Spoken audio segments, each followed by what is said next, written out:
Good morning, ladies and gentlemen, and welcome you here in Sofia for the second day of the European Open of 2016, which is the first European Open of the year and the third Olympic qualification event. Just to give you some information regarding yesterday's results, the medals spread all across Europe, with Russia taking 2, gold medals, Belarus taking 1, Azerbaijan, Netherlands, and Romania and Turkey taking the rest of it. And today we will continue the day with the remaining 7 weight categories. We have the under 70, 78, and an over 78 kilogram category for women, and under 81, under 90s, under 100, and the plus 100 for the men. So I'm quickly going to take you through the top 4 seeded in each weight category before we start on mat 3 today. We'll start on mat 3 with the under 90s, and I will also inform you regarding the mat division. So starting with the under 70 kilogram category, number 1 seeded is Antonia Moreira of Angola. Number 2 is Gulnoza Matniazova from Uzbekistan. Number 3 is Anka Pogachnik from Slovenia, and number 4 is Juliane Robra from Switzerland. That's the under 70s. Under 78 kilogram category, we have Sunta Galeon from Italy as number 1 seeded. She picked up a bronze medal last week in Cuba at the Grand Prix, so for sure you'll have to watch out for her. She's in a good form. Number 2 seeded is Katwa Kolal from Algeria. Number 3, Yahima Ramirez from Portugal. And number 4 seeded is Yeon Hyunji from Korea. The plus 78 kilogram category, there are 11 competitors, and number 1 seeded is Santa Pakanit from Lithuania, Caroline Weiss from Germany, number 2 seeded, number 3 Sarah Edlington from Great Britain, and Marina Sutskaya from Belarus is the number 4 seeded. Moving on to the men's weight category, under 81 kilogram category is Yakio Imamov from Uzbekistan, who is the number 1 seeded. Following that, Ivailo Ivanov of Bulgaria, number 2. Dominik Resla from Germany is number 3 seeded, and Shedin Miravlevich from Montenegro, who is the number 4 seeded.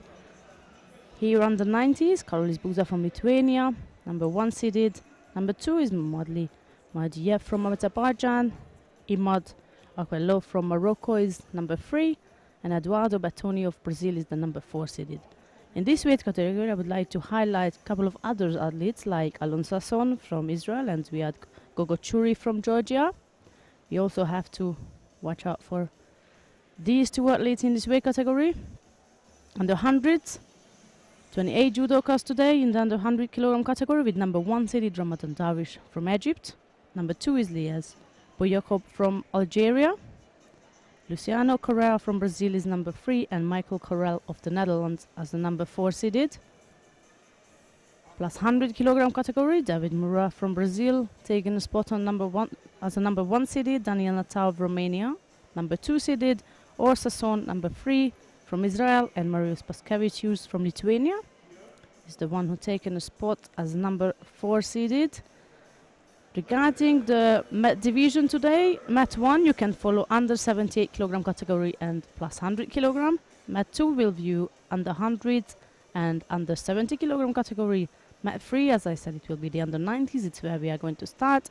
Mat 4 will bring actions from the under 81 kilogram category and the over 78 kilogram category. You can choose any mat you like. We will start on mat 3. Everything will go run by run as before.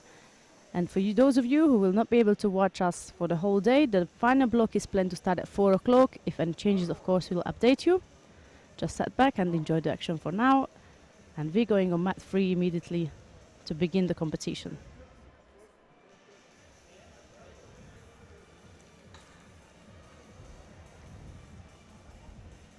There we are on mat 3. I can see the athletes lined up, ready to go. We will begin the competition with a contest between Rustam Amirmatov from Russia and Nicolas Mungai from Italy. In the under 90s, we have the total number of 37 judoka. Today is quite a busy weight class. No wonder a whole mat is reserved just for that weight class.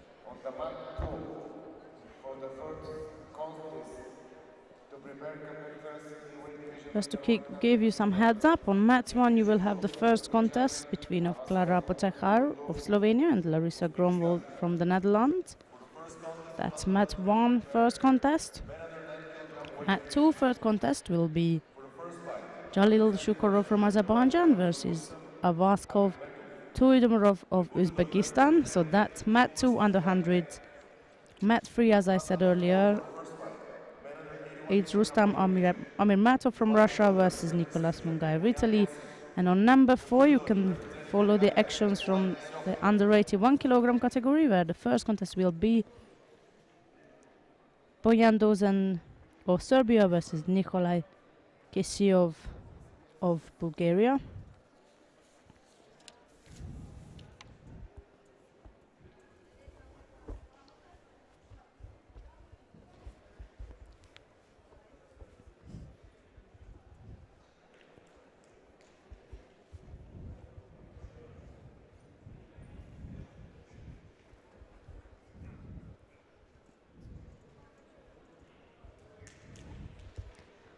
So there we are, ready to go. That's Amir Matov of Russia in the white judogi and Mungai of Italy in the blue judogi.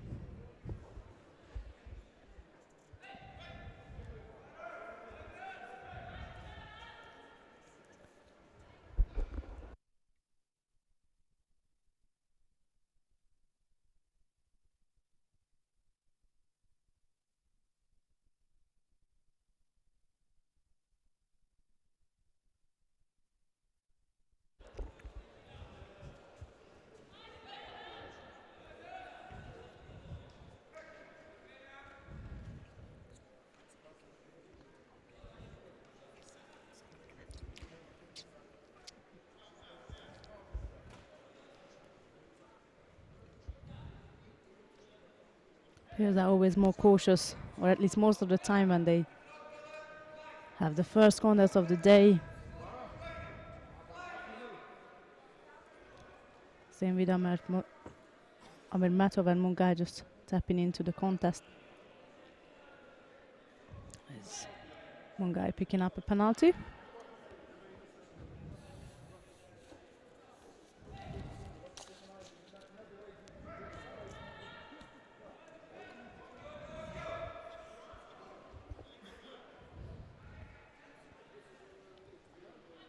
The right versus right position, and that was Mungai initiating a left-sided drop Senaga.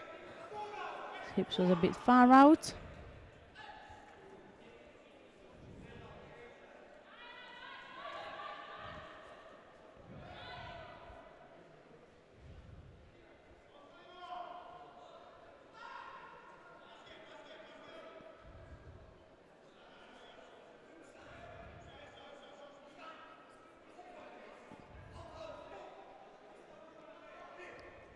That's another penalty for Mungai, this time for stepping out of the contest area.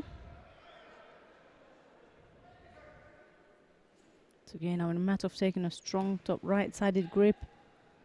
Mungai struggles with that top hand. So therefore he decided to go for Tomonaga attack. Did manage to get Amir Matov out of balance, however could not score.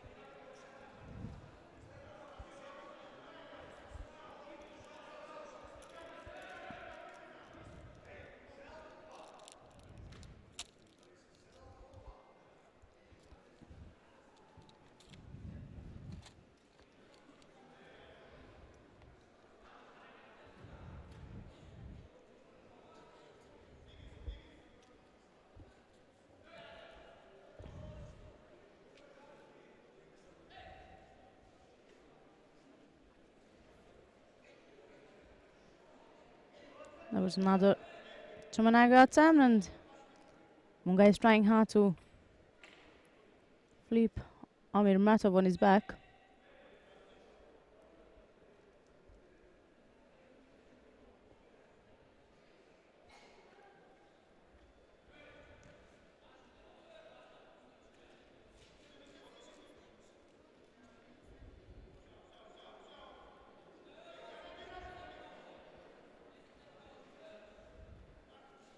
Mungai is keeping active now.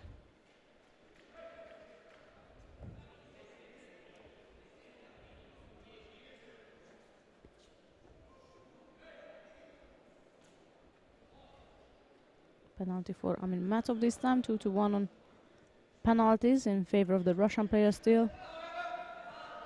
And we are approaching the last 2 minutes of this contest now.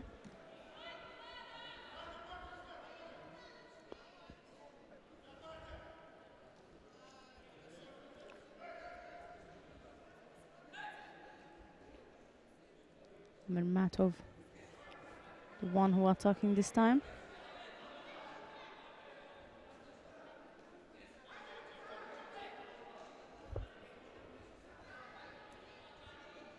Neither of the athletes really put any frightening movement into this contest so far.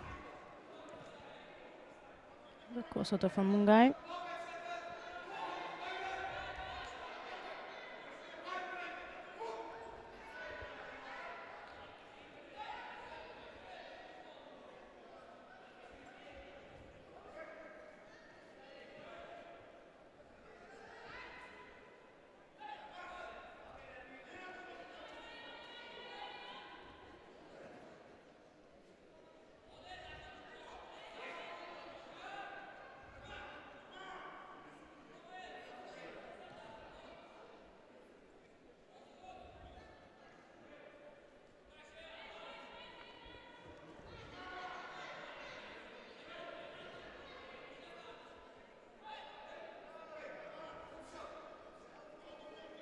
Guys really working hard to control Matov's right hand, but each time the Russian fighter was able to get either the lapel or a top grip.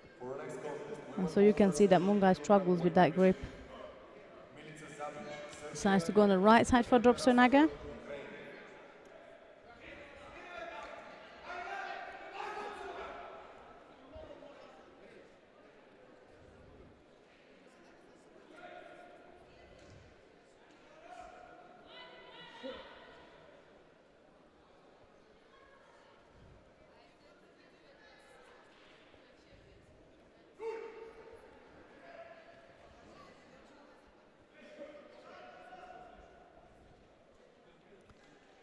Effort from Matov. Reaching the last 20 seconds of this contest, and still all we got is 2-1 on penalties. That's in favor of Matov, and that was a left-sided drop Sonaga attack from Mungai. To present on mat 2, Luca Ardizio, Italy, Lazar Dakovic, Montenegro.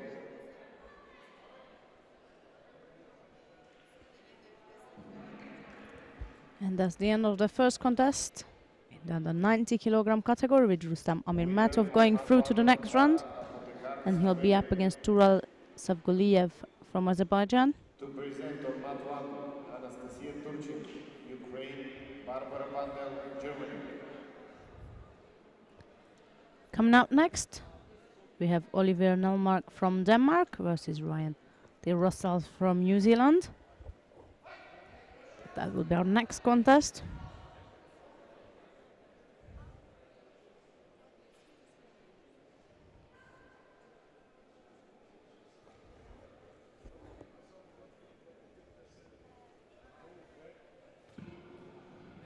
Winner of mat 3, Rustam Amirmatov, Russia. For next contest, Oliver Nelmark, Denmark, Ryan De Russell, New Zealand.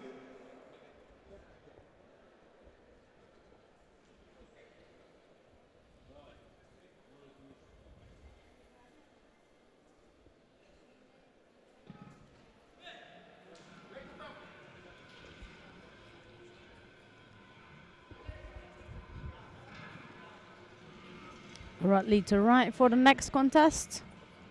The names will change on the top of the screen in a sec. Then we can begin.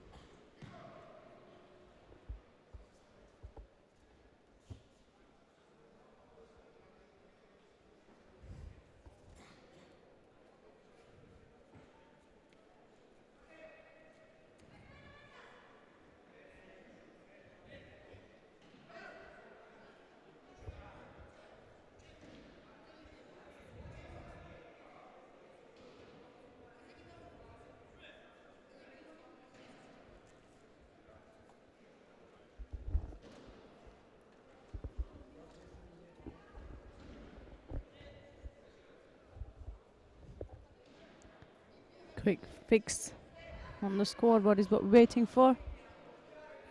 And after that we can start the contest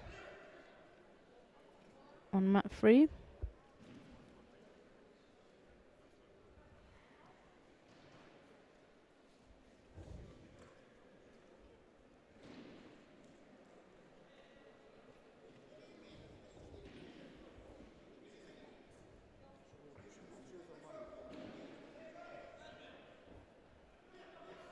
That's still the last contest, Amir Matov and Mungai.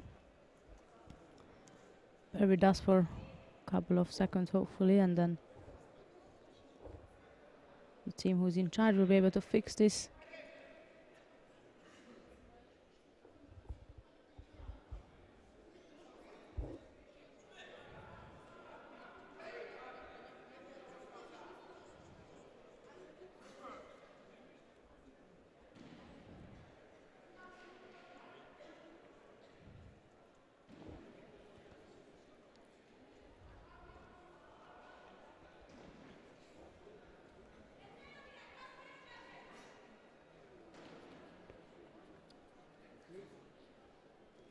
We've got a slightly wider view now. Our cameraman did a smart thing, switching,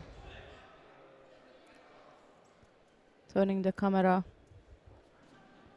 on towards mat 4 so we can actually see some actions until we are waiting for mat 3. We're gonna go to mat 4 and have a look at what's happening there. There's Zabic of Serbia in white, and her opponent is Tabasova from Ukraine, wearing a blue judogi.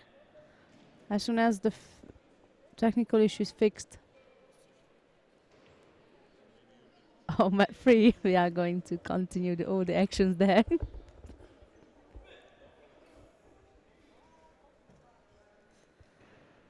What we got here is 2 Yuko for Zabic.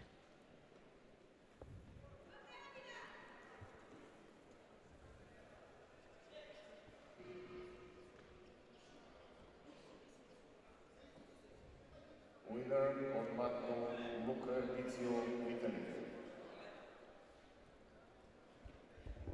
To present on mat 2, Philippe Autaltazar, Great Britain, Lashe Bururi, Georgia.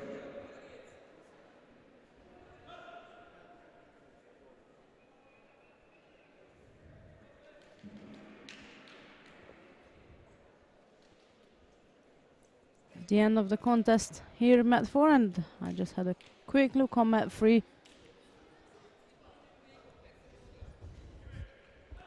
And I see that it's all fixed and all the problems solved. So I'll wait for my colleague to switch back to mat 3 in a second.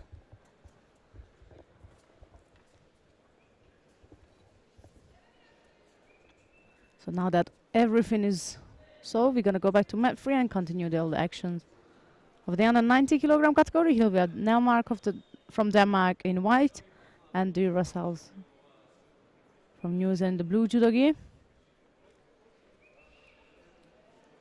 I apologize for this little technical difficulties that we faced this morning.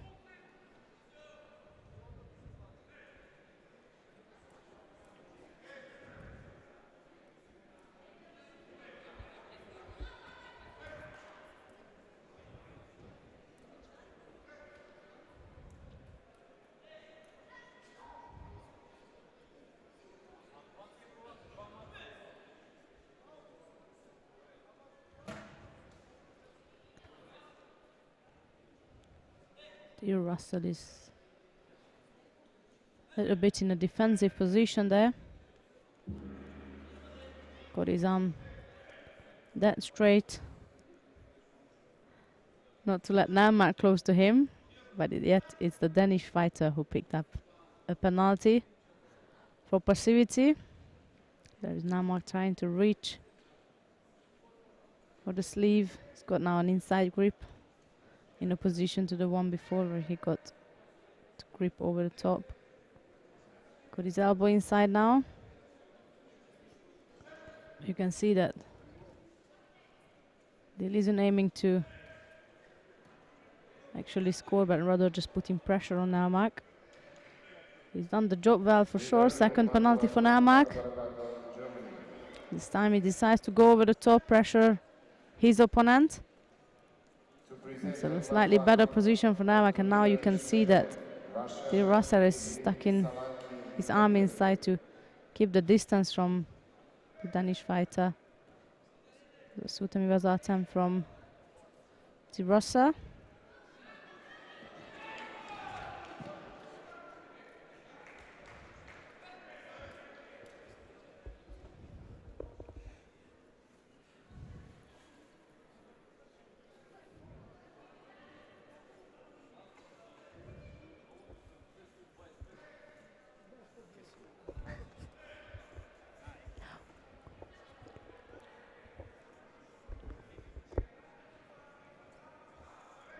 Winner on mat 2, Philippe Aoutiakas, Great Britain.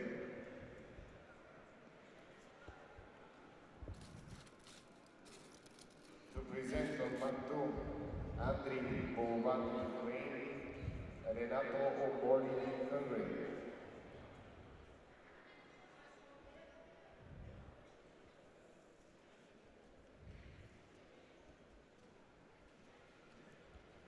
Still the same right versus left situation here. Last 2 minutes is what we come to. And the penalty for the Russells now. Back to the same gripping structure.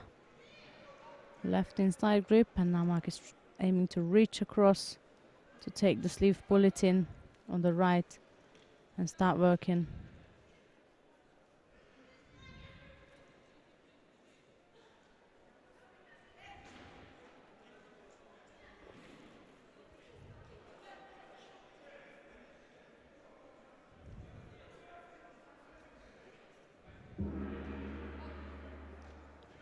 Second penalty for the Russell, and that brings us back to where we started.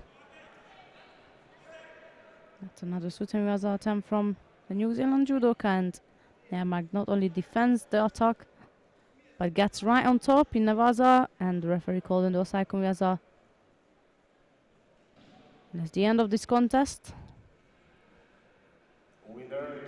The Russell stepped out. So there we have the winner of the second contest. That's Oliver Namak from Denmark, who is going through to the next round, and he will be facing Ziyad Gogochuri from Georgia. He will have a big job ahead of him for the next contest.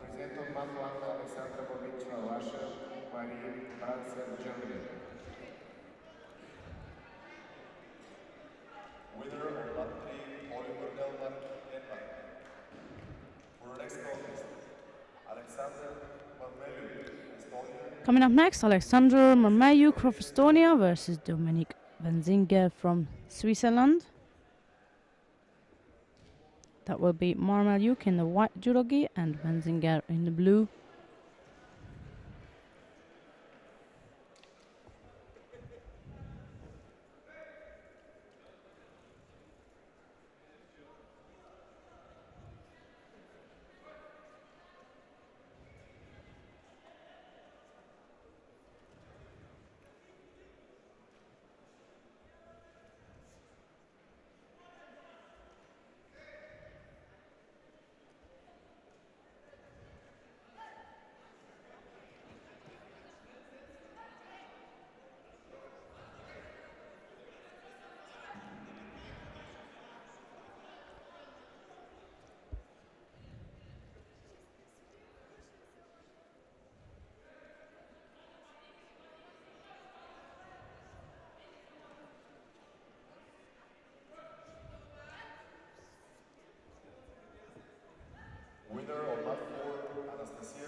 Wenzinger is seeking to settle on the right side. He managed to install his grip. Keeping busy with the feet work. Mayuk, On mat number 4, however, taking a grip just outside the round, the upper part of his Wenzinger's waist, and dived in for a Sutamiwaza, scoring a Yuko with it. So that's a Yuko lead for the Estonian judoka.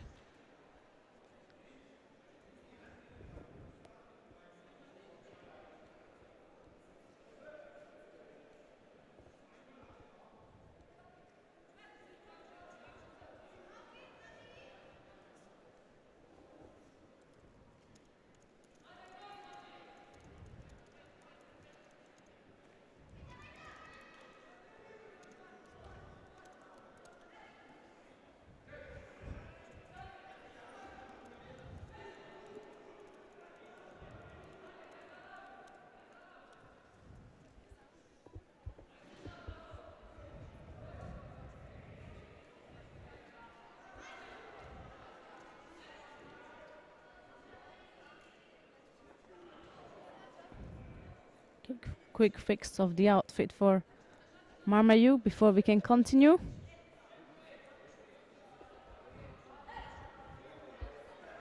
By the way, just to inform our audience that I'm sure you also noticed that the scoreboards disappeared from the top of the screen, and all this been dealt with as we speak. And hopefully soon the problem will be solved and we get back all the information. But for now, what we got is what we see.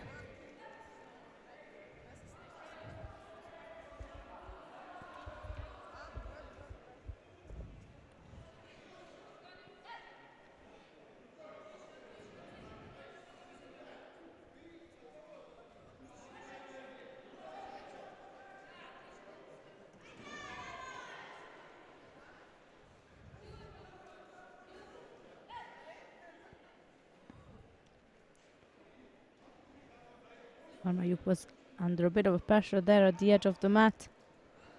It's a poor attack from Winzinger.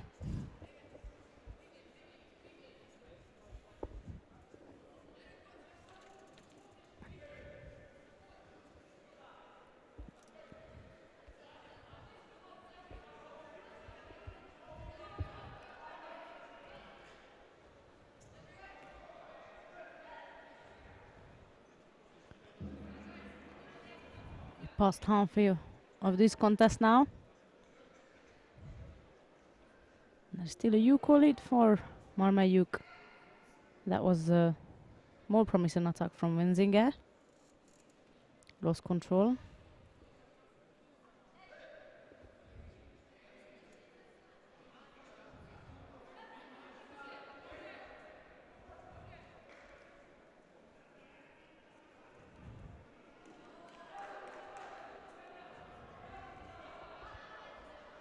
And a penalty has been given to Marmayuk.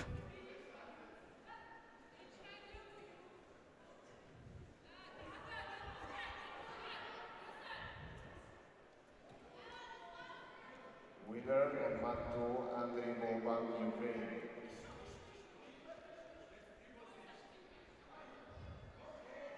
To present on mat 2, So there we are, we got the scoreboards back online. Filip Ivanov, Russia. Number 4 we didn't have that yesterday either. Mat 4. Been told that's due to some technical problems as well. So, but we got 3 mats, that's good enough. And if there is anything major happening on mat 4, of course I'll keep you up to date, and for sure we'll move down there to have a look at some action soon. And the second Yuko in the meantime, but Marmayuk managed to score, and we're reaching the last minute of this contest.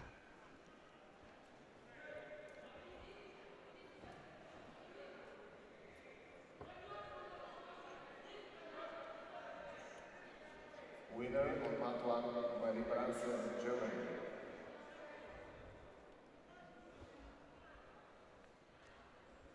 To present on mat 1, Zarina Raifova, Kazakhstan, Eugene Park, Korea.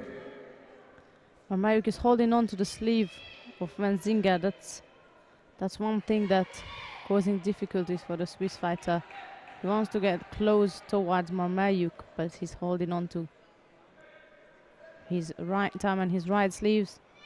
So that is the difficulty Wenzinger is facing. Needs to head slightly better. Now he got a top grip.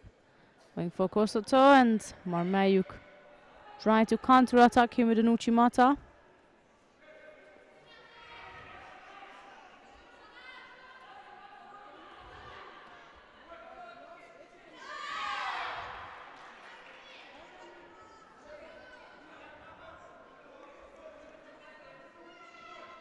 Again, that's Kosoto from Wenzinger.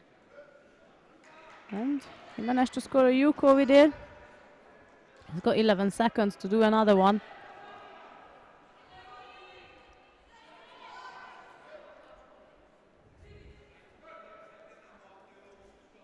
Nice here again. Grip over the top is done. And then he decides to go for a forward attack this time. Marmayuk defended that.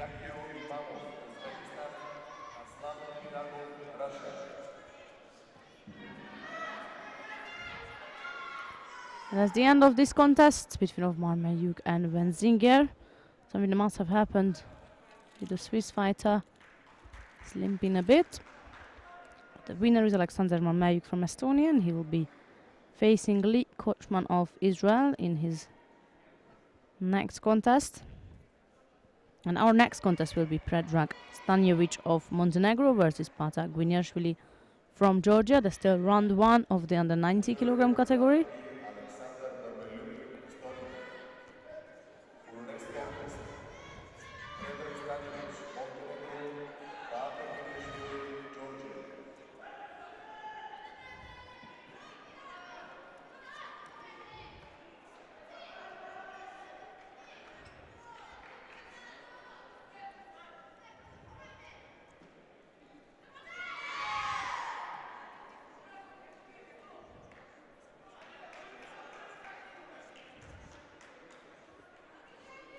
Here we are with the next contest. In the white judogi is Stanjevic from Montenegro, and in the blue judogi that's Gwiniashvili from Georgia.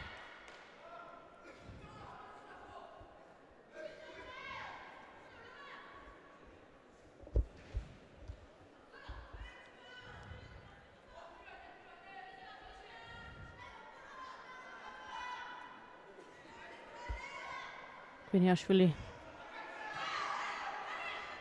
begins the contest with dominating his opponent.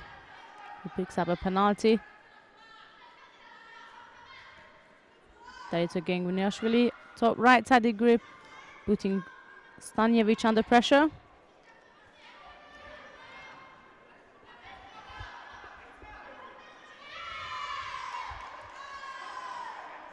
Doesn't look like Stanjevic is in a comfortable position right there. Opposite to Gwiniashvili, who's perfectly fine with the grip and the structure of the fight so far. That will be a second penalty given to Stanjevic now.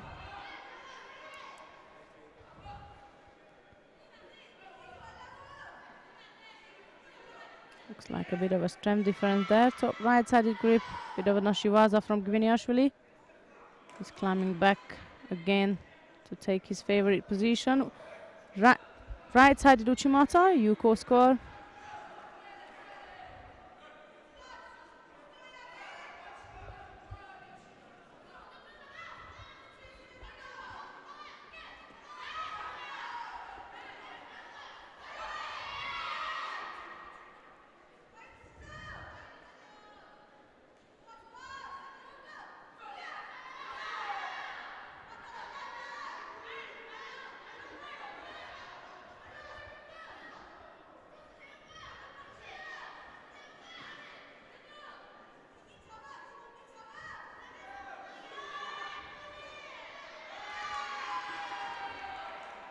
That Yuko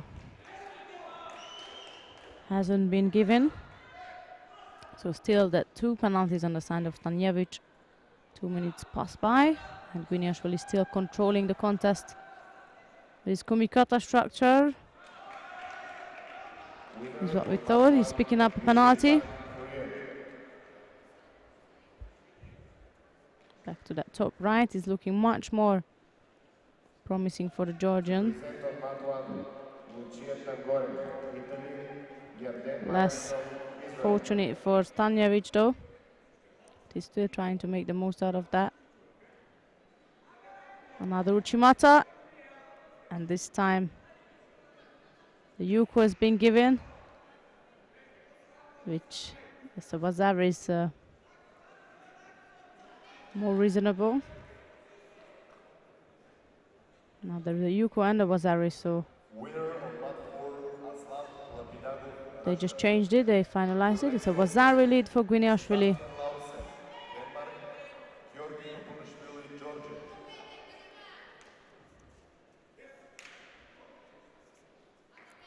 And another Uchimata, and that's definitely an Ippon. So Partag Guiniashvili from Georgia is going through to the next round of the under 90 kilogram category, and he'll be facing Riyad Dedic from Bosnia. Coming up next is the last contest of round 1 in the under 90 kilogram category with Vasif Sharbatli of Azerbaijan versus Alex Vasilev of Bulgaria. To present on mat 2, Musa Shakaragil, Azerbaijan, Japonovadze, Georgia. Next contest on mat 3, Vasily Sharbatli, Azerbaijan, Alex Vasilev, Bulgaria.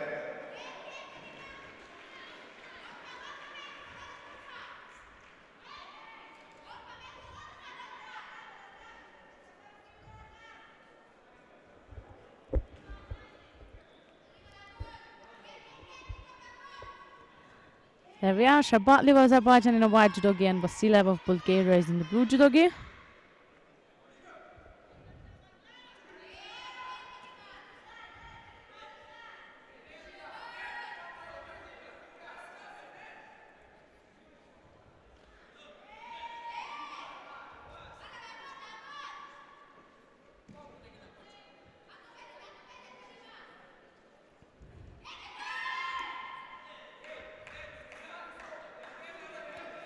So a bit of an Ashiwaza introduction. Sharbatli decided to turn in for a right-sided Uchimata.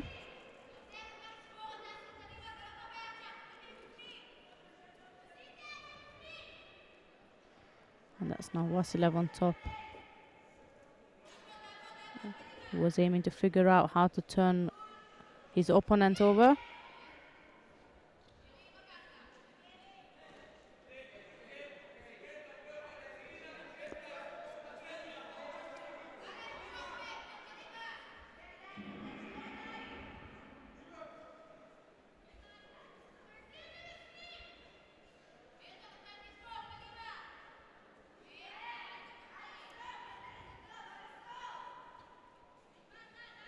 It was a strange piece of Ashiwaza, but it almost worked. First it looked like that he's just aiming to sweep the leg, then dived underneath of Vasilev. That's a great piece of Kochi. And the Vazari for Sharbatli.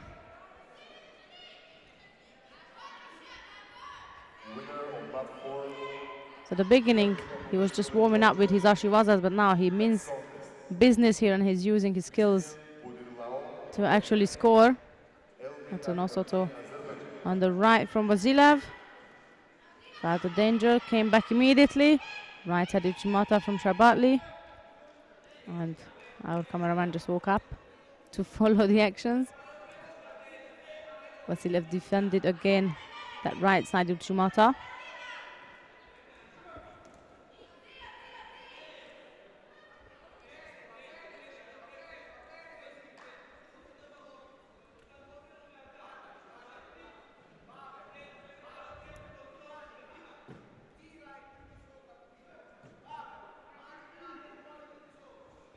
That top right side give from Sharbatli looks solid. Vasilev is struggling. Going on the left around the waist, trying to get rid of that right hand, which keeps him under control.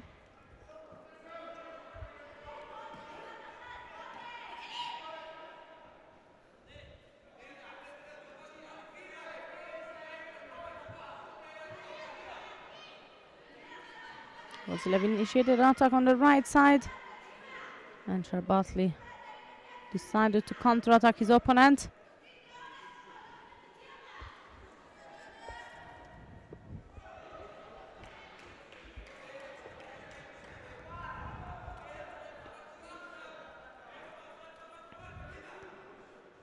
So that's is what Sharbatli did.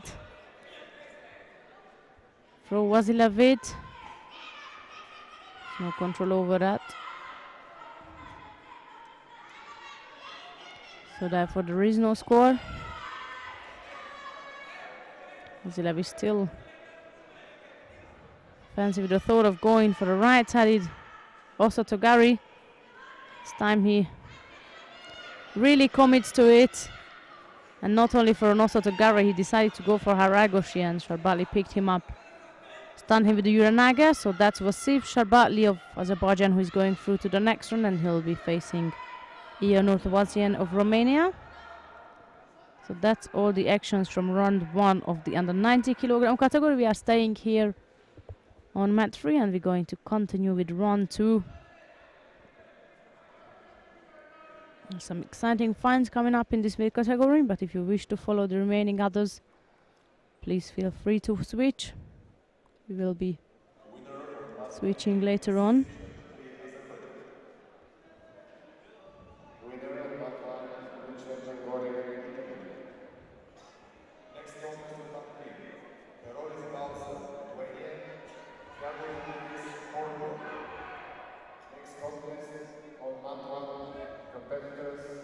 Coming up next, first contest of round 2 in the under 90s, Karolis BUL of Lithuania versus Tiago Rodriguez of Portugal. That will be both in a white judo gi and Rodriguez in the blue kit.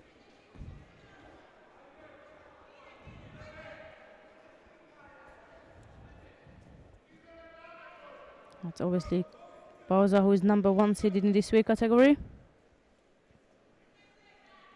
Picked up a silver medal last year at the European Open in Warsaw.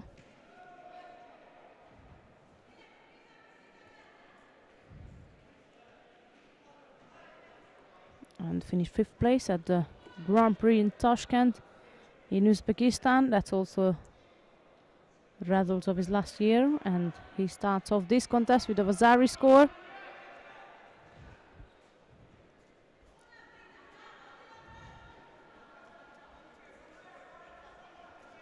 Rodriguez decided to turn him for a left-sided drop Sunaga.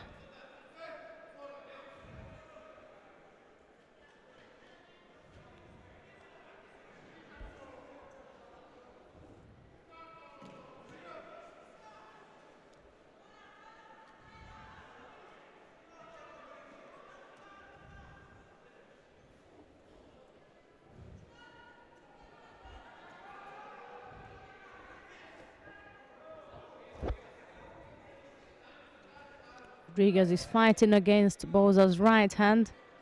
He knows if Boza gets that right hand on top or wherever he wants to, that would be dangerous. As we can see, Rodriguez also favors to do judo on the right side rather than the left, so needs to get that sleeve and that lapel is where he's comfortable to do his judo. Boza effortlessly break the grip of Rodriguez.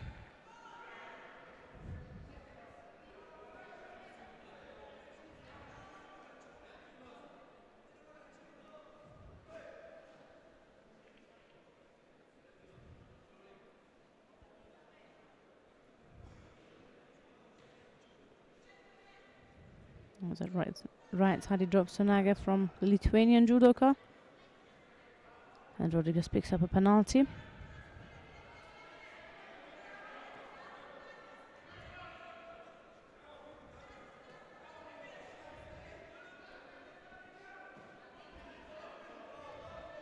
Winner of round 2, Java from Georgia. Represent on round 2, Casimiro Bento, Angola, Russia, Taveruli, Georgia. Was they use the edge of the match to get Rodriguez's second penalty.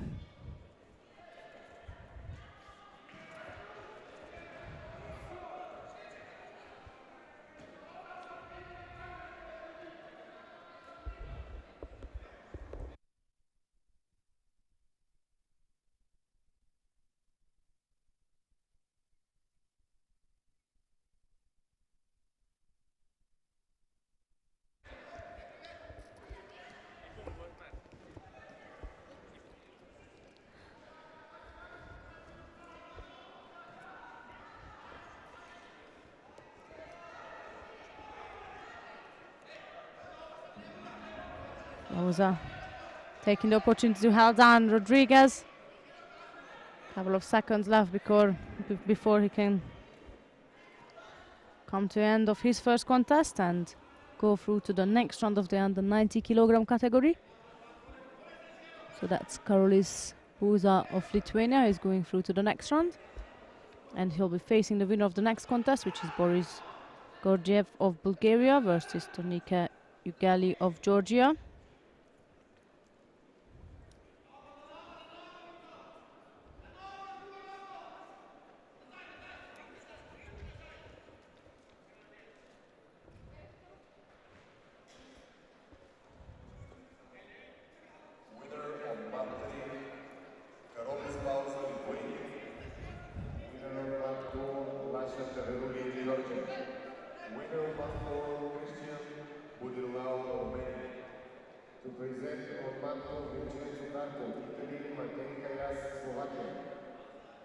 Next contest on mat 3, Boris Gorgiev, Bulgaria.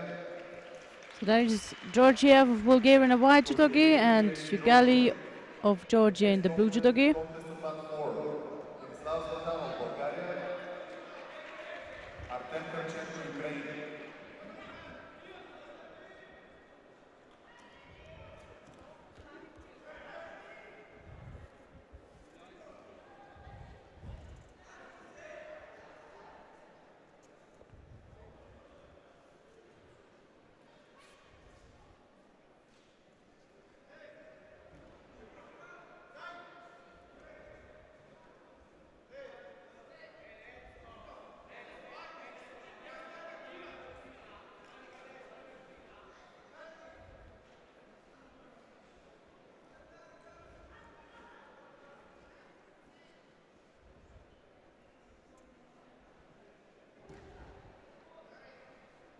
Georgiev is trying to find comfortable grip. So far it's looking a right versus right.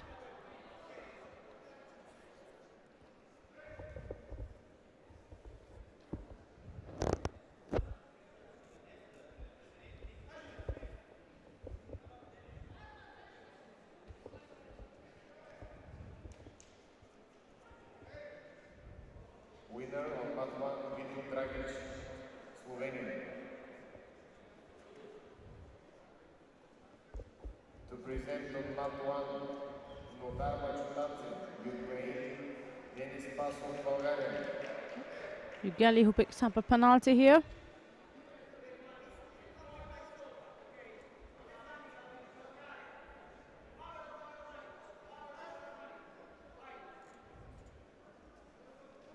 Right side Uchimata. Attack from the Georgian player. Good defense from Georgiev.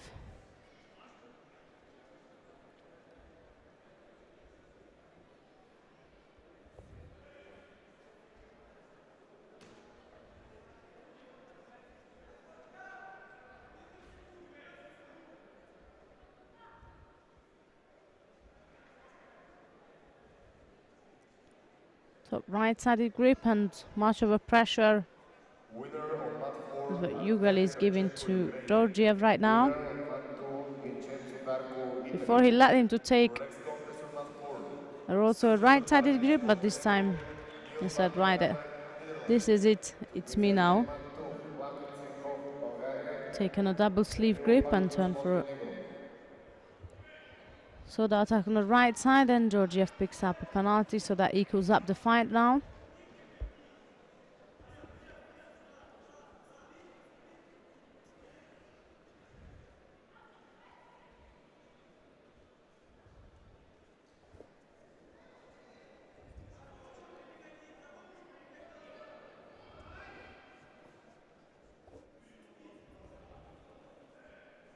The Bulgarian team entered a total number of 19 male and 9 female judoka.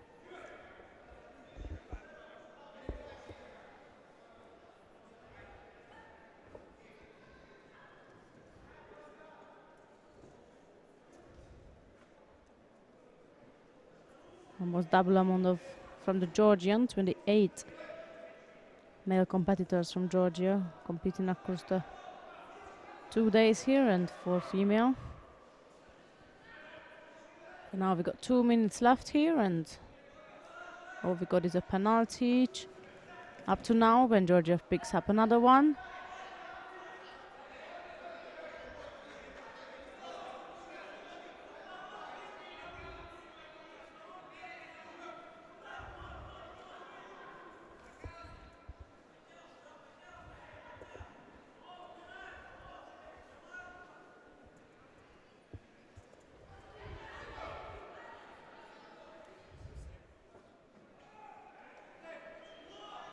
Georgiev.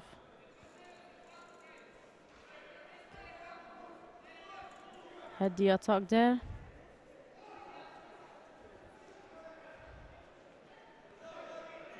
That's Ugali completing his attack this time. He did try this soda on the right before, and he managed to score a Vazari now.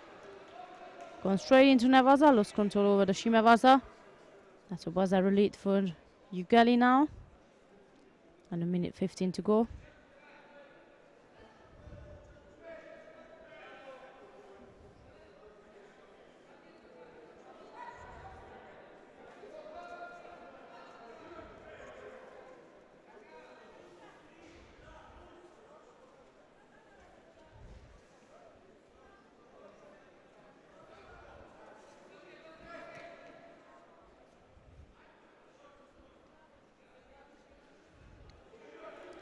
Roger was trying to use the edge of the mat to at least penalize Ugali, but it's still not gonna do the drop for him unless he gets Ugali have another 2 penalties. Then this was a verified movement. For now, it's still the Georgian who is leading by Vazari.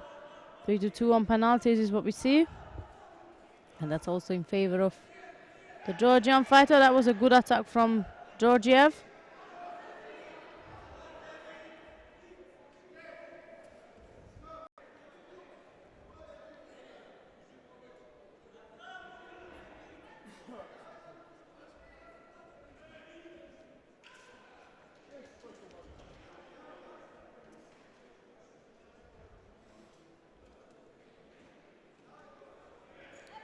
Screen is playing up today. 5 seconds to go. Winner of Manto, the new Vantage Montenegro. To present the Manto, And as the end of this contest in round 2 with Tornika Jugali of Georgia heading towards the next round.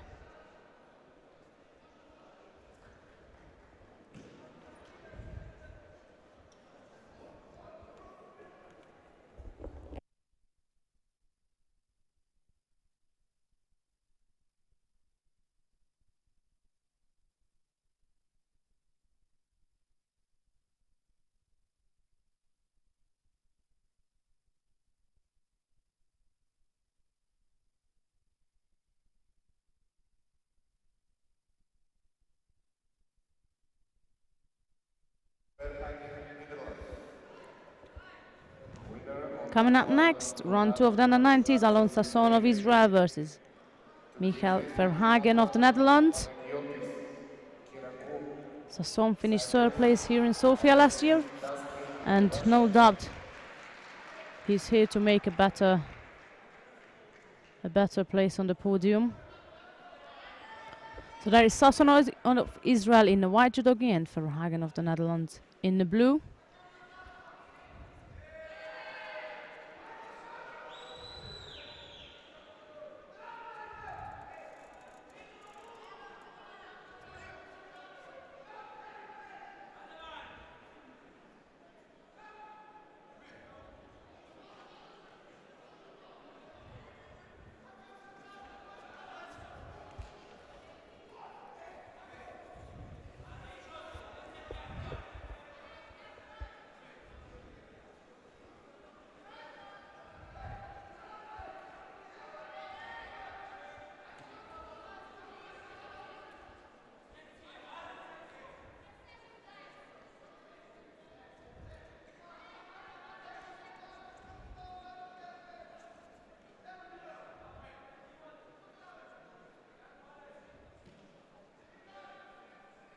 Sasson going for right side. He drops Sonaga. He felt that it will not go anywhere. He got back up immediately.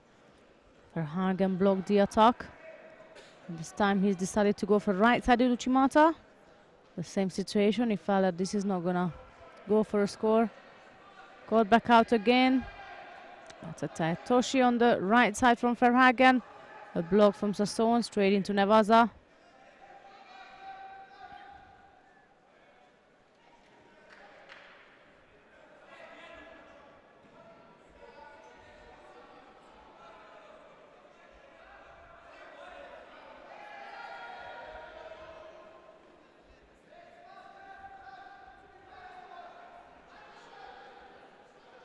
Top left-sided grip.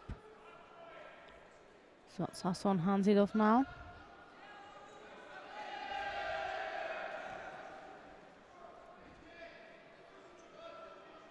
Settle back with the lapel. Both fighters battling to get a better grip on the far end, on the sleeve. Winner on round 1, Alexei Kazmin, Russia.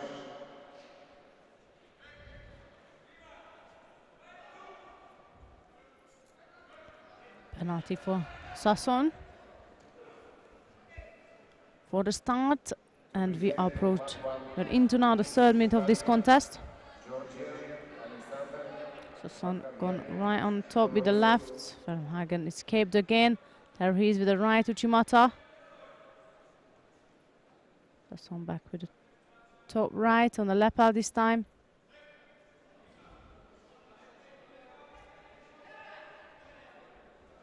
Incorrect grip resulted Verhagen to pick up a penalty. Back to square one.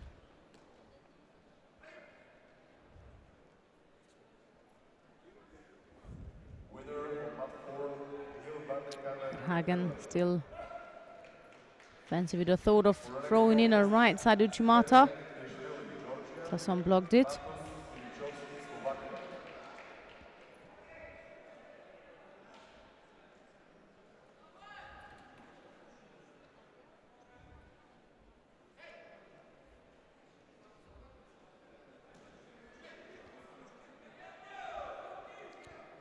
Another right-sided drop Sunaga initiated by Sasson. Verhagen blocked it and took him back. Immediately started to work in Nevaza.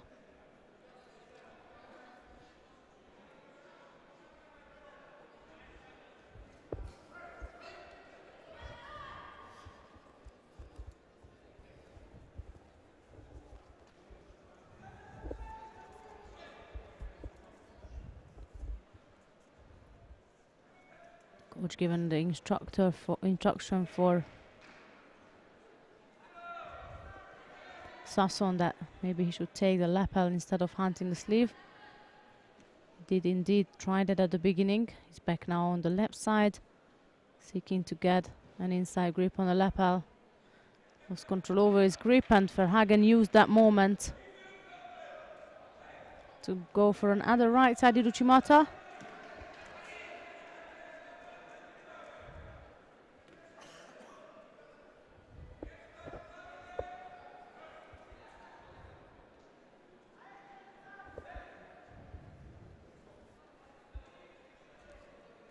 Picked up another penalty, 2-1 on Shiro's in the favor of the Dutch fighter. And we approach in the last minute of this contest. Another Uchimata on the right, back with Uchi. Far that isn't gonna go, so he tried again going back with Uchimata on the right side. Sasson blocked each and every of his attacks. Verhagen's attack. Top left.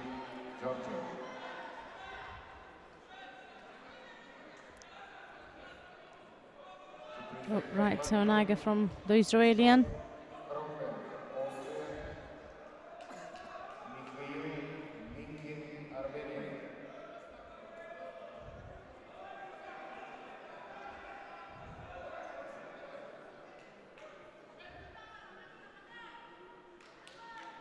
Again, top left-sided grip from Sasson. He had the sleeve this time, but Verhagen broke again that top grip. Drops underneath. Not really with the goal of throwing. but rather to put Sasson under pressure.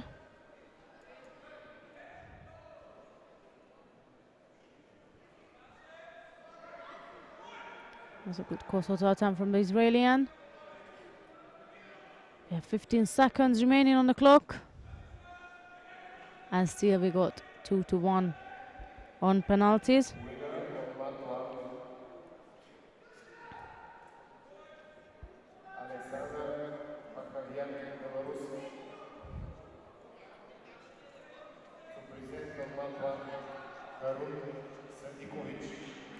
Hagen managed to spend the last couple of seconds in Nevada.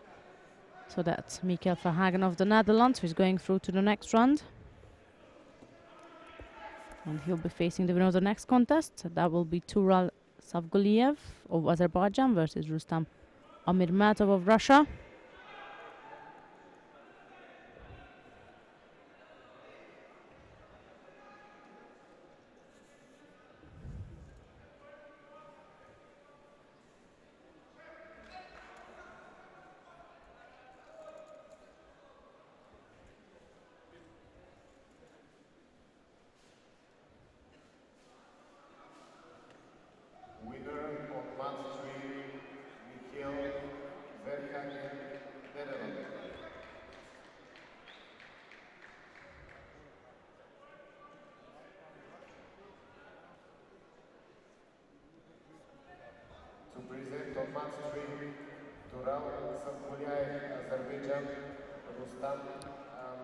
Next contest, Savguliev of Azerbaijan in the white judogi and Amirmatov of Russia in the blue judogi. That's the second contest of the Russian fighter. He defeated Nicolas Mungai of Italy in the first round.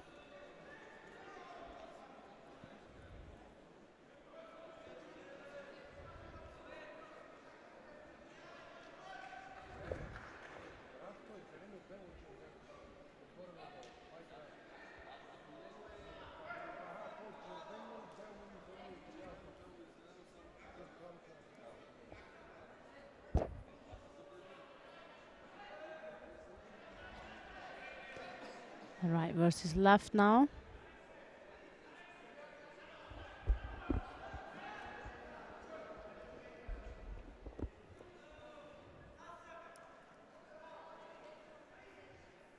Liev taking more control over the gripping exchange this time. Throw his left arm over the top, pressuring Amirmatov.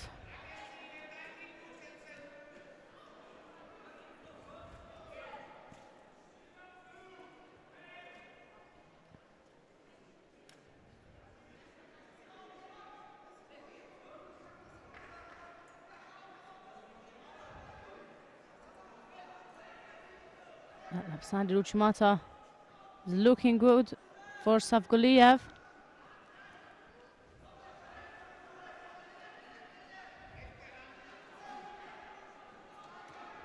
Committed to it this time. Amirmatov blocked it.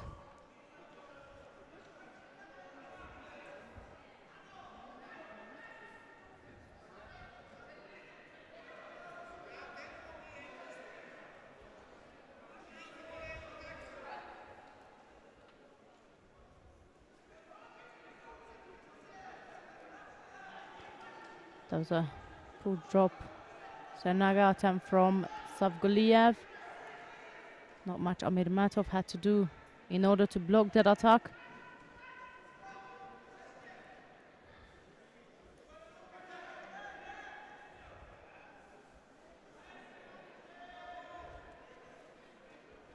So again that dangerous left-sided Uchimata.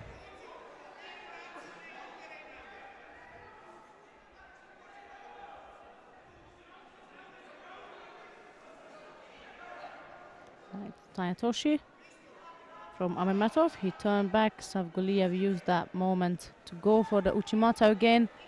He had no control over the grip.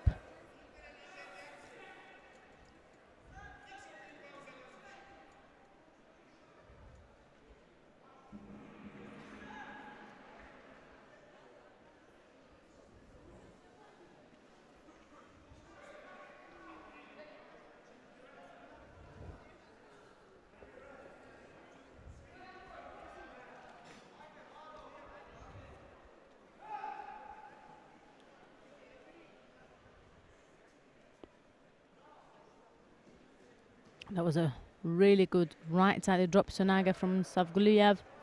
Even a better escape from Amir Matov, who picks up a penalty.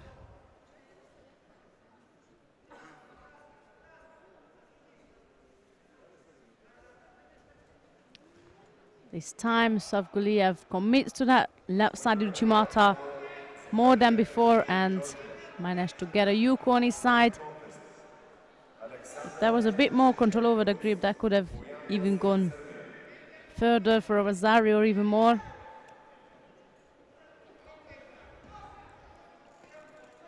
But Yuko is still a score and it's still a lead, so that's good for the Azeri fighter, who is again the one who attacking.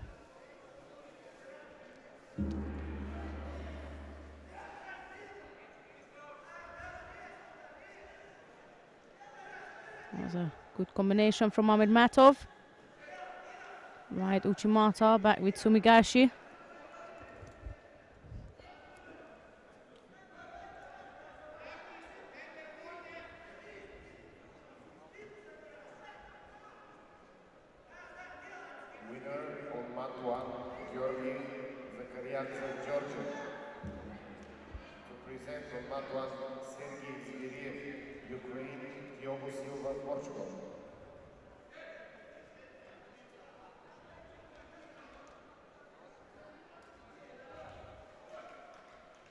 Penalty for Savguliev. Ahmed Matov decided to throw his right arm over the top. He knows he has to go.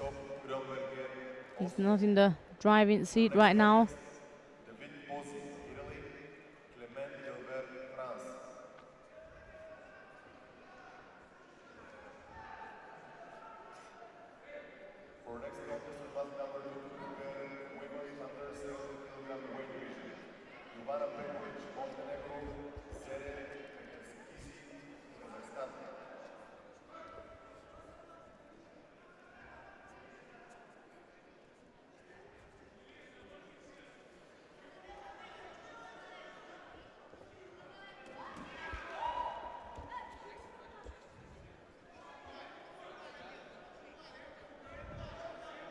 Another Sumigashi attempt from the Russian fighter.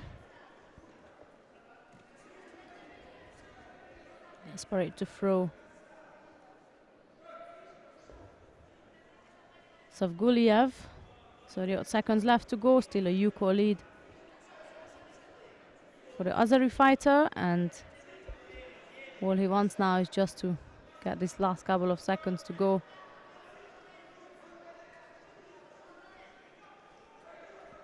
We'd rather Komikata contest than an actual Judo contest. And there is a last bit of an effort from Savguliev. 11 seconds to go.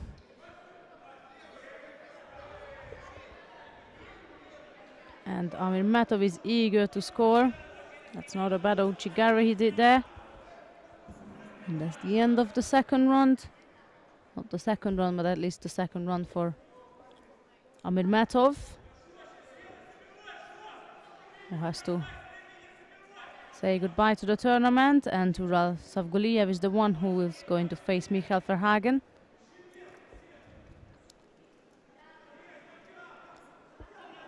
During round 3.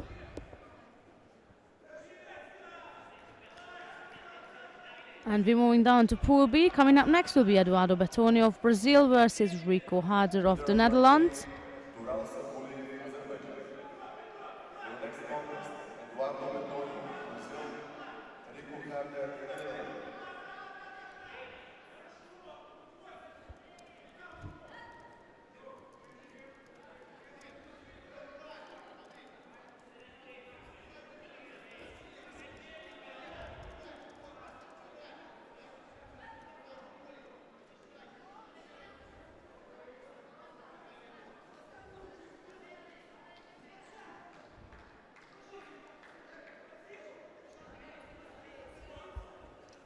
Here we are in white, that's Bertoni, and in a blue judogi that's harder.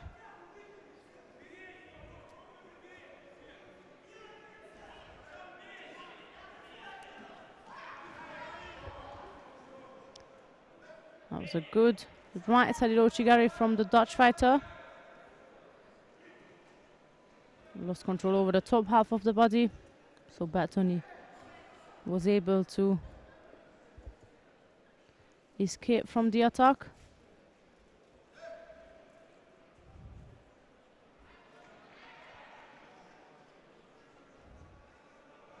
Winner of round 1, Diego Silva, Portugal.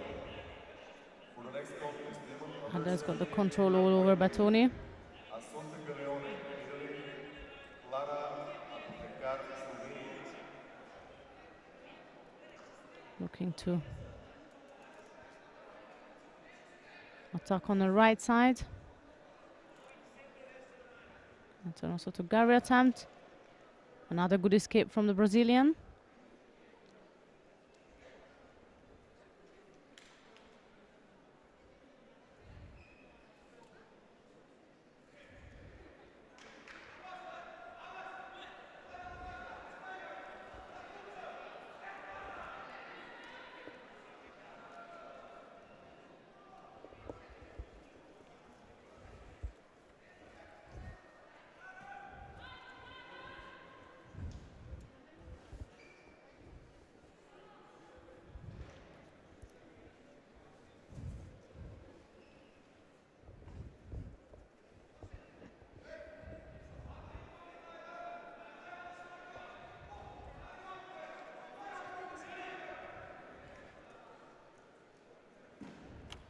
Penalty for Battoni is what we got so far. We are approaching the 3rd minute of this contest.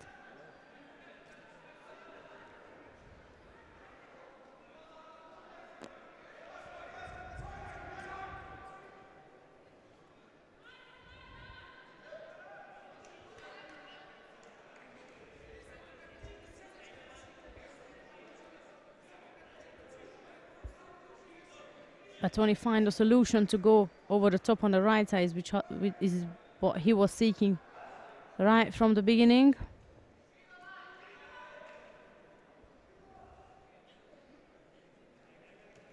That caught the sleeve. Both players are hunting out for a top right-sided grip. So whoever takes it first is the one who is attacking.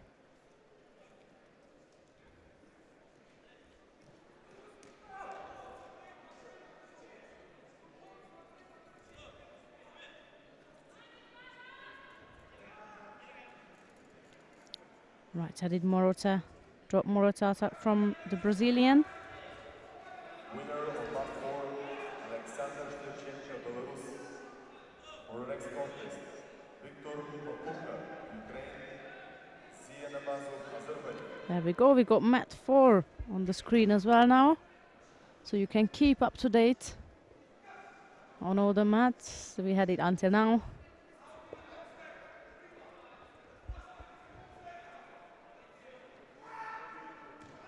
Let's hope they'll bring it back so you can keep up to date on all the tatamis.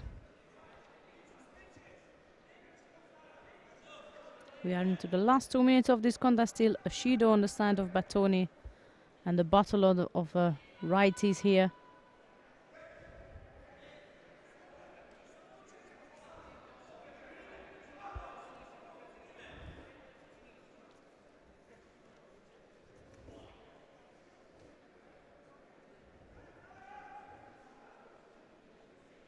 Battoni back with the top right side.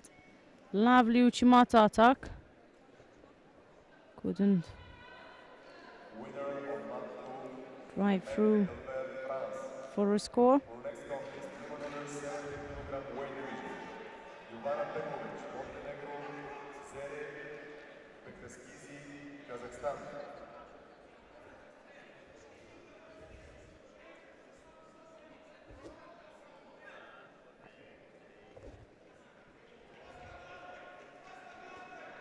One minute, 10 seconds, and no changes in regards to the scoreboard.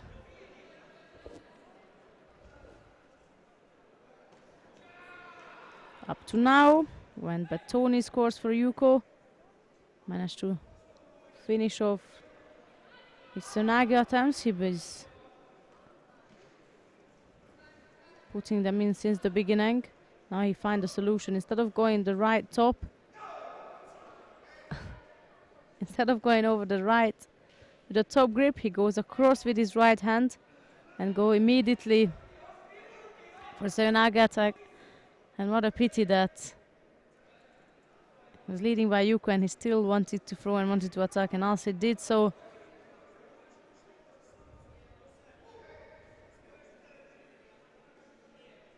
He got countered. Having said that, he's the one who got a second Yuko. That's an interesting one. 10 seconds to go. And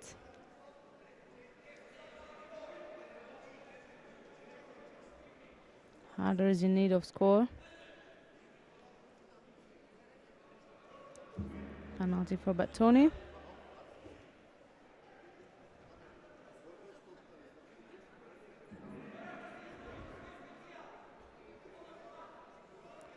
That's the end of this contest, with Eduardo Bertoni of Brazil going through to the next round. Winner of Mat 1, Clara Petkar, Slovenia.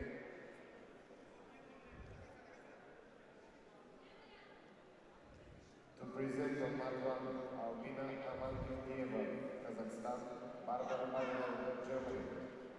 Winner of Mat 3, Eduardo Bertoni, Brazil. For the next contest, europeanjudo, Switzerland, Judo, Belarus. Coming up next, still round 2, that's Jonathan Schindler of Switzerland versus Ihar Zukau of Belarus. Schindler will be in the white judogi and Zukau in the blue. There we are.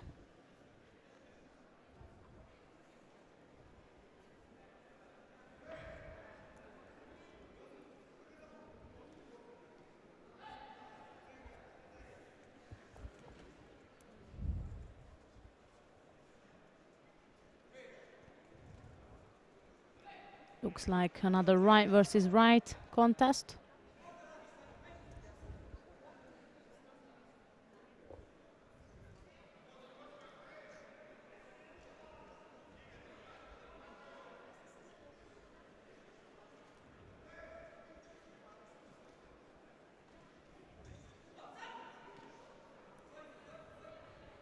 Quite a good grip from Zukau. It's a penalty for Schindler.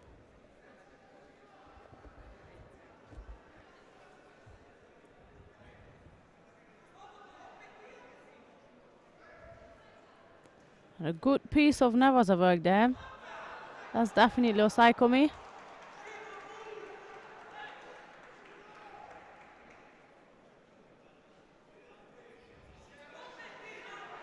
Looks pretty tight to me. And it will be quite a struggle for the Swiss fighter to come out of this hold on of Zukau. Almost managed though. At the end of this contest, with Ihar Zukau of Belarus taking a step forward to the next round.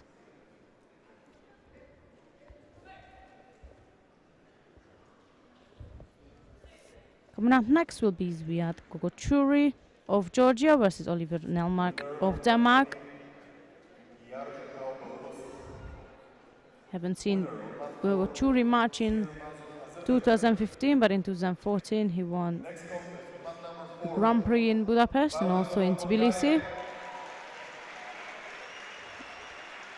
Let's see what he's got for us this year. That will be Gogochuri of Georgia in the white judogi and Nelmark of Denmark in the blue. There they are.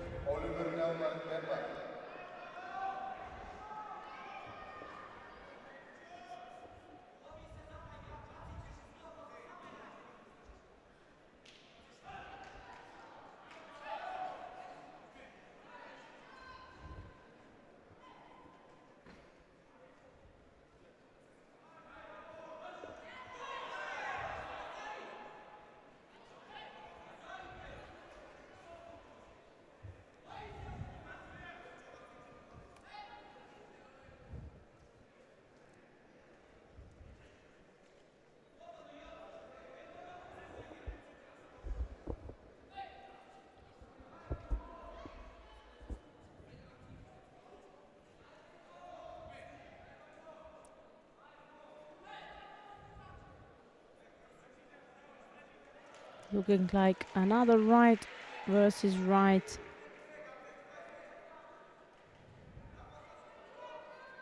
It's rather Namak who is in rush. Gogochuri is fairly relaxed and waiting for the right time to throw in an attack.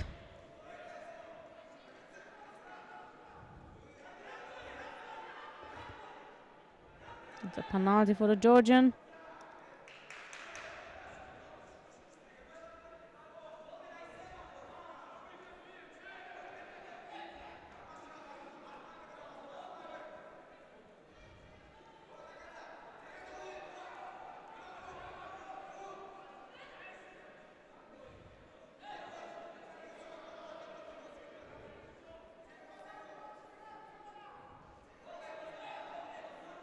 It's a good Ashiwaza from Gogochuri. That was Namak throwing in a bit of Ashiwaza attempt. They were not effective enough, and Gogochuri decided to hook in for no Chigari. Lost control over Namak. That could be something. Could look at it.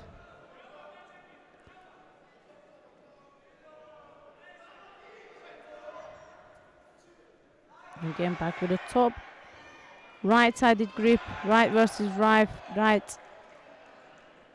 You can see the strength difference. Gogochuri turns in from an angle that not everyone is capable to do so. However, Namak is taking a great control over Gogochuri's right sleeve. That's why the Georgian is struggling.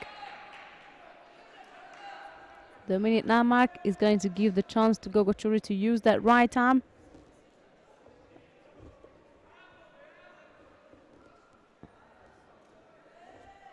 Then he knows he will be in danger.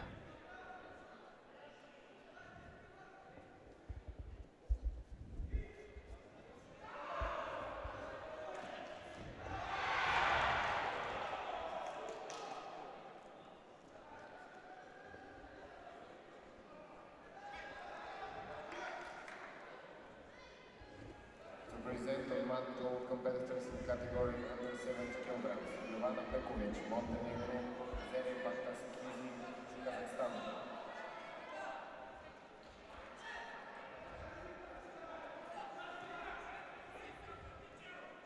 Second penalty has been given to Gogochuri, so that's 2-0 on penalties, and he's opening up a bit more right now. We're going into the last 2 minutes of this contest.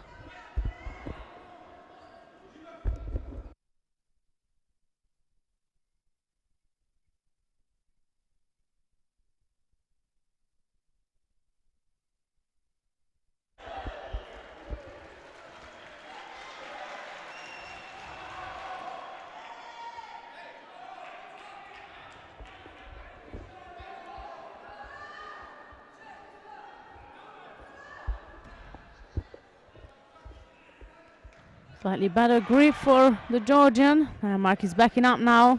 He felt the danger. Might be that he picking up a penalty there.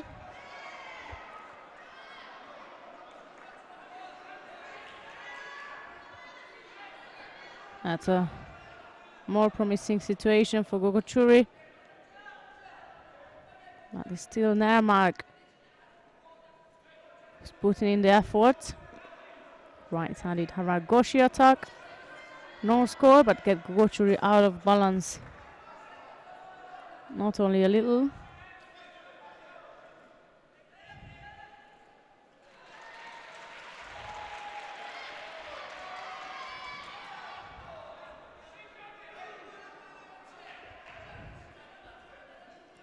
Gogochuri decide to switch on the left side. Left Uchimata is what he was trying to do.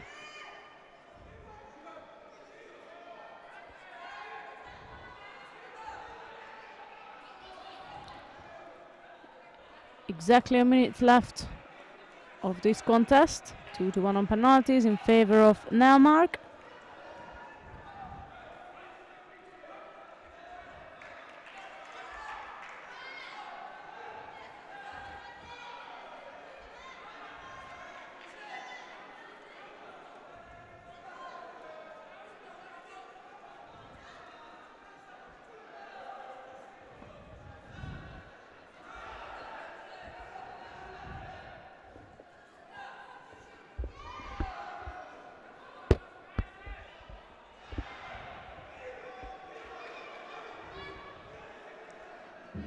30 seconds left. And Gogoturi still have not found a solution to overcome Nelmark. Good control over the grip from the Danish fighter, who's gone for a right side Uchimata. 17 seconds left.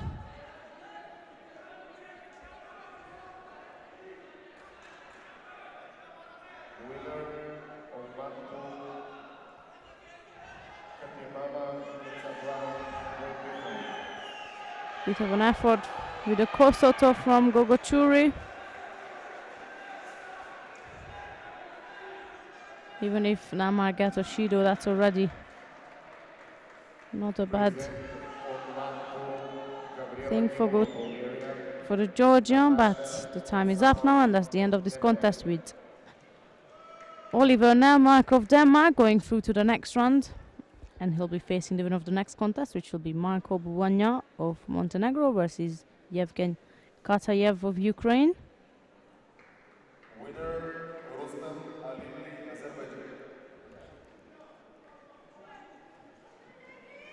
Next contest on mat number 4, copper.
Quick information before we continue regarding Gogoturi, that he also competed the visual impaired tournament, and he's the current European champion in Judo in the visual impaired category, and he's preparing for the Paralympics, and of course he uses these tournaments as part of his preparation. He competes at both the visual impaired and at the non-visual impaired tournaments. Due to the level of his sight, he's able to do that. But that's all about him for now. We have Bubanya of Montenegro in the white and Katayev of Ukraine in the blue judo gi here. We are still at round 2 of the under 90 kilogram category.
Bubanya pressuring Katayev at the edge of the mat.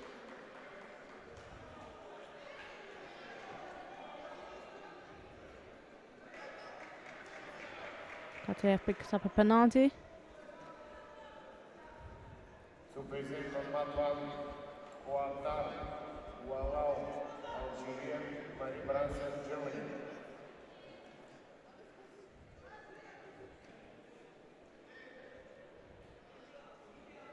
Left Osoto from Katayev. Switching to Sasai. Bubanya is standing on his feet like a brick wall. It really looks difficult to get him out of balance, and instead Katayev going for another left-sided Osoto with Bubanya counter-attacked all the way to score for Vazari. So that's Bubanya who is leading by Vazari now.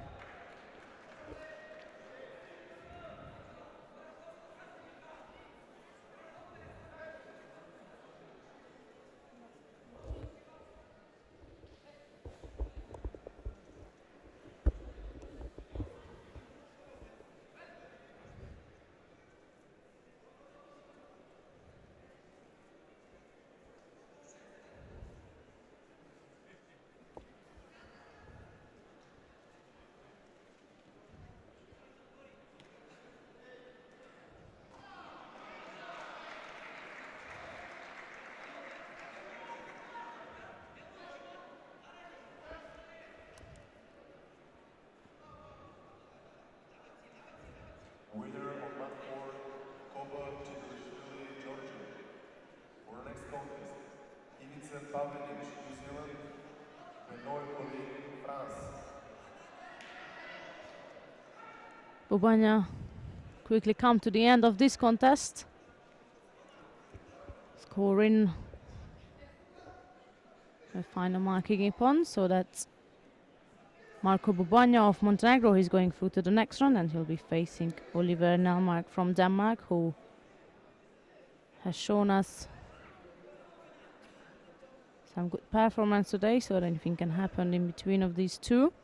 Moving down to Pool C now. We have coming up next is Mamadali Mehdi of Azerbaijan versus Achili Gogolashvili from Georgia. That will be our next contest.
Gogolashvili trying to get hold of Mehdiev's sleeve.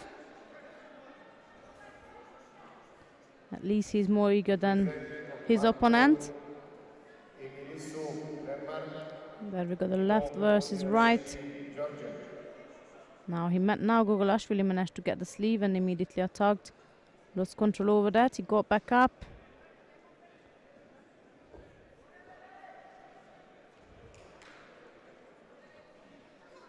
Switching back to Taniotoshi or Kosoto combination. None of them really put in frightening attack. It's almost like Gogolashvili is just testing the reaction of Mehdiev to decide which way he's gonna go there. He's going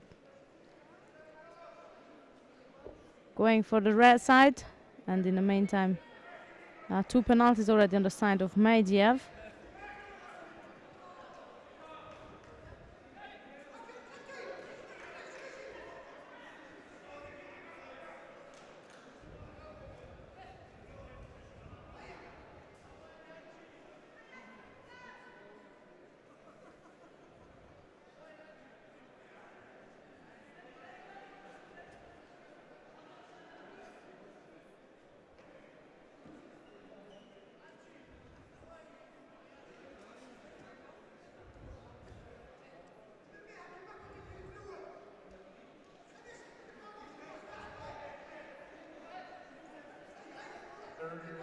mat 4, Benoit Colin France. For next contest, Novorachi, Montenegro, Ramonas Boris, Lithuania. Each time Gogolashvili gets hold of the sleeve, immediately he puts the attack in forward or backwards depending, but he's the first one to attack, and this time Medvedev decided to go across. Going for an Uchimata, put Gogolashvili back down and change the direction immediately for Kochigari and managed to score Vazari with that. Now Gogolashvili is gonna have to pick up the pace.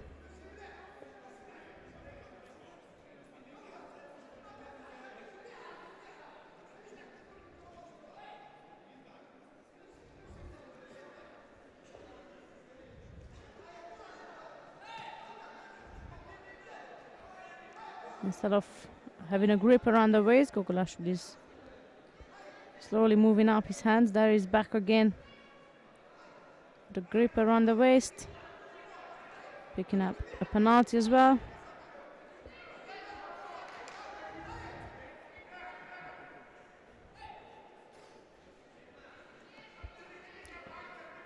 Gogolashvili countered Medvedev, and he was looking at the referee asking, why are you not giving me a score for that? 2 minutes 7 seconds to go. Still a Vazari lead for Medvedev.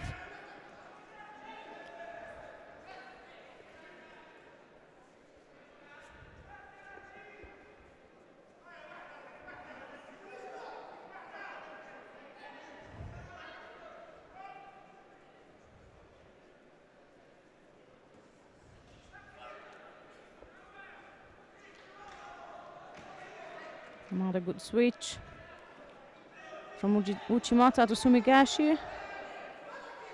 And that's Medvedev using his Nevaza skills, not only using but completing a turnover, hiding down Gogolashvili, who is not looking like he's going to move. So we can call it a day for him and the winning contest for Medvedev. He's going to go through to the next round of the under-90s. And he'll face the winner of the next contest, which will be between Ihor Shostak of Ukraine and Ver Gabor of Hungary.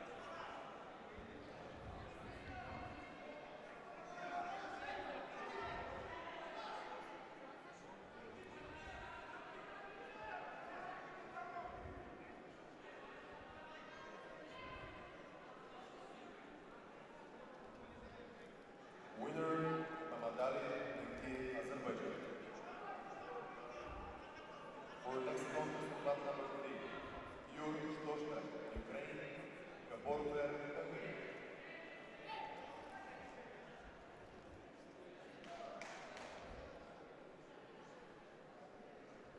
Winner on mat 1, Marie Francine, Germany.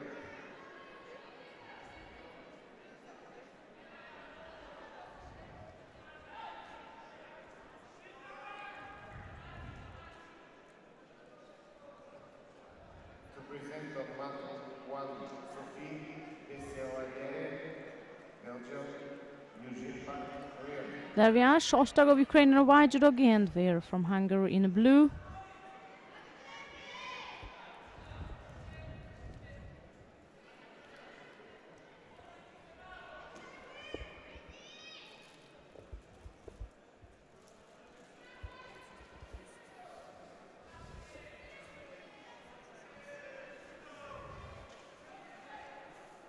Shostak is the one taking the lead in terms of attacking, going in for a right-sided Uchimata attempt.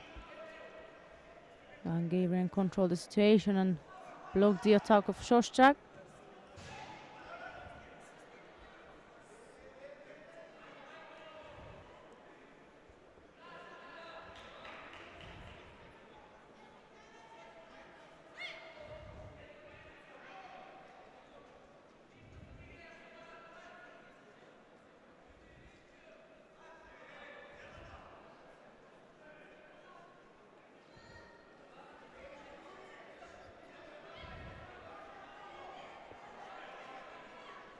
That's a Judo for the Hungarian.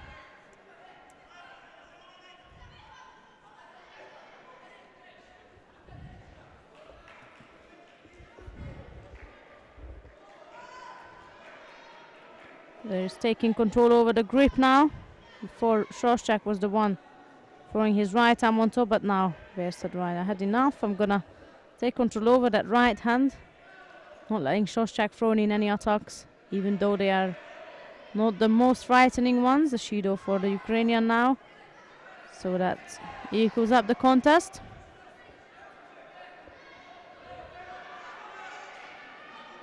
It's a lovely right-sided drop Sonaga.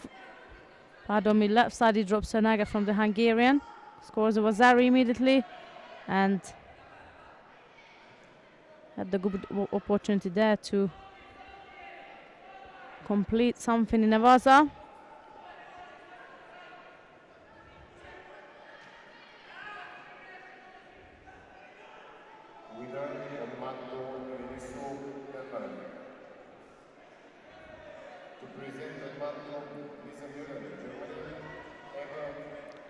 Uchimata Kochi combination again from the Hungarian.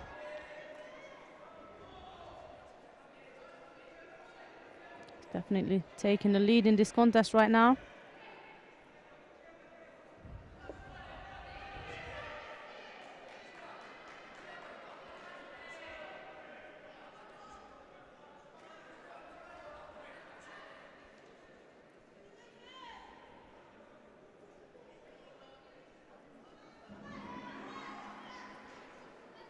There's Ver again controlling the right side of Shostak, putting him under pressure. Even without hands, Shostak was trying to go for an attack on the right side. Hungarian blocked it off. Back into Navaza again.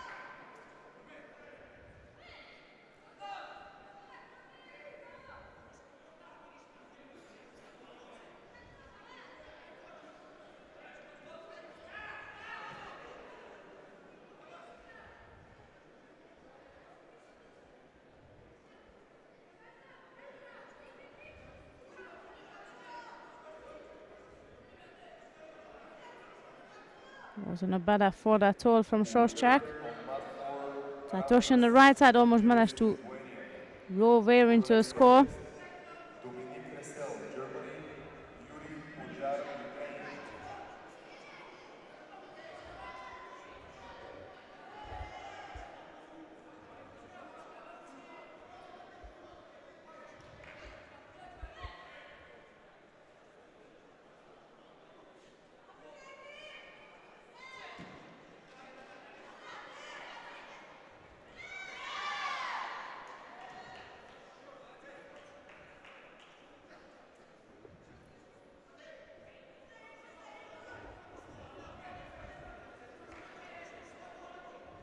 Once again, Shostak initiating an attack.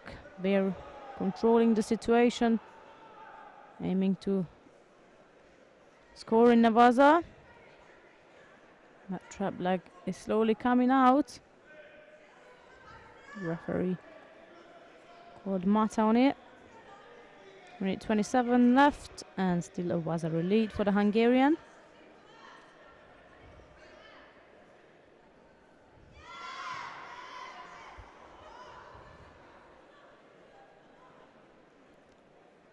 There's another good left-sided drop Sonaga to finish off the contest.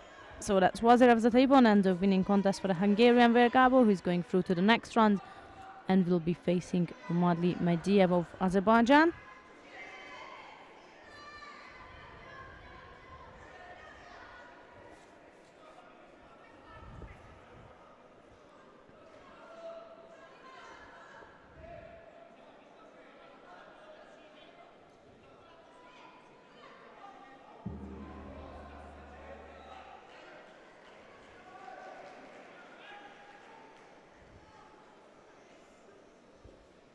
Coming up next, that's Lee Korchman of Israel versus Alexandru Marmeyuk of Estonia.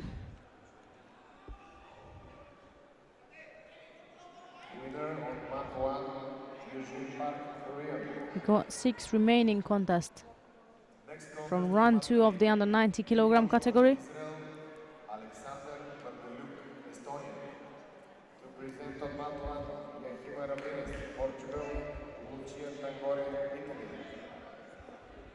Ladies and gentlemen, the final one will start 30 minutes. There we are, Coachman of Israel in white and Marmayuk of Estonia in blue.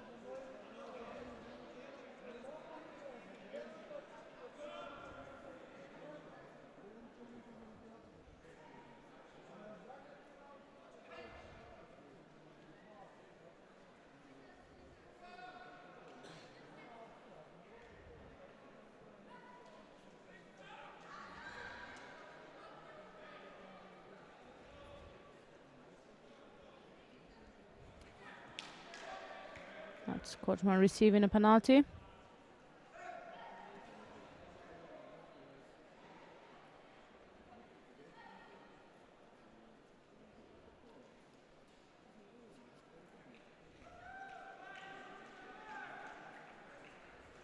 Winner on mat 2 is Germany.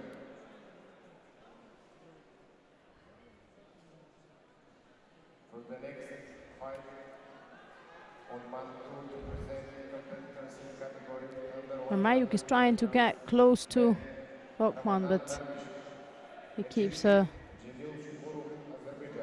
fair amount of distance in his favor, so that Marmayuk cannot come close to him. On the other hand, Coachman is unable to attack also. There is Marmayuk managing to get an inside grip. Underneath, around the waist. Coachman settles over the top.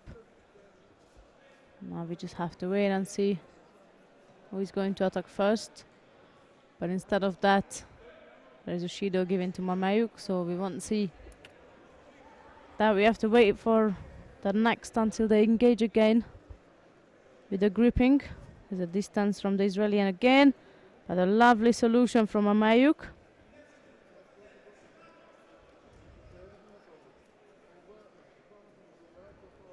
There is the Estonian again, seeking to get close nearby Coachman, who's got his arm stuck in, not letting the Estonian to get any closer than he is already.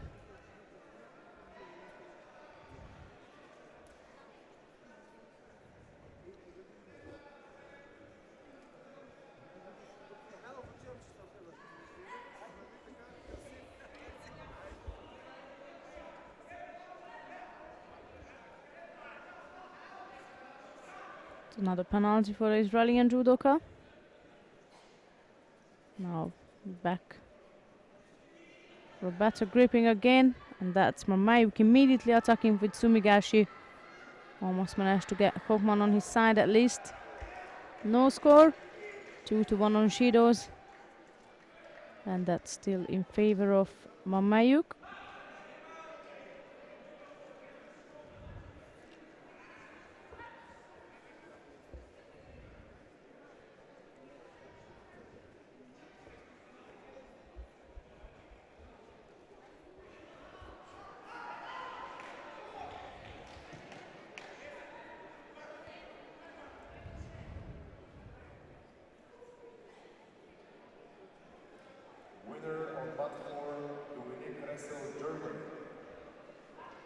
That's a beautiful left-sided drop Sonaga from the Israeli. Almost managed to get a score on Marmayuk. Last 2 minutes now, and both fighters begin to open up. There's no more messing around with the kumikata. They just get engaged as soon as there is Hajime called. Winner on mat 2, Arabanana is to present on mat 2, Luca Artizio, Italy, Philippe, Awita Carasa, Great Britain. Someone is gonna go. And that's Marmayuk who managed to pick up Coachman at the end, but still no score. A minute 30 left, 2-1 on penalties.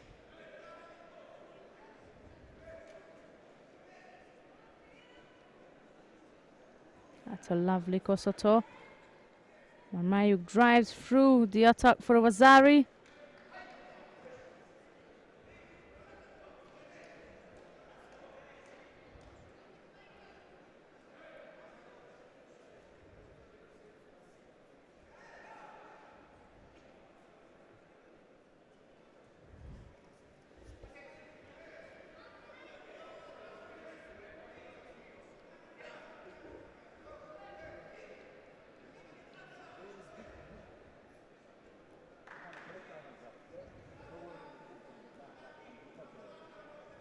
Winner of mat 1, Efima Ramirez, Portugal. Still a bit over a minute left for the Israeli to Mike Kazini, Germany. make a change in this contest. Svensson, Netherlands.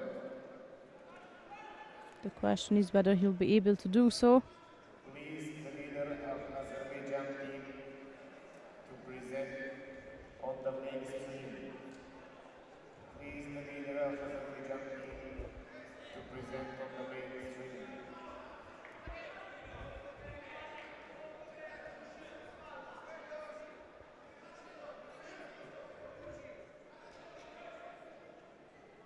Okay, we are ready.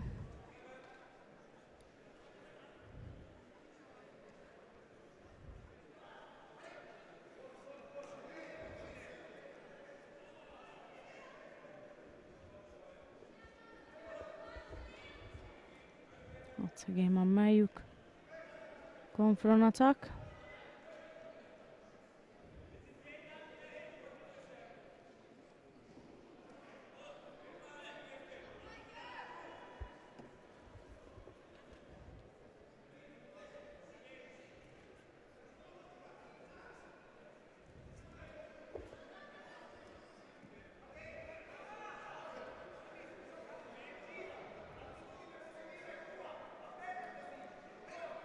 Might cause a penalty. I was gonna say it might cause a penalty for Mamayuk to drop down, but still not helping Kaufman. He will have to indeed score here to make a change.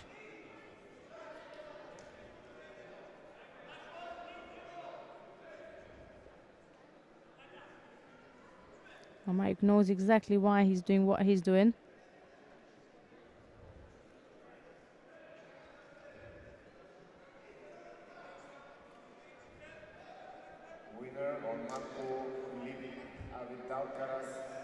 Penalty for Kaufman, stepping out of the contest area.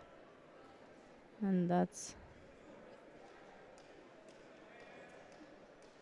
if anything, there was gonna be another Judo for Mamayuk, but that's the end of the contest, and the Estonian fighter Alexander Mamayuk is going through to the next round.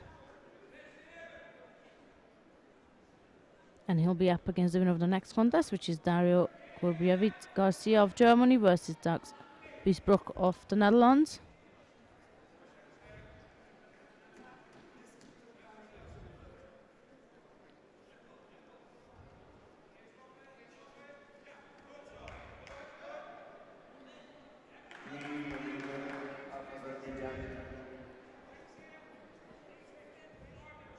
Winner of mat 3, Alexander Barbarin, Estonia. For the next contest, Dario Kurberbey Garcia, Germany. Dax Biesbroek, Netherlands.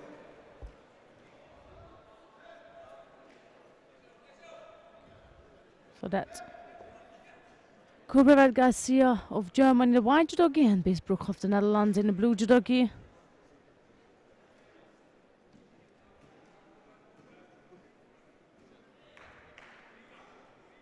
Ladies and gentlemen, the final block will start 30 minutes after the preliminary fights.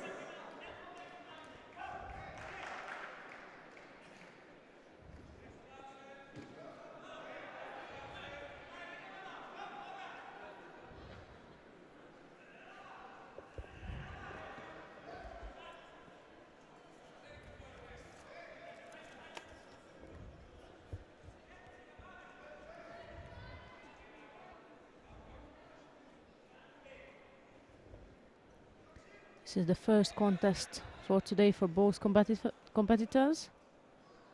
They had a rest on during round one. Kurberbeit was gonna go for a left-sided Uchimata. Biesbroek controlled it. And now he's working in Navaza. That's looking quite promising for the Dutch fighter. There it is. Osaikomi is called on. He lost control over the upper half of the body. There he is again. Attempt number 2. that comes with a better defense from the German fighter. So Beesbrook is unable to turn his opponent over again.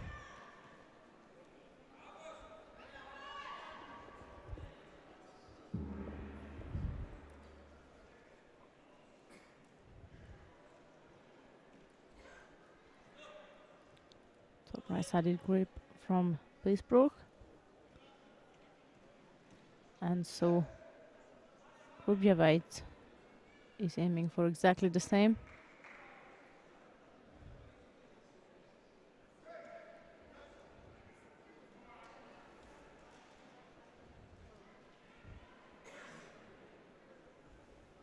Winner of Mat 1, Karen Stevenson, Netherlands. For the next contest on Mat 1, to present competitors in category over 100 kilograms men. Judo for the German competitor. Brazil, Vito Dragic, Slovenia.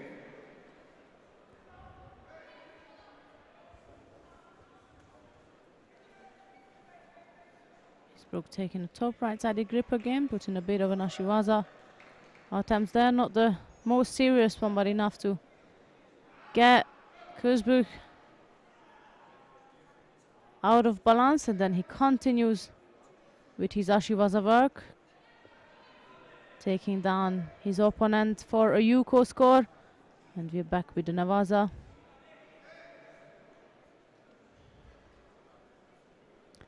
And we can't deny the fact that Beesbrook got a serious set of Navaza skills. That's the Osai Komiwaza called on. It looks more promising than the one before. He's got more control over the upper body, and the arm is locked in with the leg. So even if the German fighter starts moving around, it will be more of a pain for him than pleasure. And that's the end of this contest, with the Beesbrook of the Netherlands taking lead to the next round.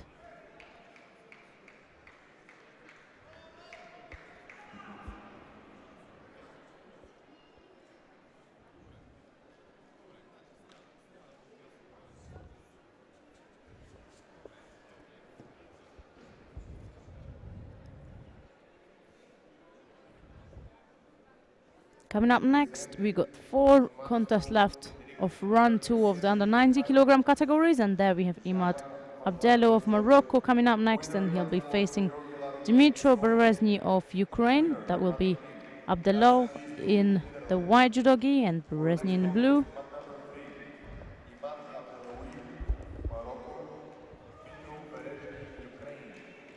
Next contest of mat number 4, Frank Netherlands, and Sofia.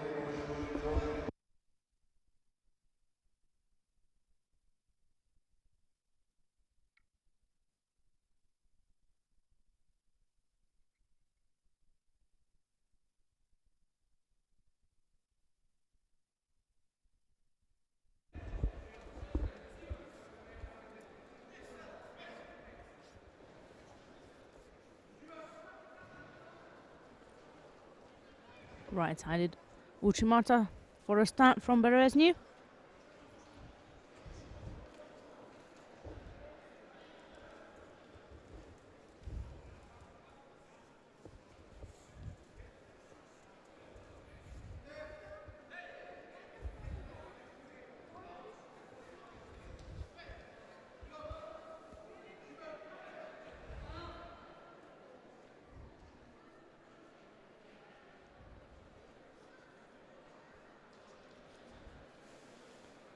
It's again a Ukrainian attacking.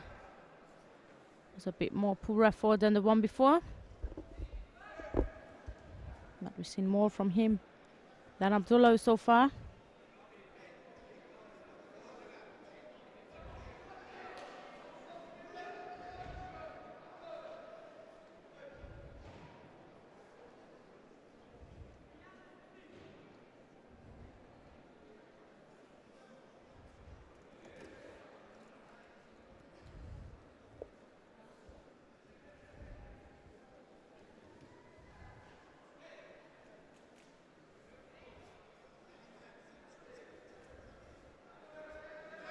That's Judo number 2 for Abdello. And he Opens up now, taking the lead with the gripping exchange. Berezny is around the waist again, that could be dangerous.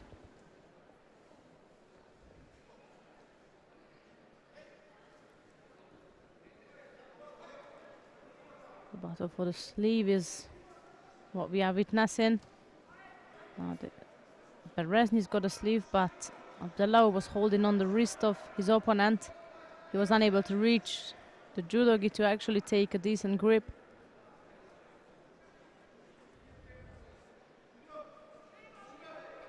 This time is the opposite.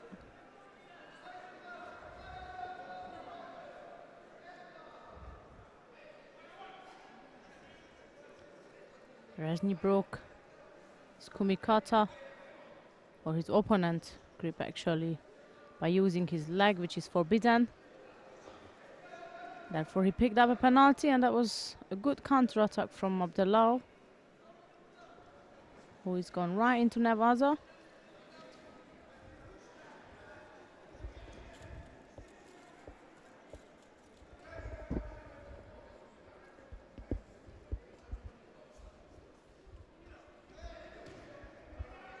That was a good effort from the Moroccan fighter, going for a right-sided, left-sided Koshiguruma. I better fix up my right and left.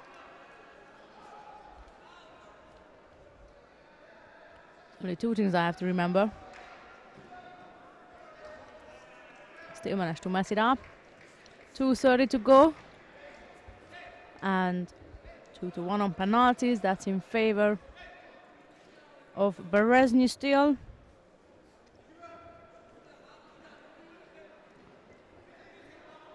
Tulo almost managed to catch Berezny again. Was going for right side Uchimata. Abdullah picked him up. Wanted to take him backwards. And got stuck underneath him, and that's Berezny now who's in favor on top, and the Osaikomi was called on for him indeed. As you can see, Abdallah isn't moving too much direction. Definitely not towards escaping. The time is up, and the winner of this contest is Dmitry Berezny of Ukraine, and he'll be going through to the next round, where he'll be facing Riyad Dadaic of Bosnia or Pata Gwiniashvili of Georgia, is depending who is the winner of the next contest.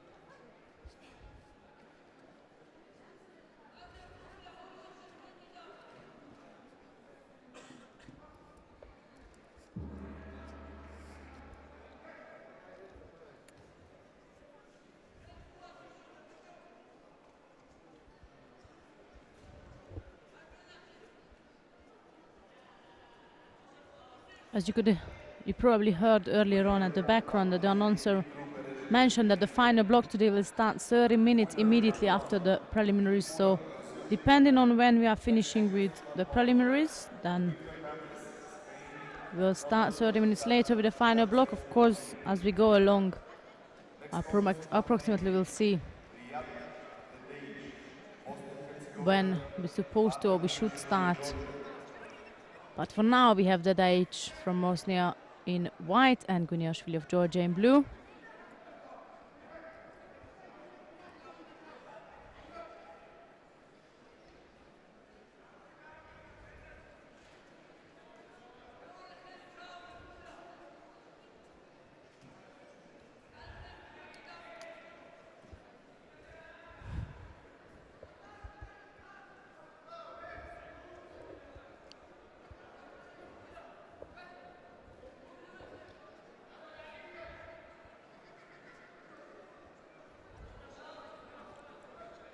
Ladies and gentlemen, the final block will start 30 minutes after the preliminary fights.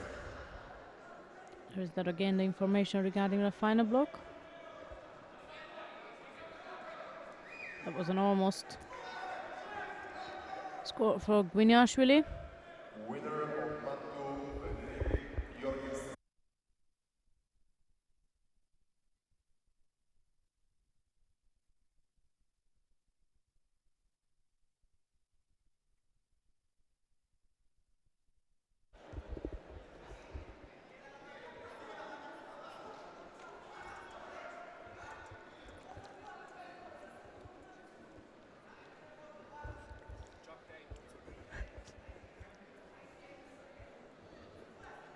Tadaichi is the one picked up a penalty. Oh, lovely Uchimata on the right side. Yuko scored for the Georgian fighter. A bit more with the more work with the sleeve, and that could have gone even for a good ippon. But that's a good lead for Guiniashvili.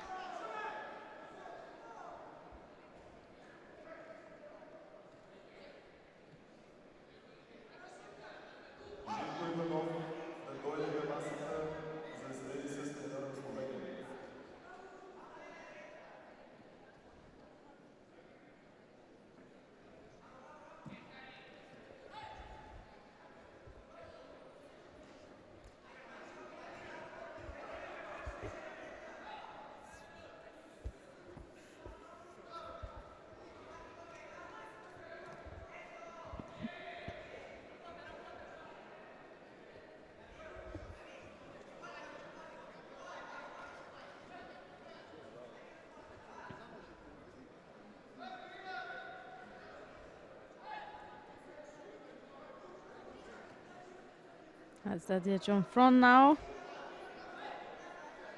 Guiniashvili was seeking to counter-attack his opponent.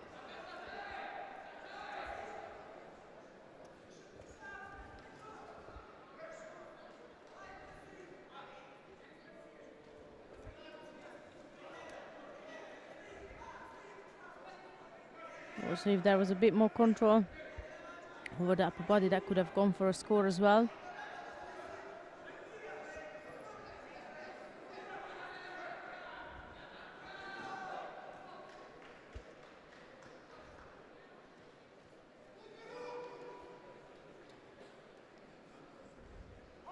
Tadaichi keeps going for this left-sided drop, Morota Seonaga kind of things, but he's very far out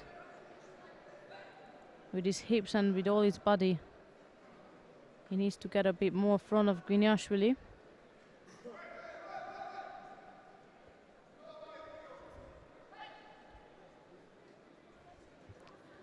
Another great Uchimata attempt from the Georgian.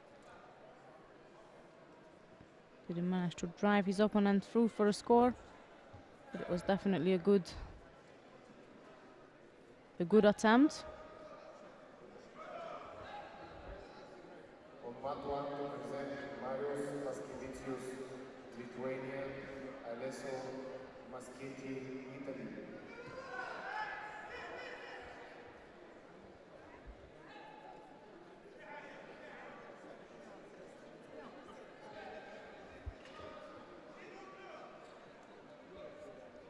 It's a penalty for the Georgian now. Winner of mat 4, Michel Turkey. For our next contest, women over 78 kilogram weight division. Santa Pakinit, Lithuania, Milica Zavic, Serbia.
We get to the end of this contest with Pata Gwiniashvili securing that Yuko he scored earlier on and taking a lead towards the next round of this weight category. We've got 2 more contests left before we're moving to another match to have a look at what the other categories been up to. For now, coming up next is Igor Milenbergs of Latvia versus David Klamet of the Czech Republic.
Klamet picking up a penalty there.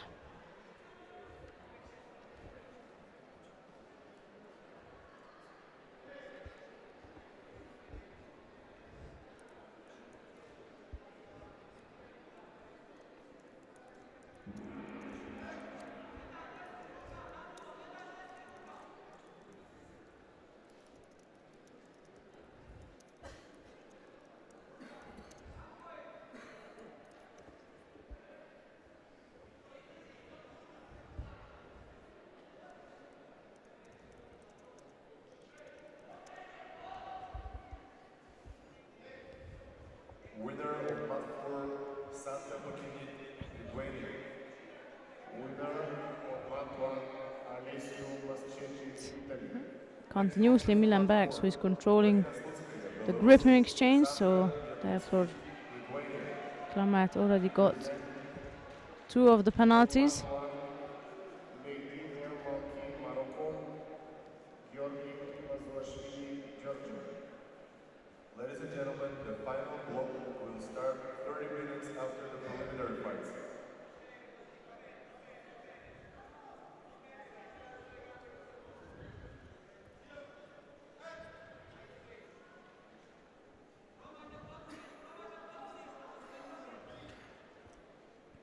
Klamet cannot get hold of Milenbergs' left arm.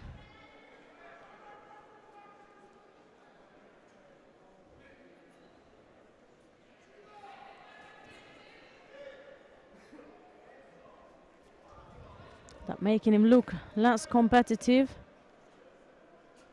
That was a right-sided drop to Nagatan from the Latvian judoka.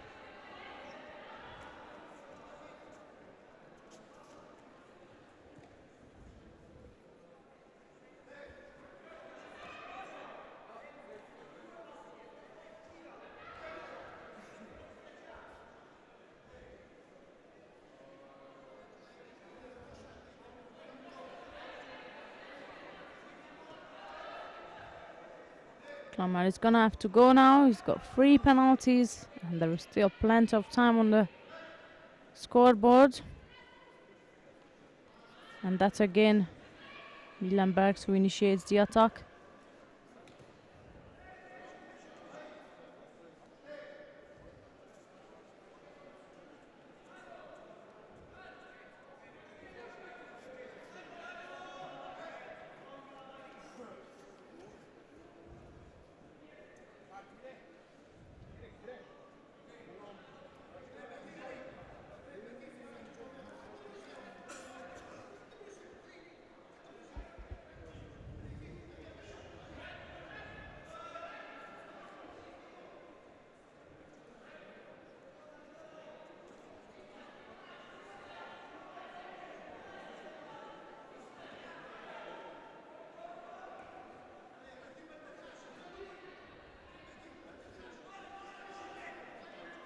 Now 3-1 the penalties. Still, it's Milenbergs who is in favor of winning this contest. At least by the look of the scoreboard. And he's pressuring Clamart at the edge of the mat now. Good effort from the Czech fighter.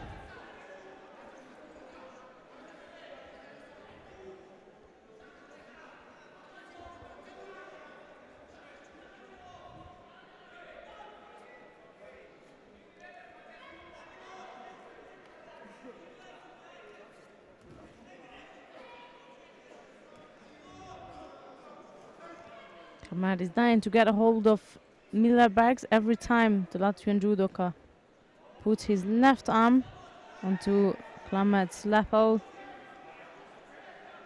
He gives Clamart such a distance that he's almost trying to climb through his opponent.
Considering the fact that Clamart received 3 penalties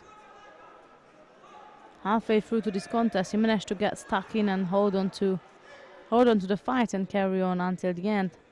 However, what he did not manage is to score on Milenbergs and to take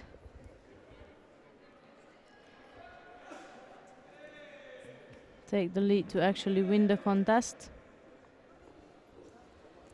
So that will be Aigas Milenbergs who is going through to the next round of the under 90 kilogram category, and he'll be facing the winner of the next contest, which is the last contest of round 2 between Ionut Vazian of Romania and Vasip Sharbatli of Azerbaijan.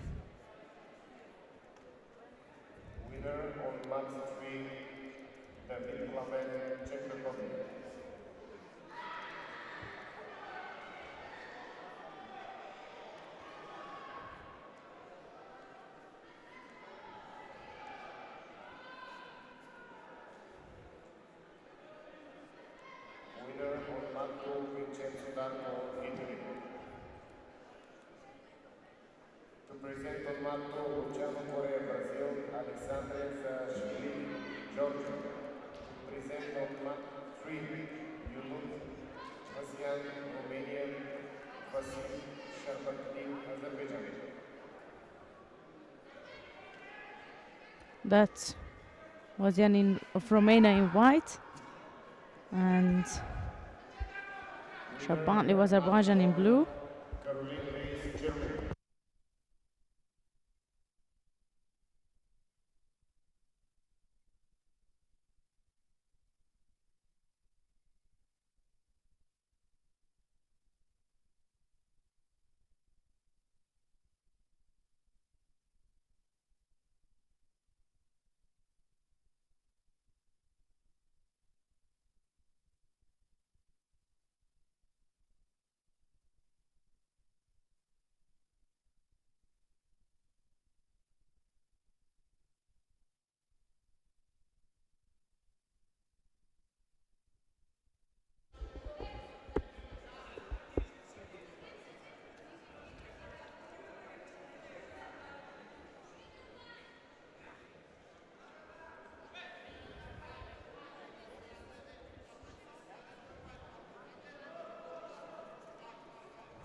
Vazian on top now.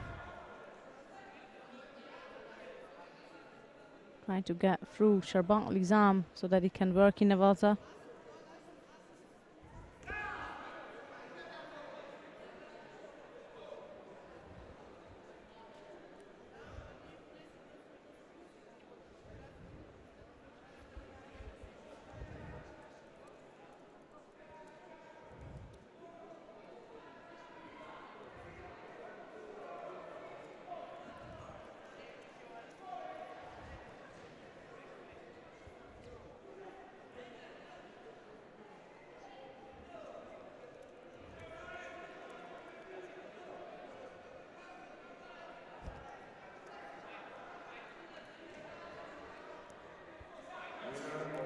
Wazian scoring Yuko, and again he's in Nevaza. In a good position. Sharbatli's upper body isn't on the floor. Did manage to turn him over, but he could not secure the top half.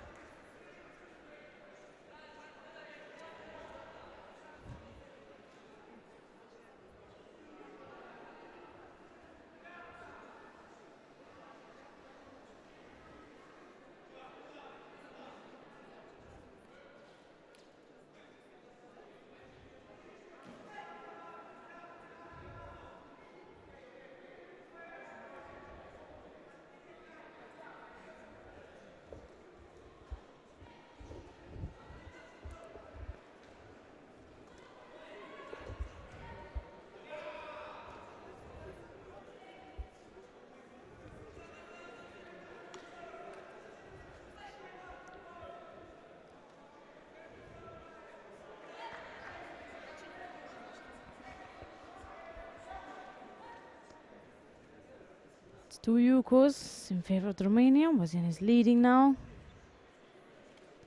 Pardon me, that's Sharbatli who's got the Yuko.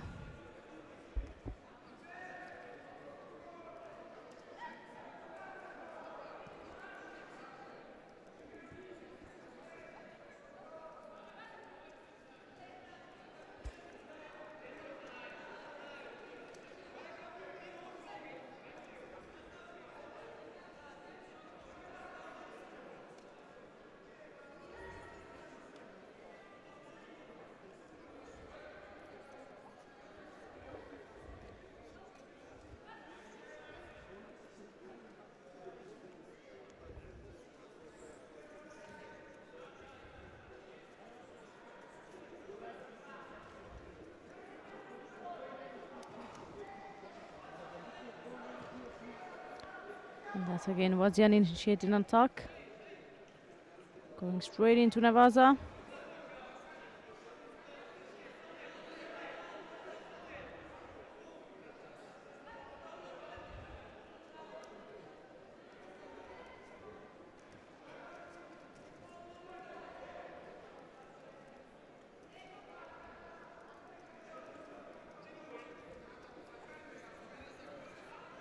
Sharbatli is aiming to even up the contest, attacking on the right side. Wazian is stopping him, blocking the arm. And instead, he's the one who throws in another attack. And as usual, straight into Nevaza, pressuring Sharbatli.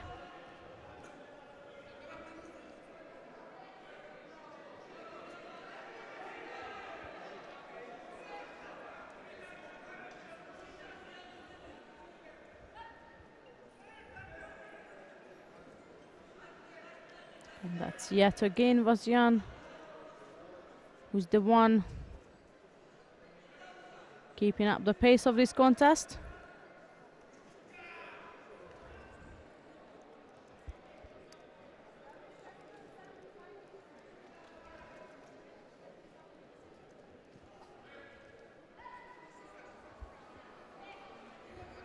Thirty-odd seconds left to go, and there is still 2-1 in Yukos. That's in favor of the Romanian fighter, who is, regardless of the fact that he's leading, is not stopping. But Sharbatli now tries to get engaged on the right side. Wazian knows that he's entitled to get a couple of more penalties.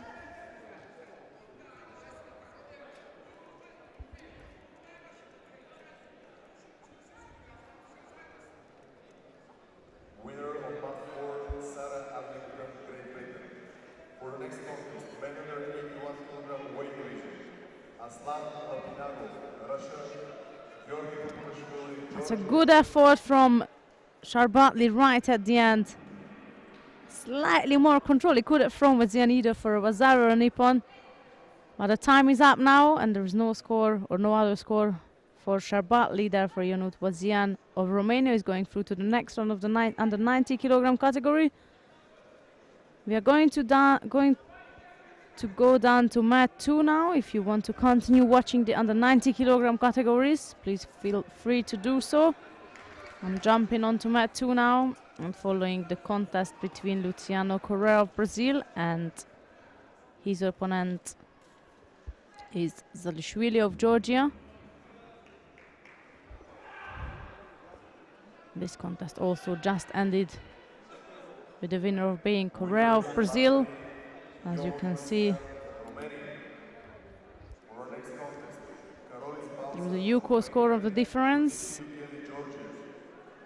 from a world champion, Correa.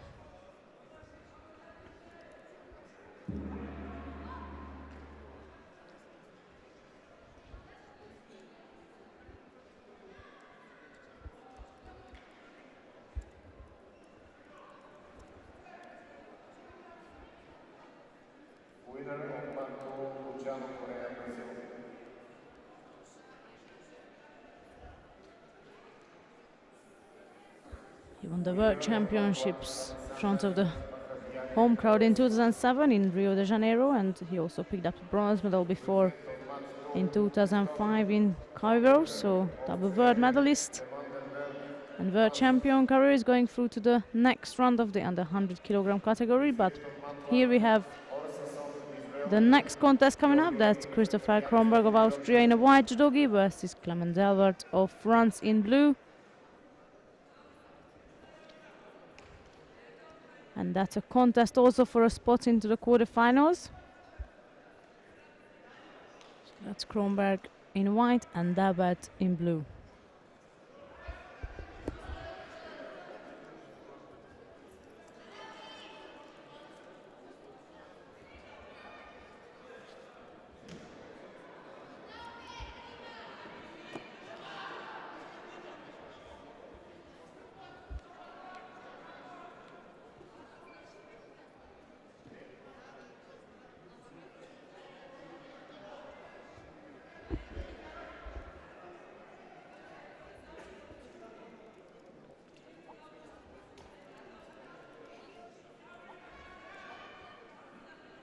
Both fighters had a contest during the first round. Kronberg defeated Minchin of Armenia, and Delvert put Pozzi of Italy out of the tournament, and now he's battling for a spot in the quarterfinal.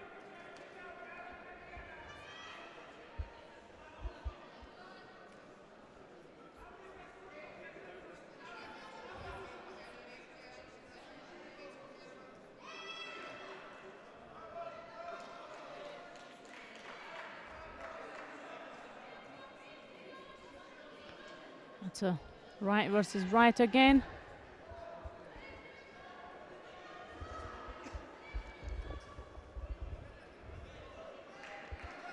Neither of them looking comfortable in this position. You can't really say that one has got a better grip or a better position than the other. Yet it's Delvert who picks up a penalty.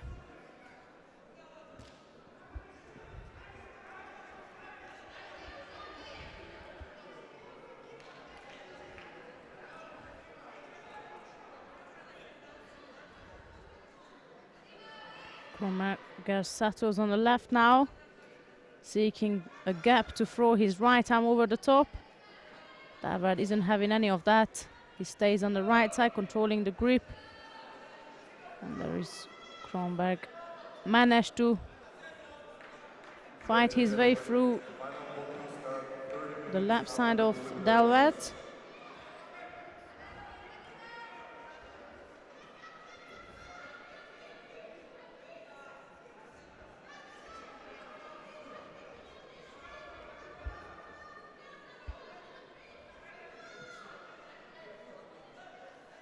Desperation of a movement from Kronberger. He was pressured by Dalvert on the right side, so he decided to fall in for a Kochi attack. Picks up second penalty, which gives Dalvert a better position on this fight. Again, it's the French guy who is controlling the right arm of Kronberger. And the Austrian struggles to get a grip of his own.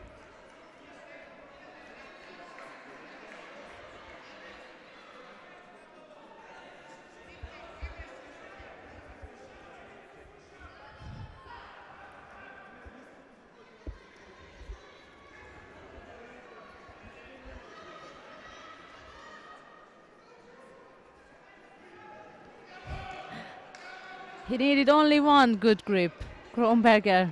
He didn't look good up to this point. It didn't look like he's going to be able to fight through his way of Davert's well-created kumikata structure, and just as we thought, Davert is going to outgrip Kronberger. He stuns his opponent with a Kosoto and barracks him for Ippon. There we are, Christopher Kronberger, who is going through to the quarterfinals of the under 100 kilogram category, and he'll be facing the world champion Luciano Corral. We've seen competing just before. We are continuing the actions from mat 2 with the under 70 kilogram category. The ladies will also fight for a spot to the quarterfinals, starting off with number 1 seeded Antonia Moreira of Angola versus Renata Vucetari of Romania. That will be Moreira in a white judogi and Vucetari in the blue. The Angola player is the current All-African Games champion. She won that last year in Congo. She's also multiply continental medalist. And here she is in action now in Sofia. That's a lovely Ouchigari for a start. Bazari for Moreira. Right-sided Ouchigari, she gone straight into it, wasting no time.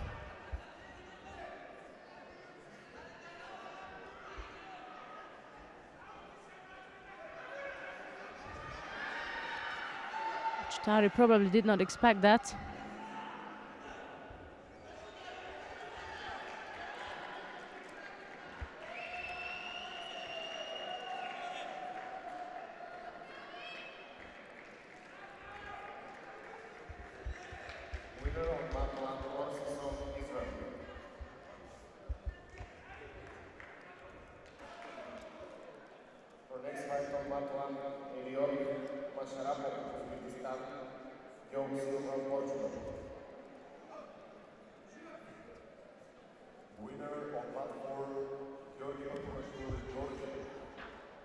This time Vucetari gone for an Ouchigari. Moreira is a very powerful player, so Vucetari will have to be careful with some of these half-hard attacks she might be doing. That's a good control again from the Angola player. Top right-sided grip. Nice work from Vucetari, hooked her leg in. For an Ouchigari, Moreira was focusing only on the kumikata and to move in around her opponent when Vucetari stick her leg inside. Initiated an Ouchigari, which did not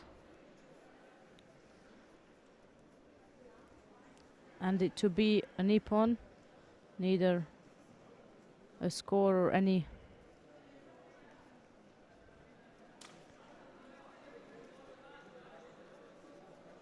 in her favor to take the lead in this contest.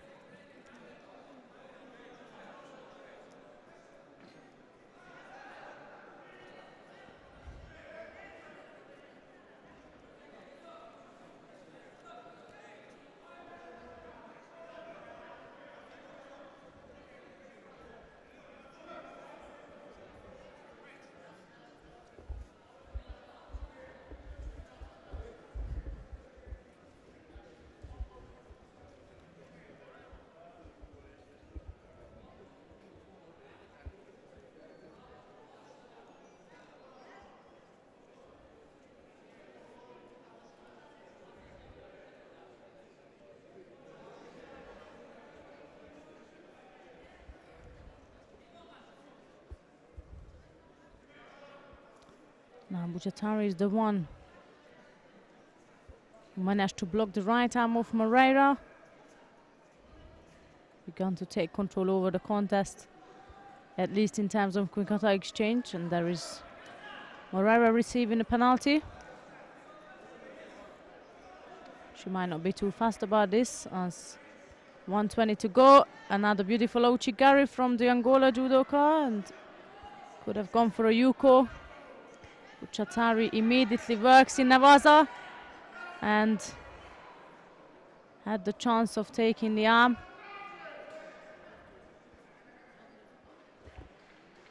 Approaching the last minute of this contest. Winner of round 3, Azerbaijan. Next contest, Eduardo Antoni, Brazil, Ian Jucão, Belarus.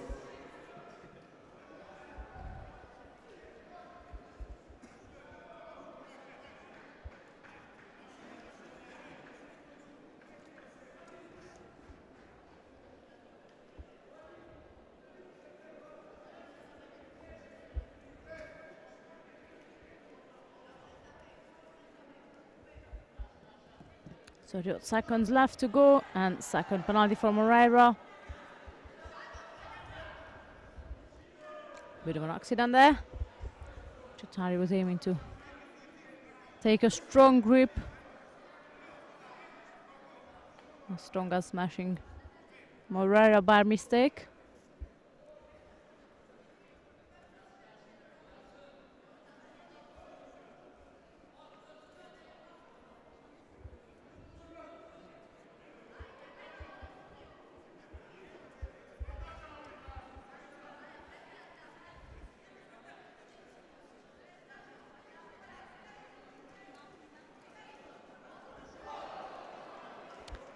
And that's the end of this contest, as Moreira stuns Buchatari for Ippon and takes her way through to the quarterfinal of the under 70 kilogram category, where she'll face the winner of the next contest, which will be between of Miriam Butkereit of Germany and Joanna Bekovic of Montenegro.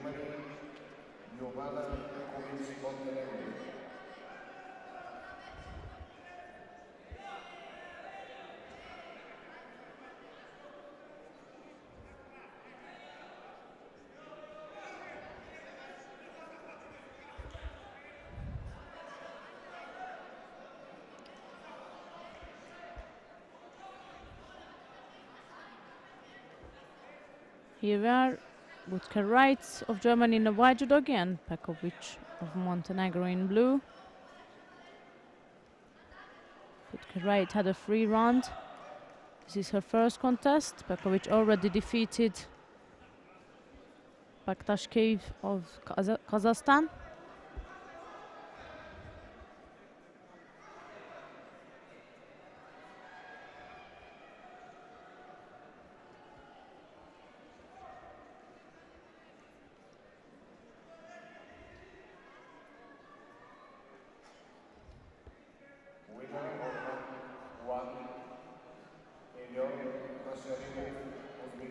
Pekovic initiated an attack. Butkereit defended it, and she pulled her opponent back straight, working into Navaza.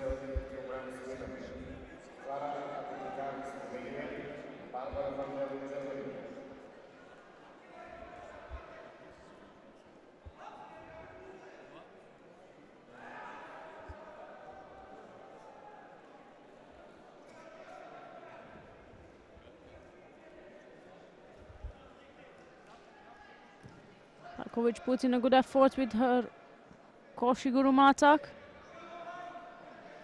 Couldn't score.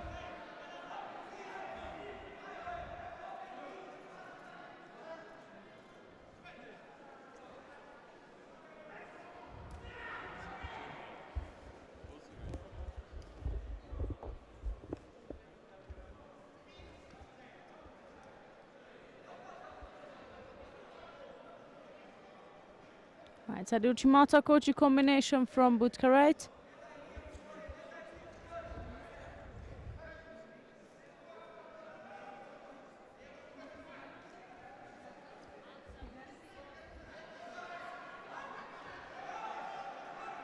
Pekovic keeps drilling her left-sided drops to Naga attempt.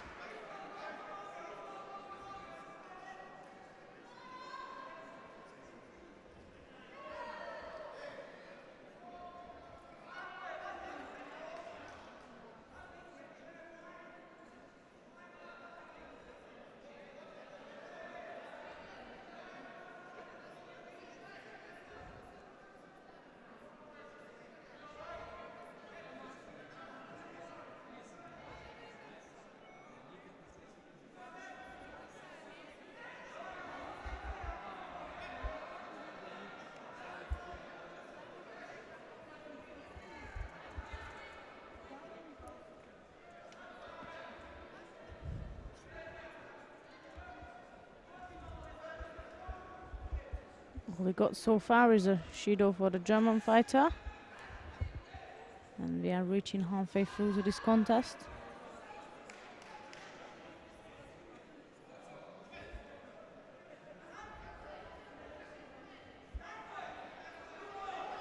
This time Pekovic managed to drag Butkarai down for a Yuko. That's been given a Wazari.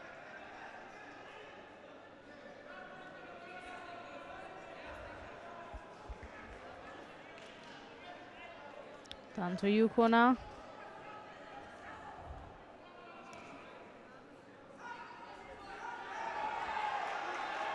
And there she's finishing off her left-sided attacks. They didn't look promising at the beginning, but there she's finishing the contest with a lovely ippon against Butkarai and taking a step towards the quarterfinals of the under 70 kilogram category. And then she's the one who will be facing Antonio Moreira of Angola. Coming up next, we have Julianne Robert from Switzerland versus Jemima Yates-Brown of Great Britain. For next contest, Julian Robrat, Switzerland, Jemima Yates-Brown, Great Britain.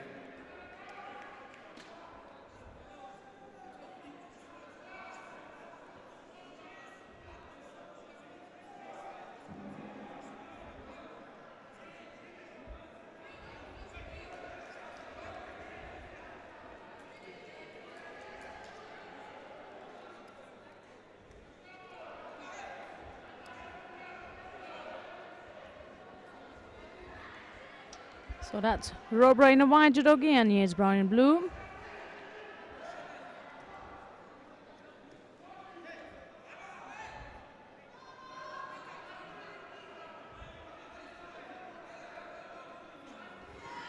The brilliant start from Juliana, taking a good control on the left side, taking her favorite grip and throwing a Tani Otoshi.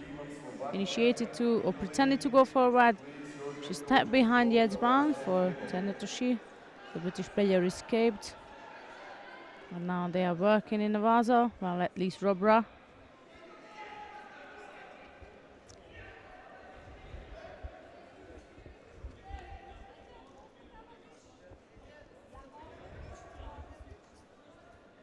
Quite a job to put the British fighter, Jemima Yates-Brown, into an Osaikumi Waza or to score on her in Nevaza, as she's probably one of the most flexible judoka you will ever see. And she can escape almost from anywhere and everywhere. Let's see if Robra got the skills to break that.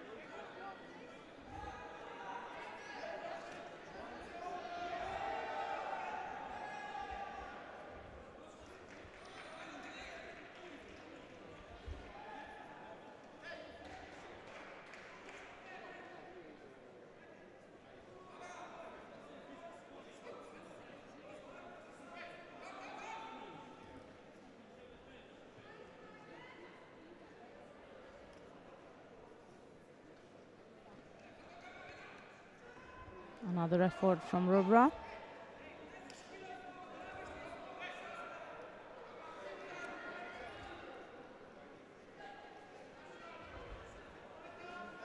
Winner of Andre Yarek Cowboys.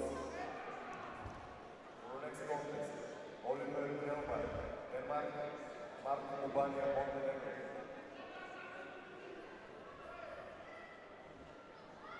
Flying armbar from the British fighter.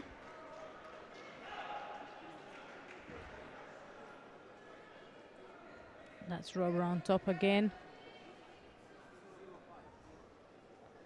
The occasions, Yates Brown will even let her arm out. She knows to actually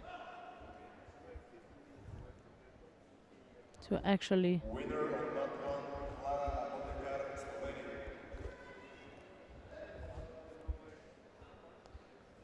Winner on that four, Christian Mubidelao. to actually get her tap out. It's a big job. Ilvan Kamen, Netherlands, Judo, Georgia. Next contest on that one, Yoon Hyun Ji, Korea. So that out from the British fighter. Croatia. Robra was aiming to take control over the top again in Navaza.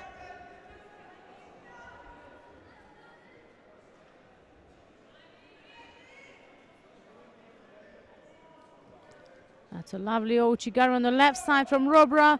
Drives Yates Brown right into Navaza. And in this case, of course, she managed to get the Osakumi to be called on, and this is exactly what I mentioned earlier, that Yates Brown will escape from almost any or every position. There is her arm out. And look, even though Robra is breaking the arm apart, the chances that Yates Brown is going to tap are pretty small. That's a Yuko lead for Robra for now.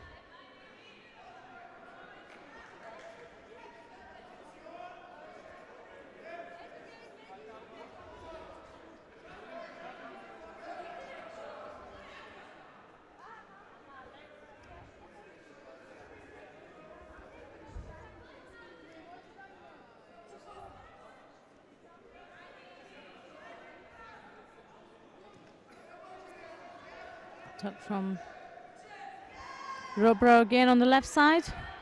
21 seconds left to go.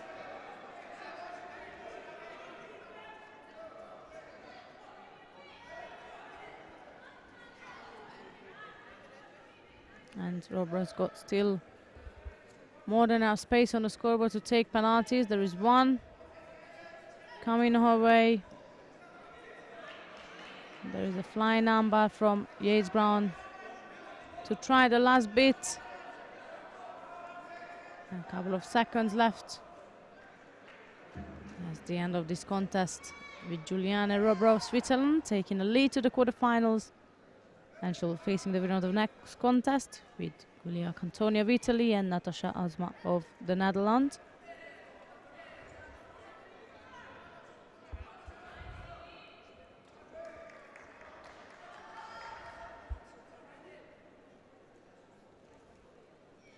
Winner on that two, Juliana Robra, Switzerland.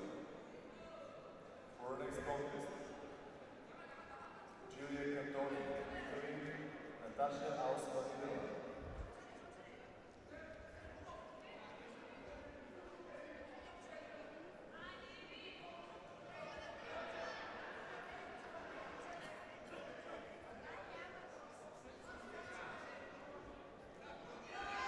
Here we are with our next contest, Cantoni of Italy in white and Asma of the Netherlands in blue.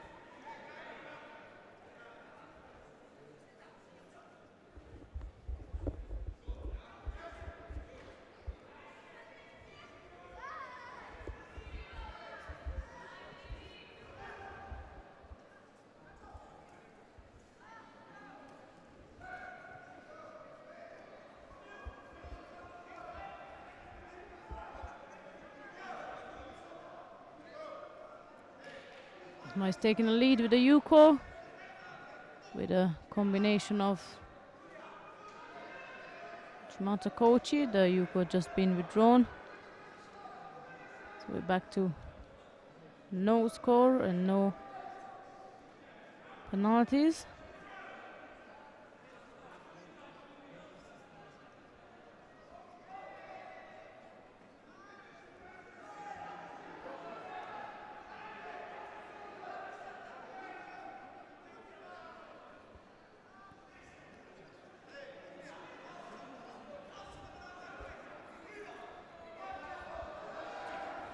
Asma was part of the team, the Dutch team who won the European Club Championship last year in Georgia and Tbilisi, and most of her teammates were competing. They must have came as a club, so the most of their teammates were competing or are competing throughout this weekend, and there she's finishing the contest, taking the lead to the quarterfinals.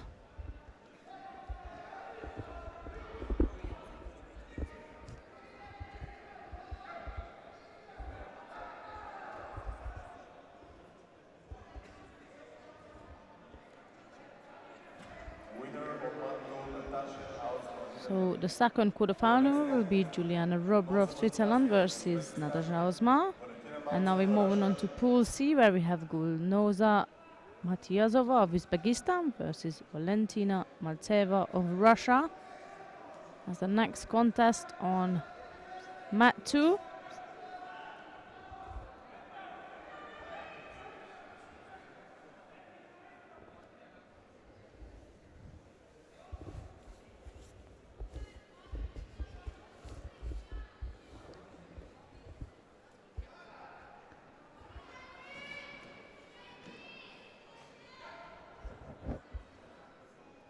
So that's Matniyazova of Uzbekistan in white and Maltseva of Russia in blue.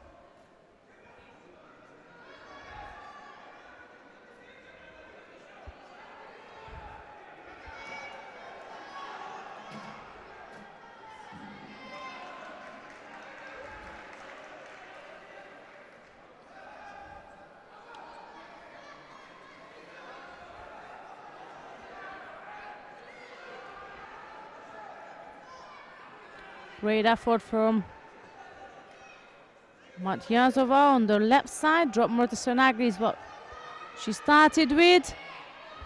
Maltseva, however, taking the lead in Navaza immediately and almost put her opponent into danger.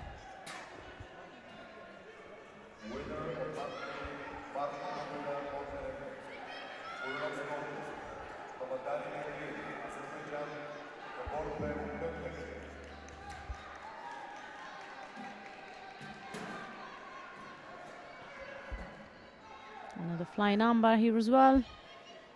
Seen the same from the British fighter in the previous contest.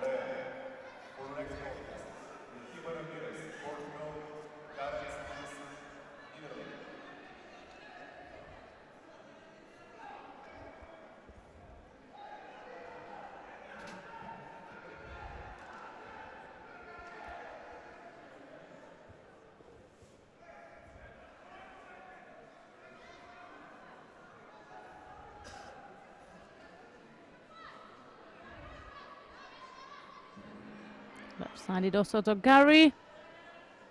Maltseva controlled it, and Matniyazova pulled her through, almost onto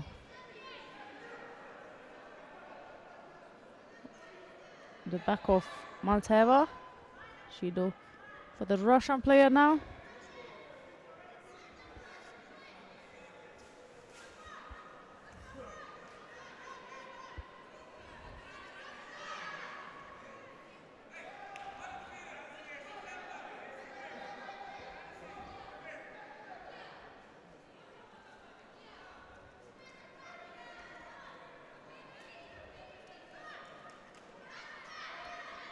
Now the Russian fighter is in a better position.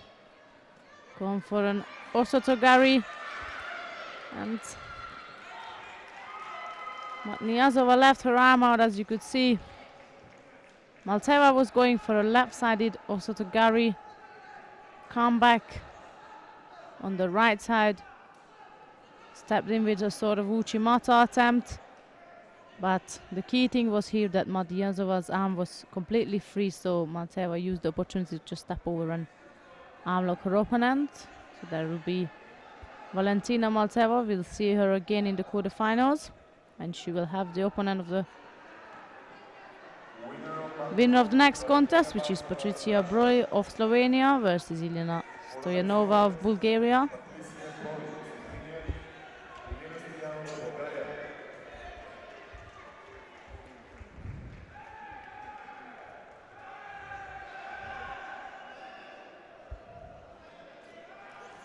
So our next contest will be Broly of Slovenia in white and Stoyanova of Bulgaria in blue.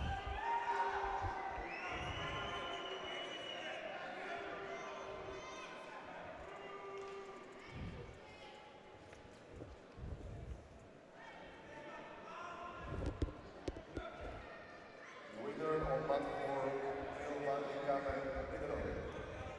For our next contest, Alexander Shevchenko, Belarus, Siena Mazov, Azerbaijan.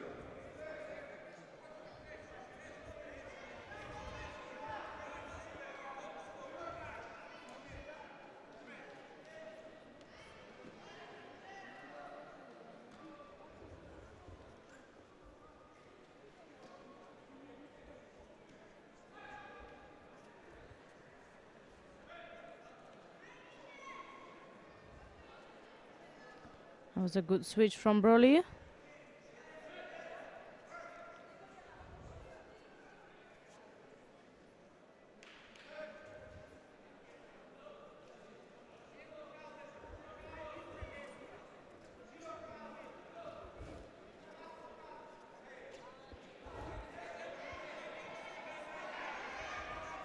Stoyanova is seeking to go right side Dochigari. Broly throw herself underneath for Sumigashi. Stoyanova stopped, stuck on top of her, and now she was working in Nevada to take her leg out.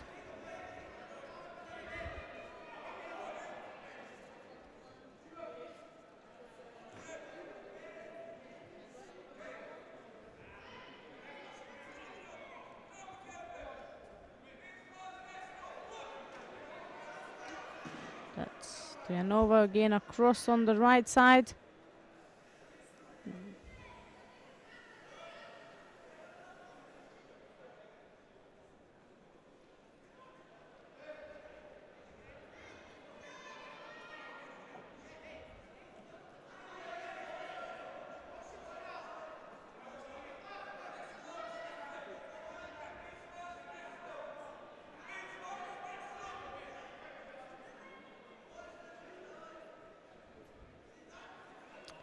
Good work on also to Gary.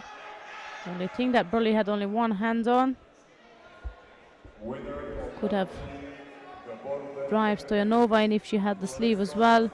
Penalty for incorrect gripping for the Bulgarian fighter.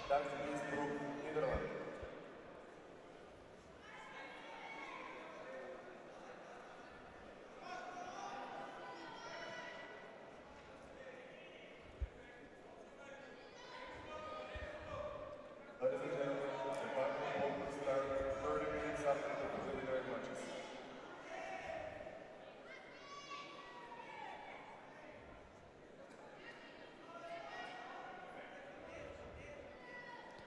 Broly is aiming to shine with her Nevaza skills here, and there she is. Osaikomi is called on now. And Stoyanova just escaped right away.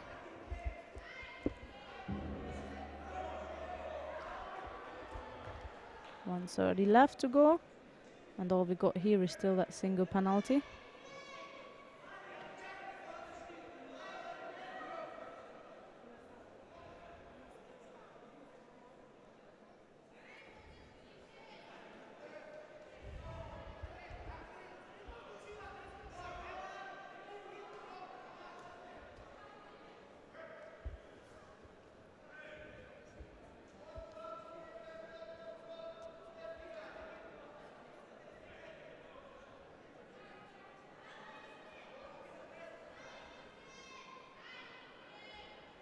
Winner of mat 1, Hima Ramirez, Portugal. For the next contest, men over 100 kg weight division. David Moura, Brazil, Tadar Machutante, Ukraine. So again, the right sided Ochigari.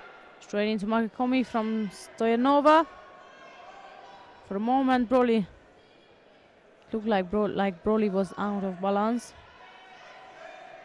She obviously controlled well the attack from Stoyanova. Last minute remaining of this contest, and that's still the Bulgarian who is under pressure since she got a penalty earlier on.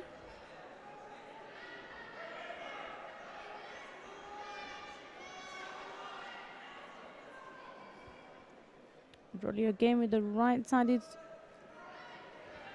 Also to Gary, she could not manage to pull through, even though she was turning onto a sort of hard right makikomi at the end. There she's again working in a waza.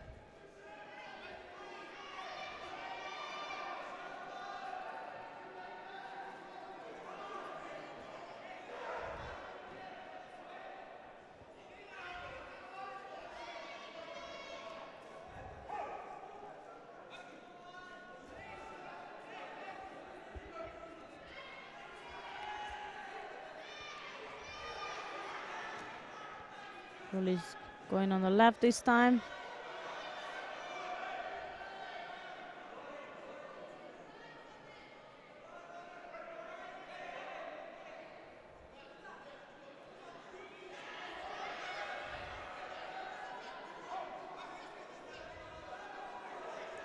Broly is gonna have to hold on to that. Dayanova is really eager to rip her arm out. Luckily for Broly that the time is up and she'll be able to take a spot in the quarterfinal of the under 70 kilogram category.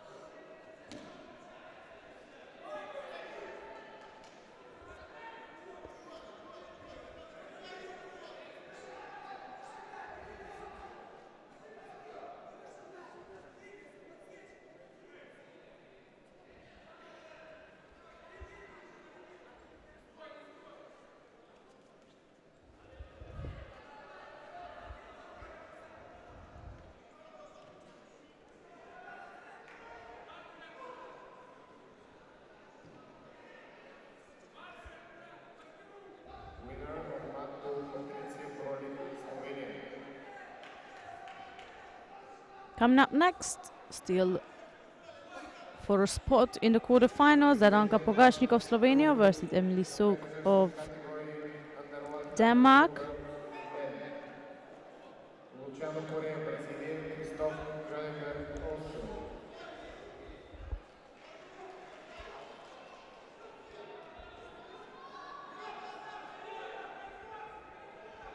That's Pogacnik of Slovenia in white and Sok of Denmark in blue.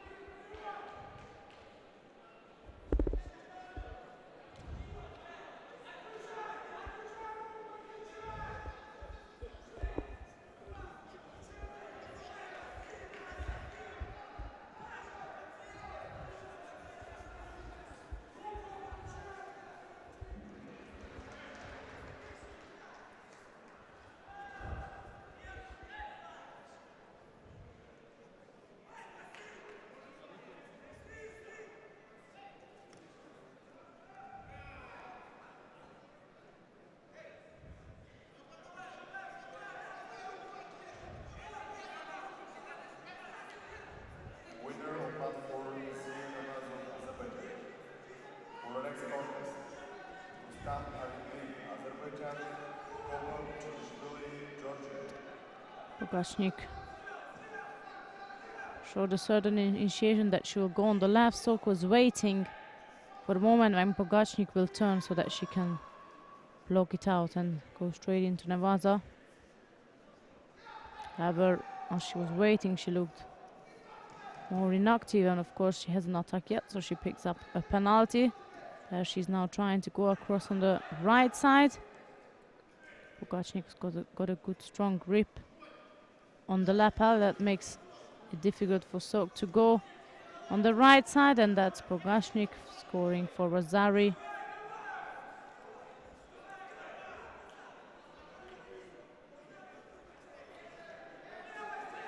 They're gonna have to fix the scoreboard. It's definitely not for Sok de Vazari.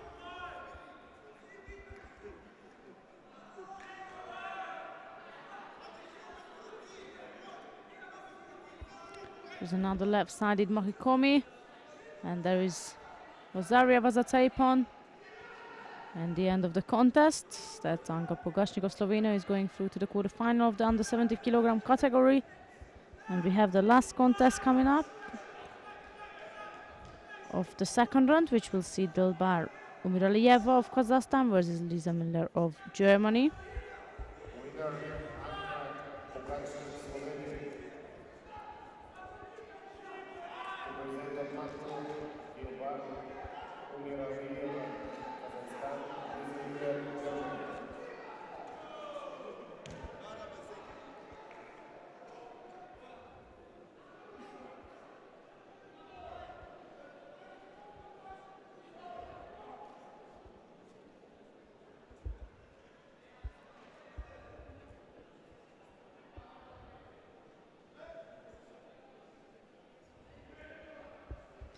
So there is Umiralieva in white and Miller in blue. Winner on mat 1, David Moura, Brazil.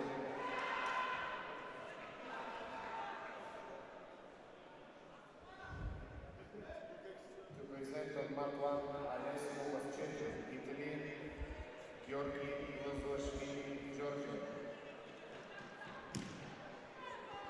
That's a good effort from the Kazakh fighter.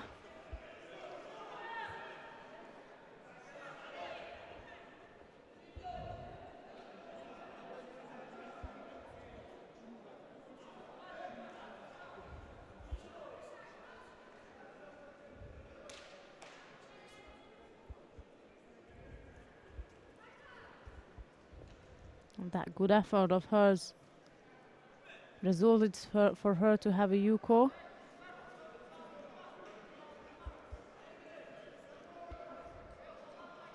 Winner of mat 3, Dax Beesbrook, Netherlands.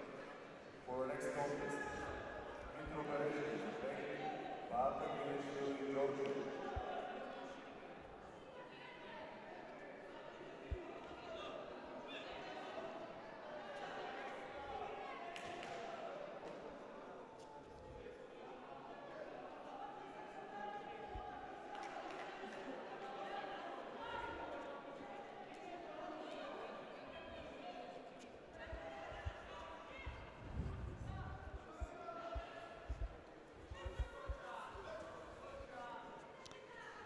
Lisa Miller is taking a lead this time with the Vazari. So that puts Umiralieva under pressure now.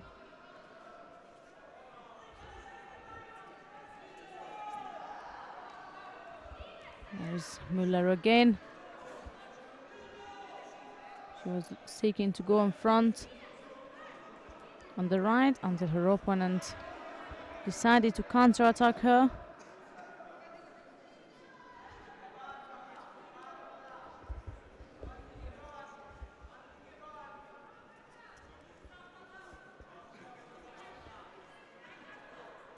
There's another counter from Umiralieva, but in the best case it's only Yuko.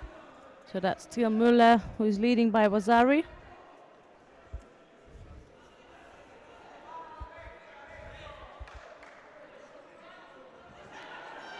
Not this time. That was definitely a score for Umiralieva, and the referee decided to give a Yuko for that.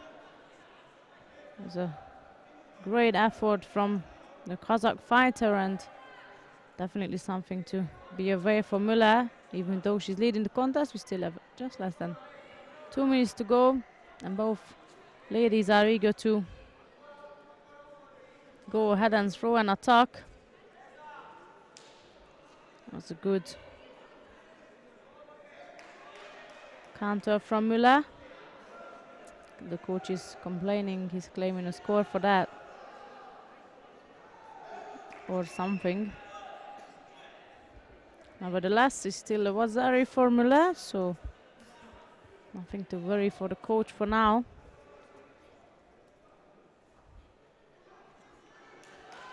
And there is Lisa Müller catching her opponent with an Uchimata, so that should be a Vazari Vazatapon if the Vazari, what the referee indicates is correct. There it is. So it's a Vazari Vazatapon, and Lisa Müller of Germany is indeed through to the quarterfinals of the under 70 kilogram category. And that leaves us to move onto the under 100, which is coming up next on mat 2. We are staying on mat 2.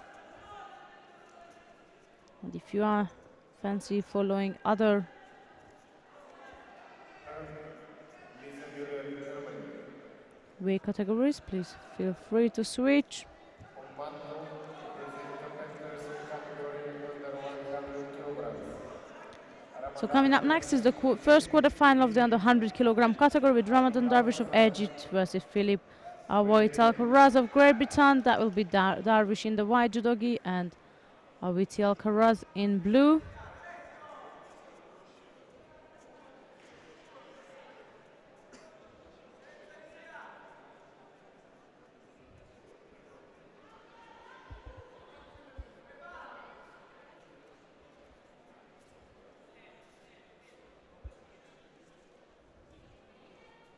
Winner of Mat 4, Rostam Alibli, Azerbaijan.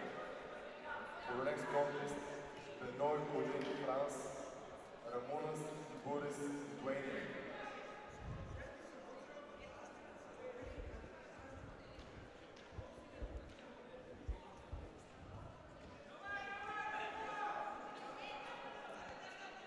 Darwish is not only a multiply continental champion, but he also won the Hungarian Grand Prix last year in Budapest, and just a year before he got gold in Tashkent in Uzbekistan at Grand Prix as well.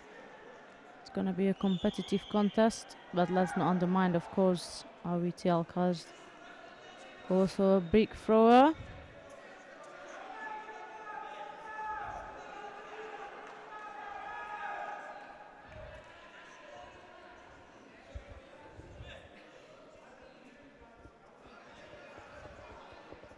Uchimata from the Egyptian.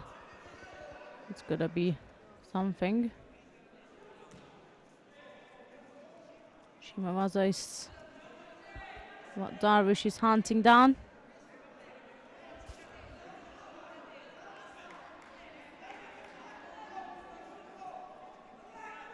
No score for the Uchimata.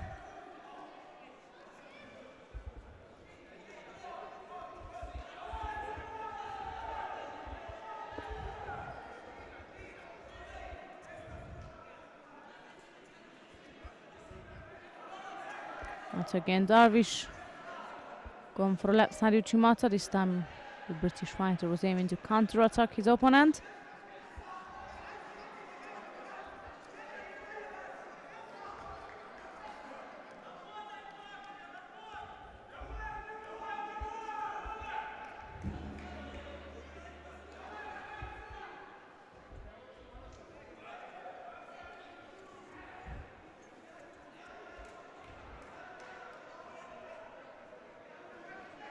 It's a penalty for the British fighter now. It's the second time the referee has given it and they withdraw it, so we're back to square one.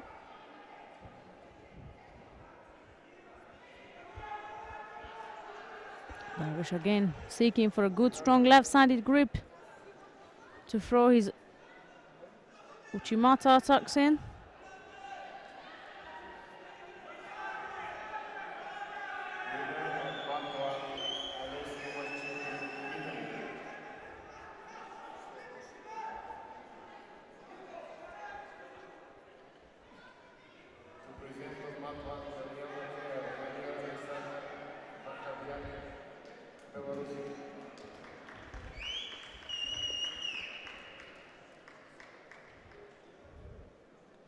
Darwish is struggling now. He's aiming to break off Awiti's grip. He did indeed manage that, and as he broke the grip off, he managed to turn in for Uchimata, and this time he got his score indeed, which was a Wazari. There is the Wazari on display.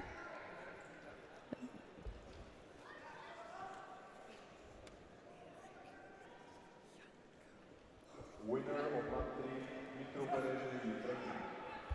For the next contest, Aikars Philippines, Latvia, Joran Vasian, Romania.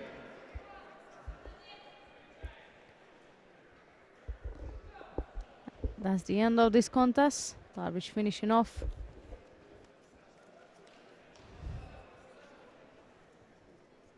Keeping top position with his number 1 seeded position. He's through to the semi-final now. And the question of who is he going to face, we'll find out soon. After the following contest, which is between of Michael Corral of the Netherlands and Frederik Jørgensen of Denmark.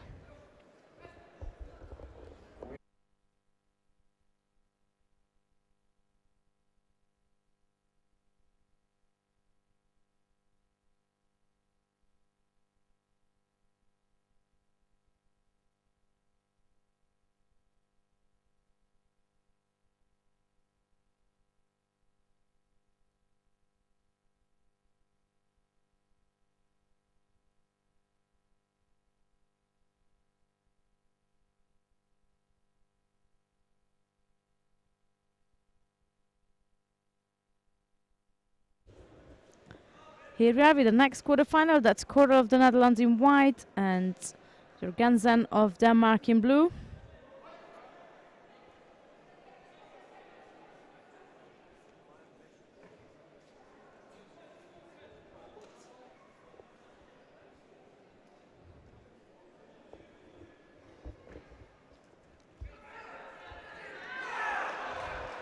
Oi, oi, oi. Just peeked onto mat 1 where I saw Daniel Nata of Romania getting stunned by Vakaviak of Russia. Beautiful throw, but here we have Corral trying to do an Uchimata on the right side. And Jørgensen wasting no time, right straight into Navaza.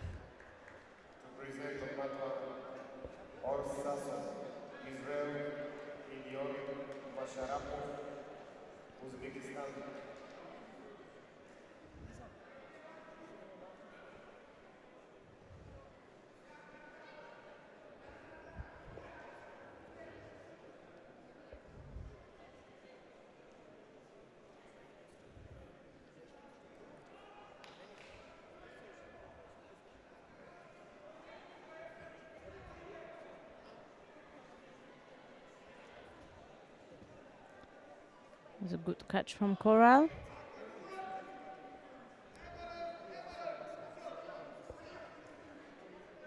Jørgensen picks up a penalty.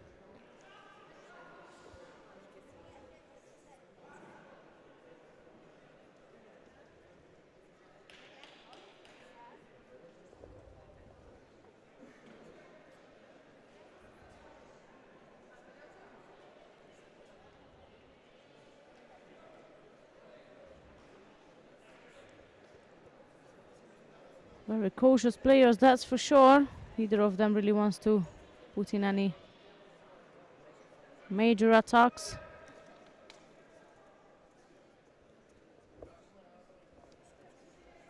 It's Corral with the right Uchimata again. Jørgensen was there to counter-attack him, or at least to try.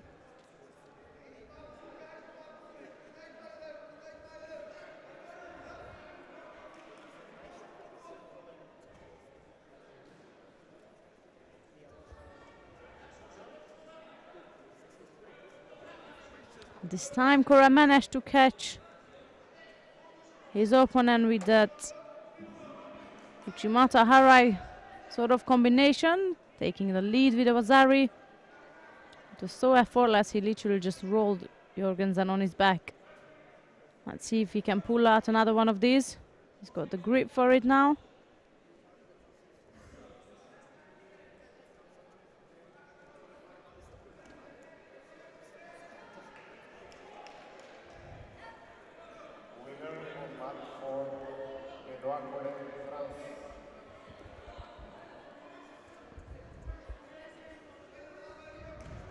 That's penalty number 2 for Jørgensen.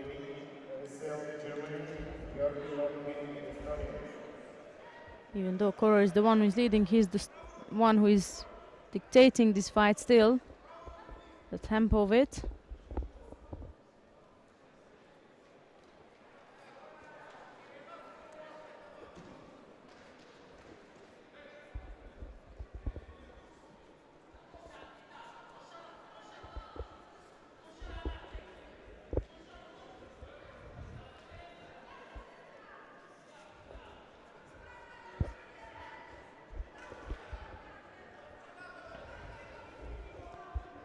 Try to rather settle for a bit of a safety work now. And Jorgensen just hanging on to him, trying to get closer to Corral to be able to do something, but Corral's got a strong grip installed, and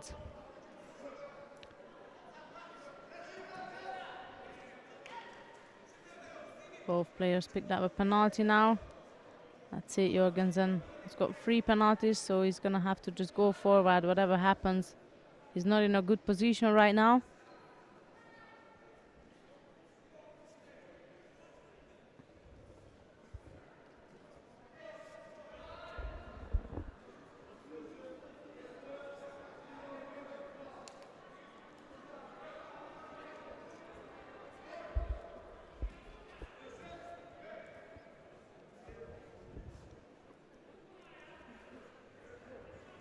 So the second left to go, and there was still a buzzer lead for Corral.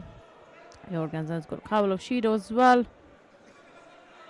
So the Danish fighter is the one who just has to do whatever he can. Change the display of the scoreboard.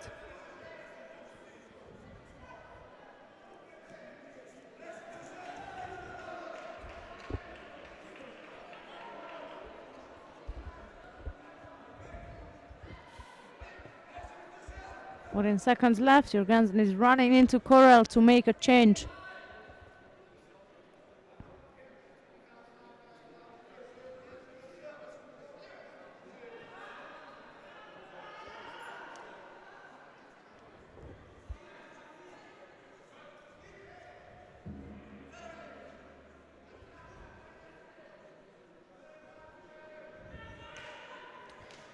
Time is up at the end of this quarter-final, with the winner being Michael Corral of the Netherlands. So he will have the opportunity to face number 1 seeded Ramadan Darwish. And we're moving down to Pool C now with Lasha Tavaluri of Georgia versus Vincenzo Diaco of Italy. That will be Tavaluri in white and Diaco in blue.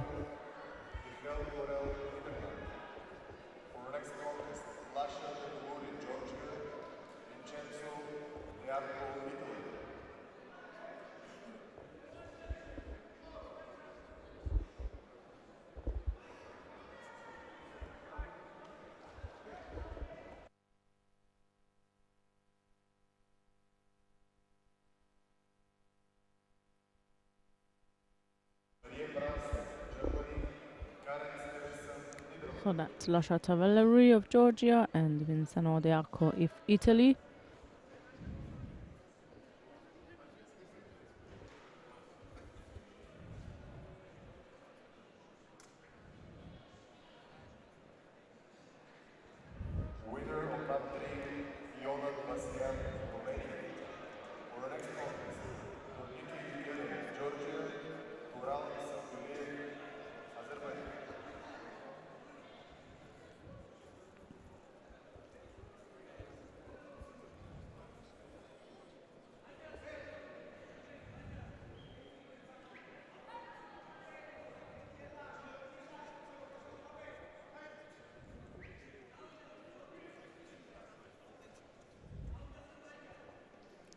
Diaco got a penalty, then he opened up to pressure Tavaluri with the top right-sided grip. The Georgian escaped and in fact tried to attack, but without hand it will be a bit difficult for him as well. It's a good attack from the Georgian. Bit of an Osato Harai combination, what we've seen there.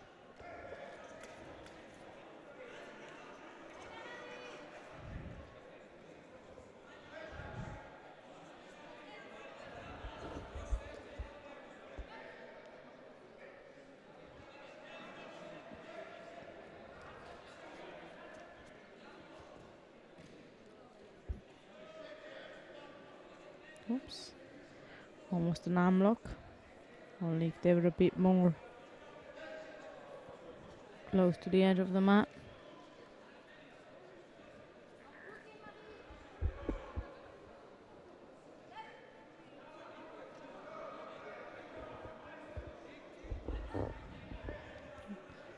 One of them is gonna go with the Rosoto. Both fighters are seeking to go on the right side with Rosoto Gary. And if one of them gonna catch it on the right time, could be the danger for the other.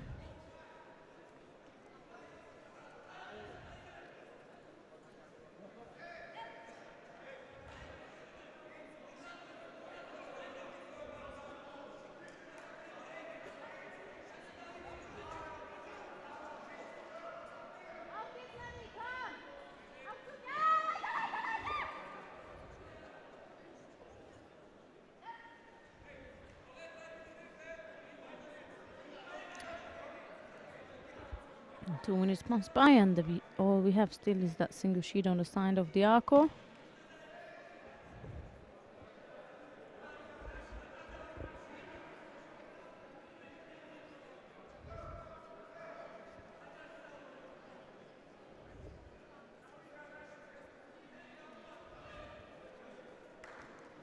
It's always the case with same-sided opponent. This is a right versus right, so the struggle and the battle for the kumikata is always going to be higher than if it was a left versus right.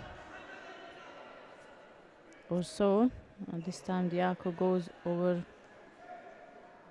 across, picks up a penalty. The second one. Now it's got the lapel and a top grip.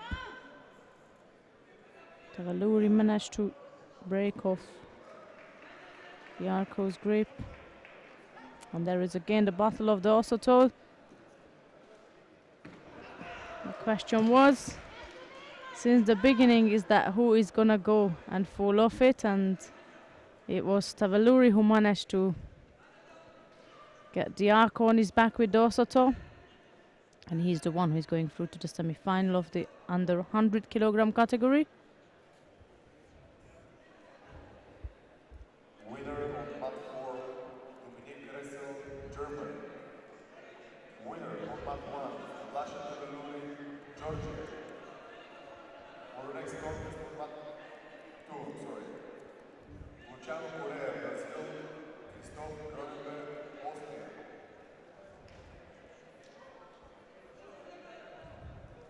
Next contest of mat 4, Frank David, Netherlands, and Ilkan Michel, Turkey.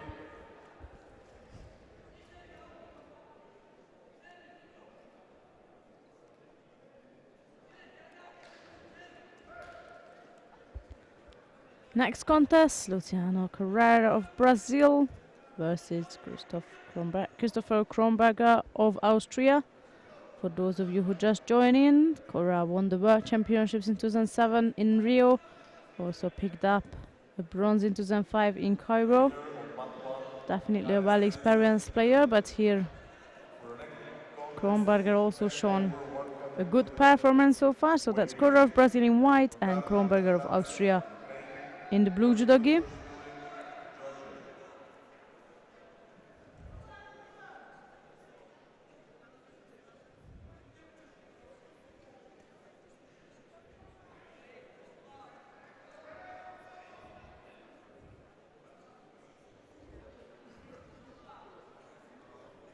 Winner of mat 3, Ural Sakulev, Azerbaijan. For next contest, Ricardo Zukao, Belarus, Mark Kubania, Montenegro. Correa is putting the Austrian under pressure with just simply having a good kumikata structure.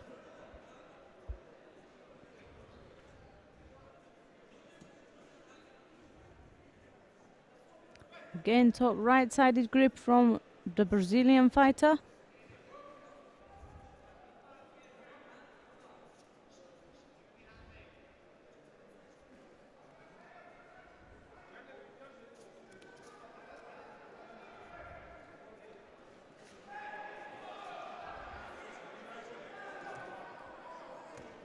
We don't want to be under that grip of Correa.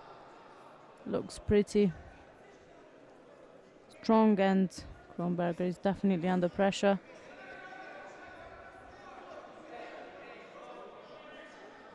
That's a penalty for both players, which leads us to have 2-1 in favor of Correa. Coming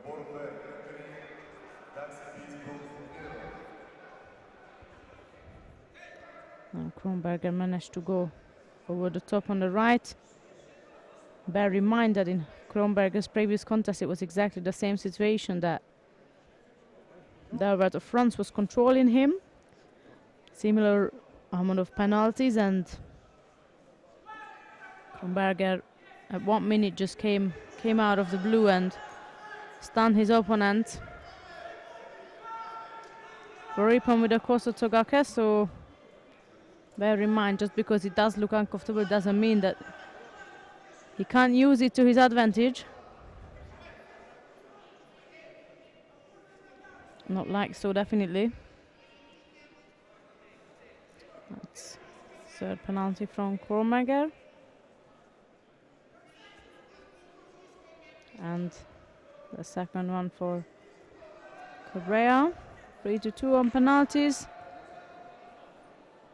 And Kronberger is trying to climb through Correa's left arm.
Kronberger is still climbing, or trying to climb towards the right side of Correa.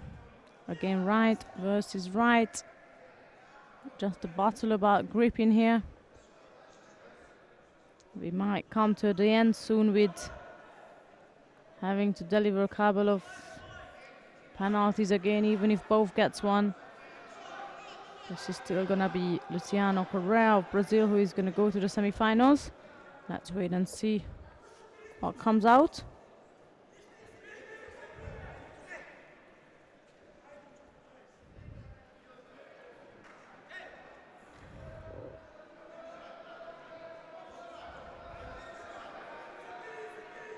So that's double penalty, but as I said, that's 4 for Kronberger in the final.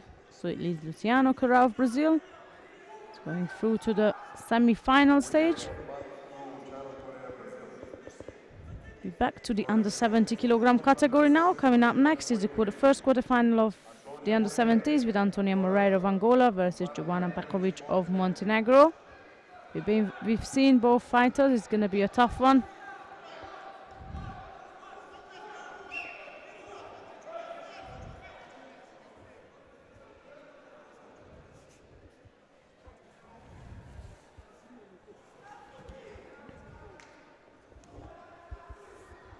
So that's Moreira in white and Pekovic in blue.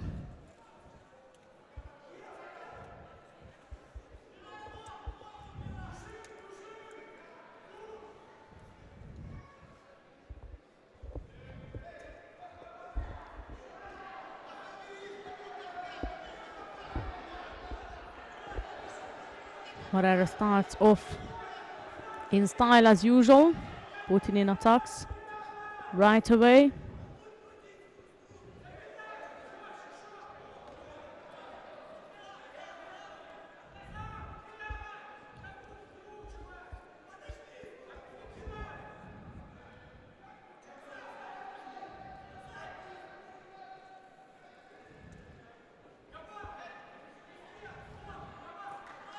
Pekovic also puts in the effort now. Left-sided Koshiguruma is what she tried.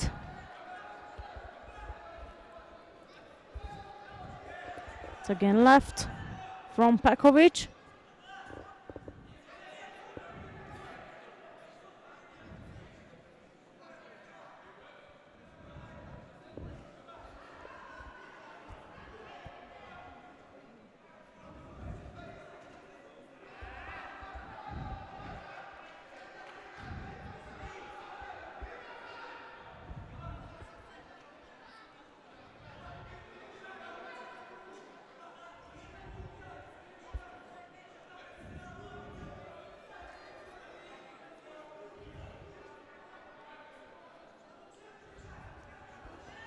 And that's the lovely Ochigari from Antonia Moreira, the very powerful throw she always managed to pull out.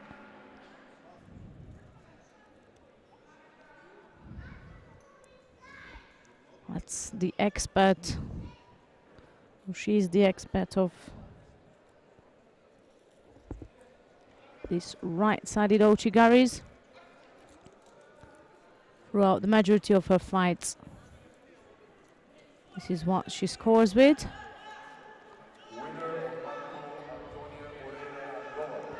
And so she managed to score to go through to the semi-final of the under 70 kilogram category, where she'll be facing the winner of the next contest, which will be Juliana Robro of Switzerland versus Natasha Osma of the Netherlands.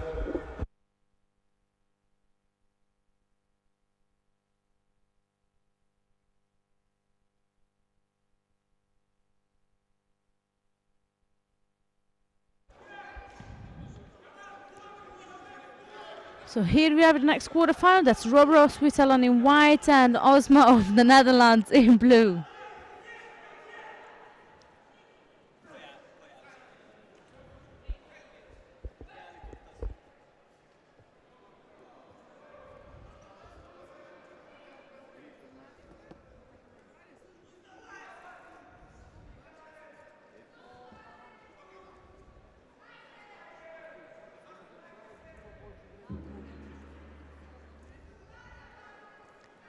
Robros keep throwing in some attacks front and back.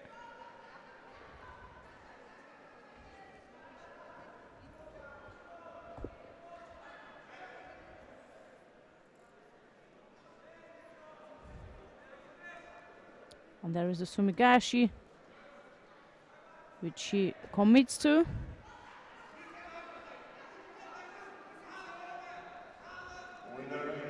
Penalty for the Dutch fighter.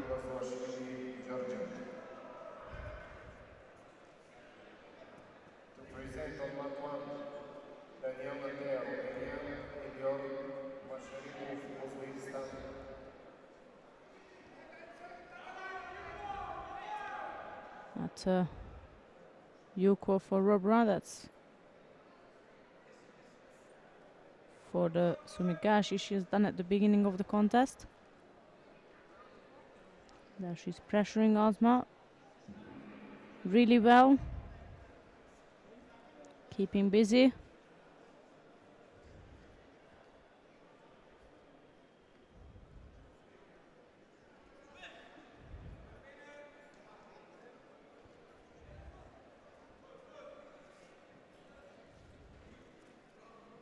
And again, question if she's gonna go back for Sumigashi. Osma felt the pressure and she already got scored with that Sumigashi, so she find a solution to try and counter-attack Robra. No score for the Dutch fighter.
Osma stepped up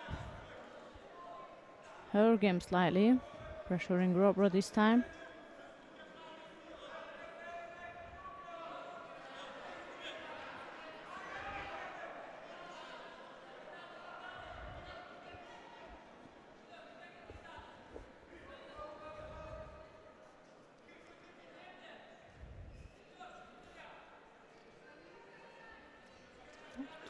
Well settled left-sided grip for Julian Robra is good enough to spend the last minute to just control Asma. She's done a combination with the Tani Otoshi, and then she was aiming to work on Navaza.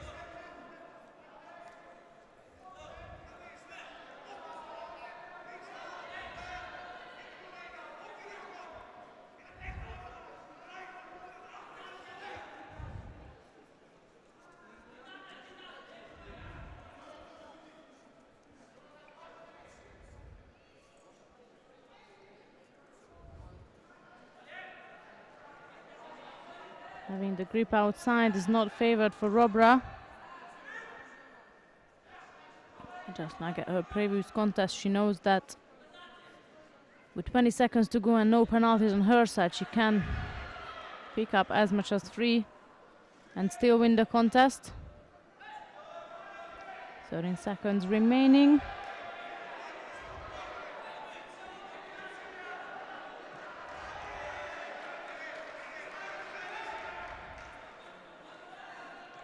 What Robra has to do is just to stand on her feet.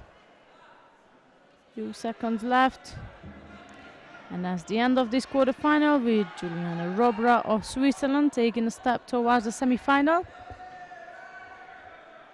We've got 2 more quarterfinals left in this weight category, and that will be Valentina Malteva of Russia versus Patricia Broli of Slovenia. That'll be one of them.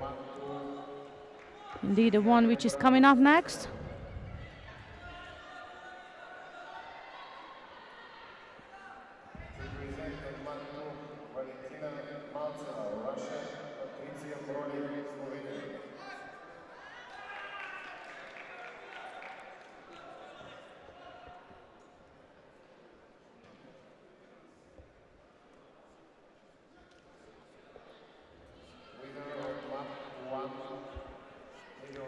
So that's Malteva of Russia in a white judo and Broli of Slovenia in blue.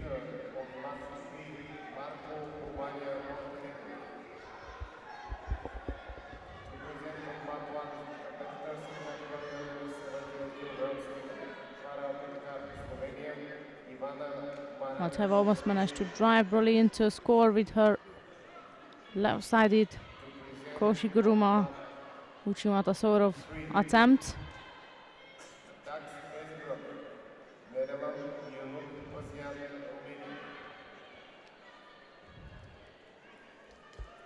Broli immediately take action against that left arm of Malteva and aim to take control of it. Block the Russian's left arm out. Up to now, when she managed to throw it across again, that was Uchimata Sumigashi combination from Malteva. She couldn't get a score with it.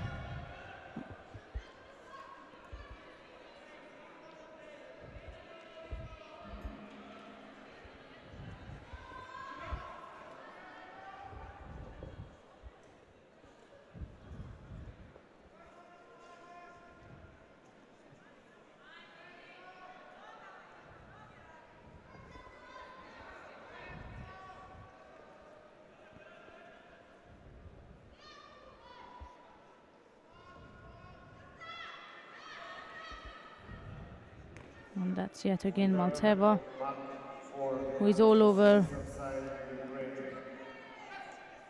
Broli.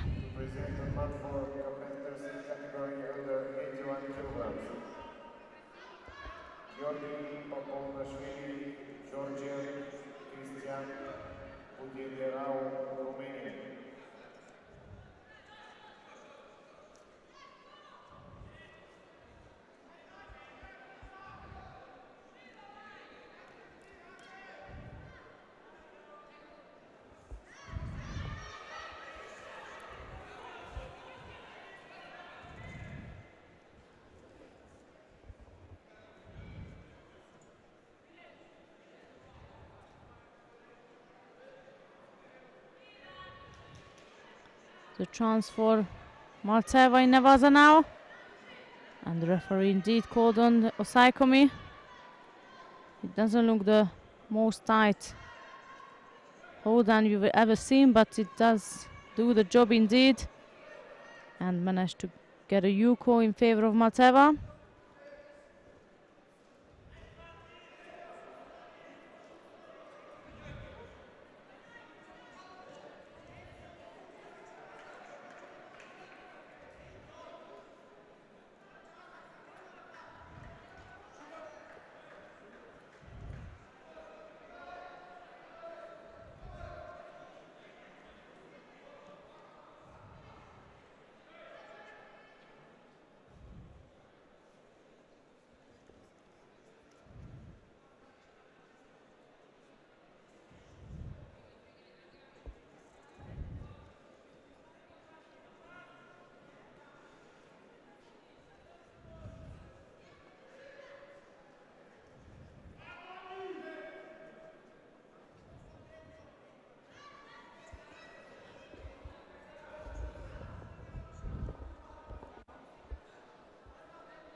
Broly still trying hard to get a reasonable grip so that she can turn, but Malteva is folding her all over the place and pretty much controlling the contest.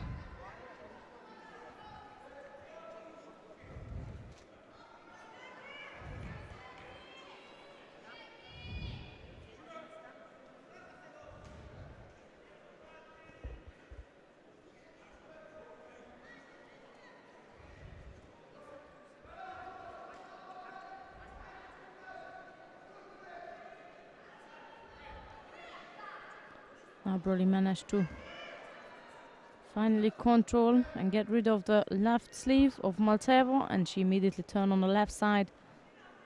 However, the Russian again respond to it with a counter attack.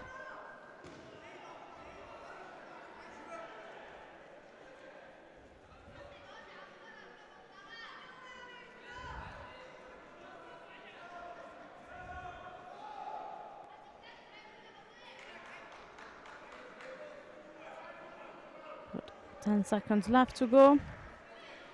And it doesn't look like Broly is gonna be able to make a change here.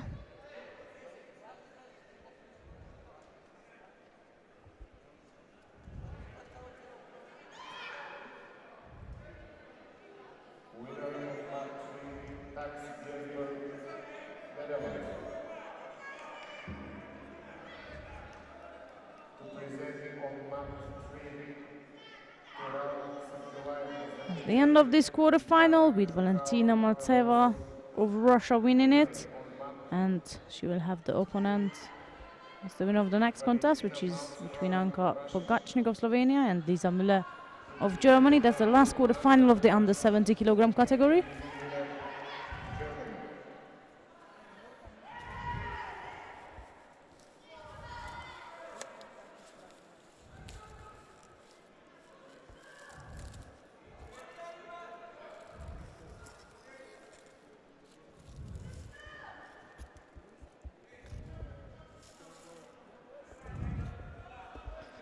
That's Pogacnik of Slovenia in white and Müller of Germany in blue.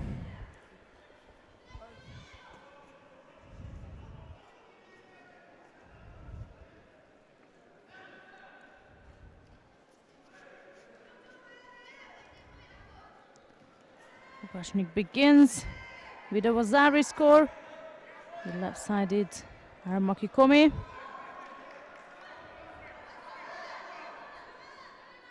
It's exactly the way she won her last contest. 2 of these was enough for her to overcome Son.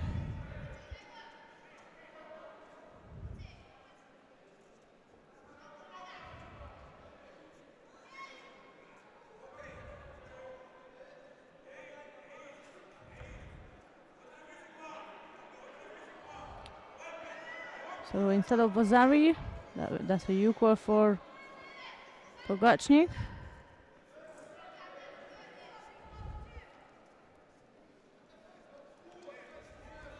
There is she again with the same attack.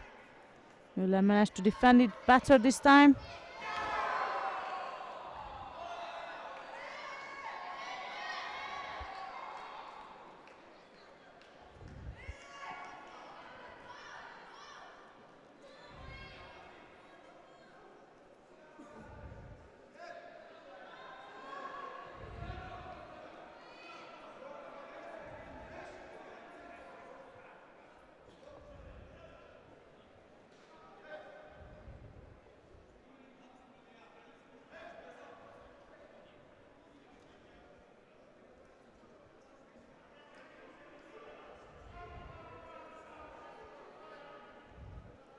Müller is eager to get rid of the control of Pogacnik with the sleeve. Anytime she tries to go over the top on the left, Pogacnik stopping her by controlling her left sleeve. That's what Müller is trying to fight off.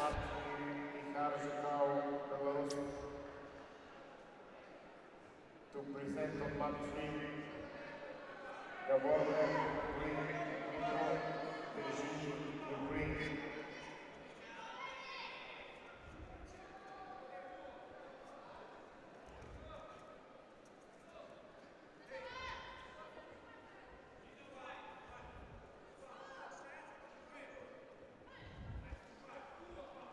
It was again Müller trying to go on the left with the Sevnaga. Another attacks, but Pogacnik's got the control over her left arm, and so she struggles to even turn on the left, not to mention her unstable kumikata. And there is Pogacnik again, using the moment of Müller's unbalanced situation to score. She receives another Yuko for that. To present on mat 4, the Albanian Kamer, Netherlands, Zia Namazov, Azerbaijan.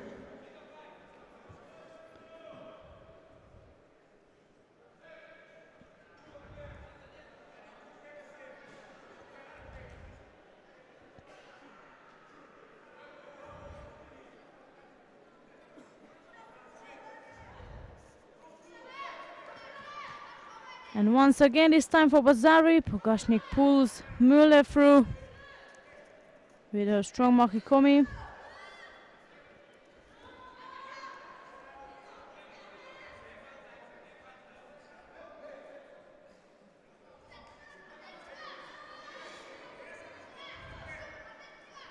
There's Müller again, trying to fight her way through on the left side, but Pogacnik not letting her to do so. Not even a little, but at all.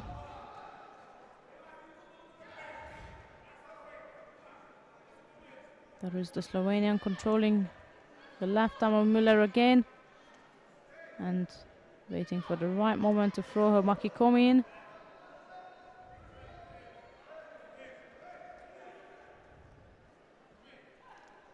Switches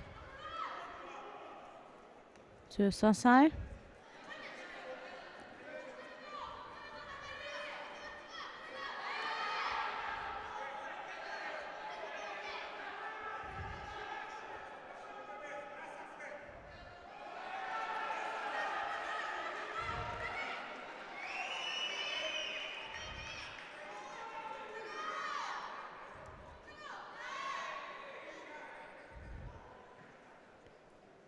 That's Pogacnik who got a Judo before the contest ends.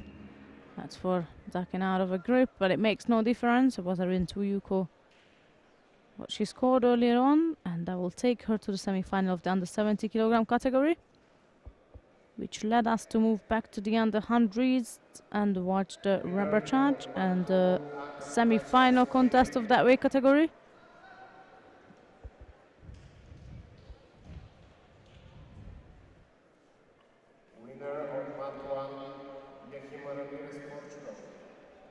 Winner on mat 3, Ukraine. So coming up next, the first repechage of the under 100s, Filip Avitial Karazov Grebiton versus Frederic Jorgensen of Denmark. That will be Arviti Alcaraz in the white judo gi and Jorgensen in blue. To present competitors in category under 100 kilograms. Philip, Hawaii, Tiao, Kazakh, Great Britain, Frederick, Jorgensen, Denmark.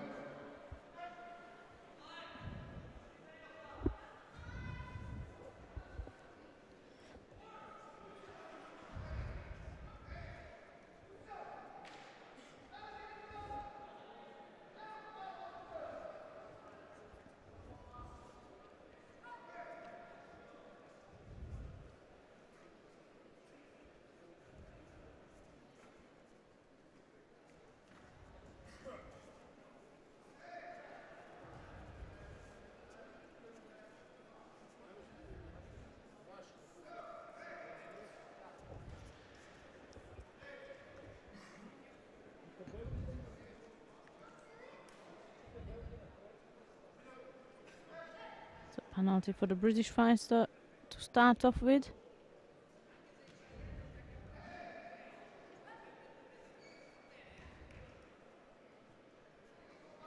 Jorgensen step by step, but he's trying to collect Arviti Alcaraz right side so that he can attack on the left. The British fighter managed to break the grip of Jorgensen, and he's also seeking to control that left arm of his.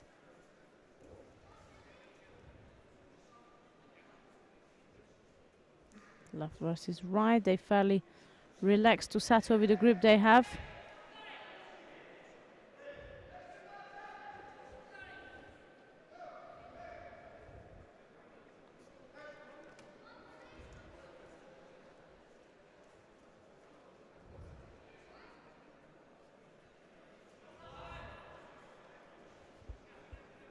That's the British fighter who gone forward right now, trying to attack on the right.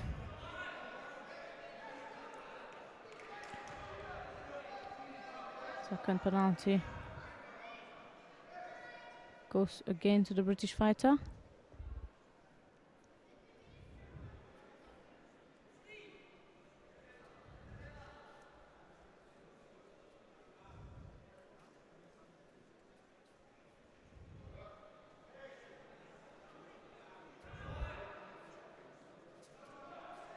And there is one for Jorgensen as well. There's not much happening so far.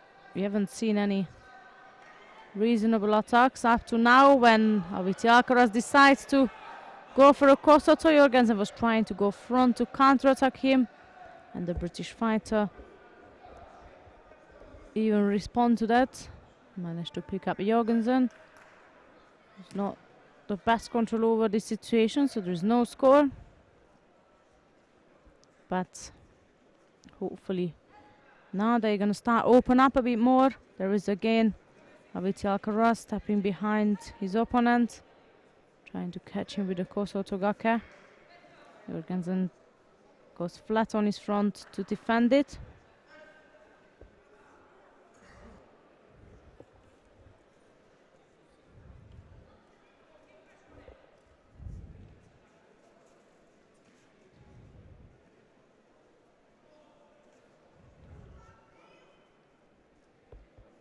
There is again the waiting game of who is going to go first.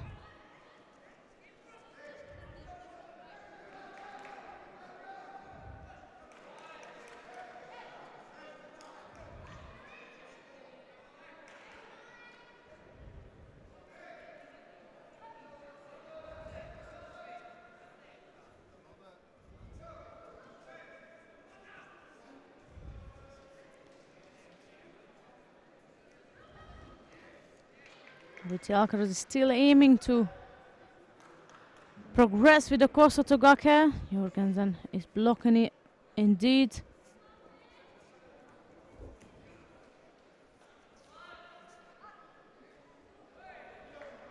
That equals up the contest now, 2 penalties to each.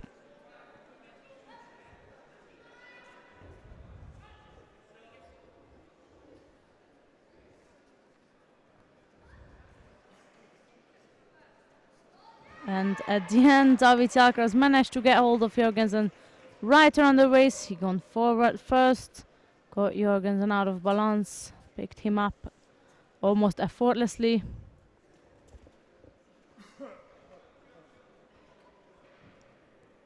And stand him on his back with a Sasai. So that will allow Filip Aveti Alcaraz of Great Britain to fight for a bronze medal later on today in the final block. For now, coming up next, we have Vincenzo De Arco of Italy versus Christopher Kronberger of Austria. That will be the second repechage contest on mat 2 of the under 100 kilogram category.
Next contest on mat 2 will be the semi-final of the under 100 kilogram category with Ramadan Darwish of Egypt versus Michael Corral of the Netherlands.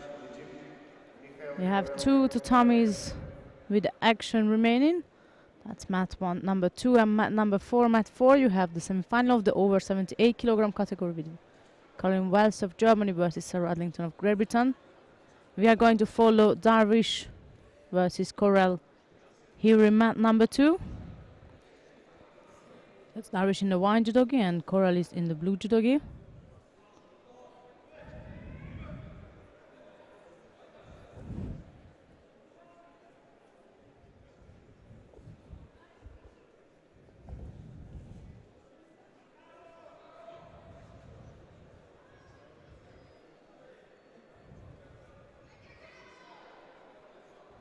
Darwish begun to install his left-sided grip.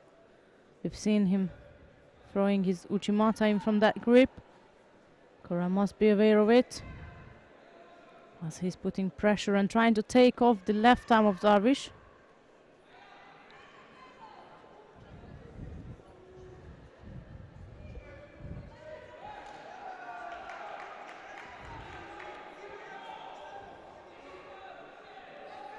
Penalty for both players.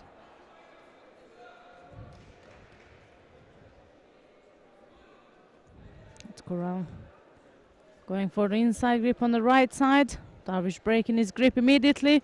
Uchimata is what he initiated after taking down Corral's right arm and pulling it across. And there is Darwish straight into Nevada. Corral's arm was free to be taken for a moment. And there is again. Darwish managed to catch the arm. Good defense from Corral so far. Great defense indeed from the Dutch fighter.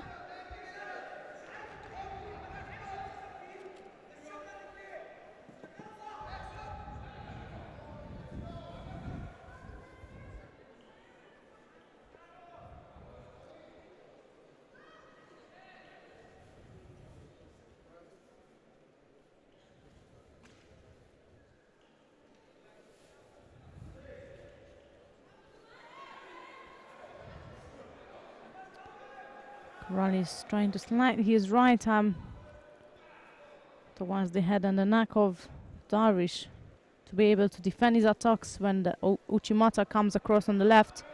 He can then control it.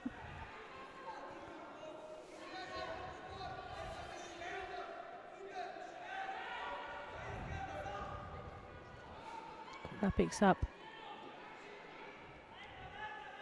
second penalty. And there's Darwish again in action in Nevada. This is looking slightly better than the one before. Corral will be unable to take that arm back as Darwish put his leg over the top. What Corral is trying to do is at least to get the leg trap, but from a hold down position, Darwish has changed to an arm lock position, and now he's rather aiming to take the arm of Corral.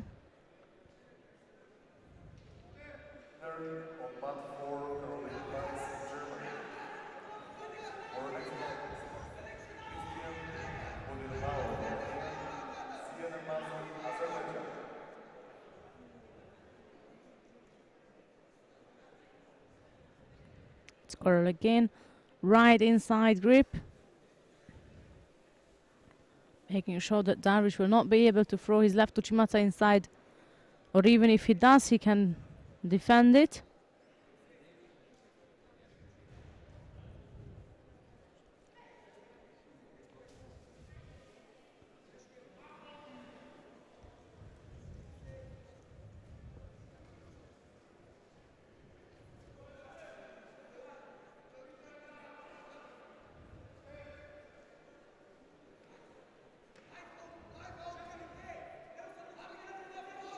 With 1:40 to go, another double Shido being sent out by the referee, so the 3-2 on Shido is now on the scoreboard. That's in favor of the Egyptian number 1 seeded Darwish.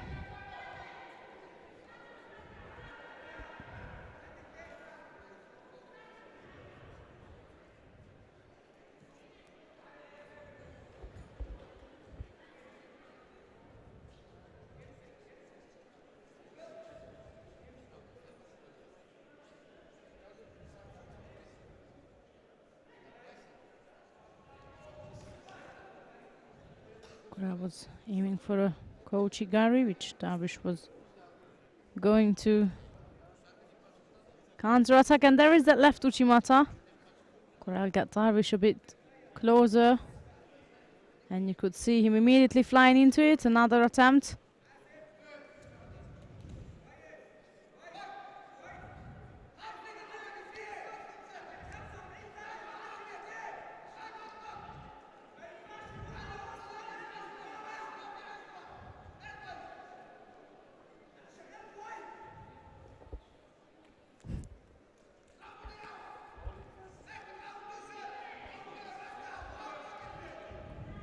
For the seconds left to go, and all we got still is the penalties.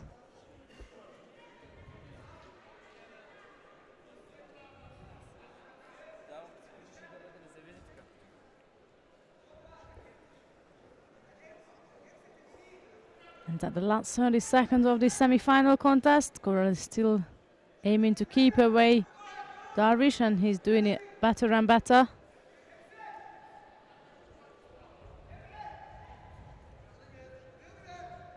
That's a good coaching from Corral. He's been trying to do that since the beginning. From grip around the waist, neither or with the sleeve lapel. This time he decided to rip those grips off and just attack with one hand on.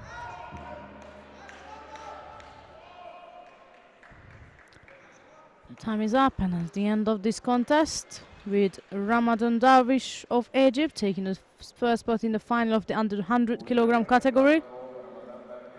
And his opponent is going to be the winner of the next contest, which is Lasha Tavaluri of Georgia versus Luciano Correa of Brazil. There'll be Tavaluri in a white judo gi and Correa in blue.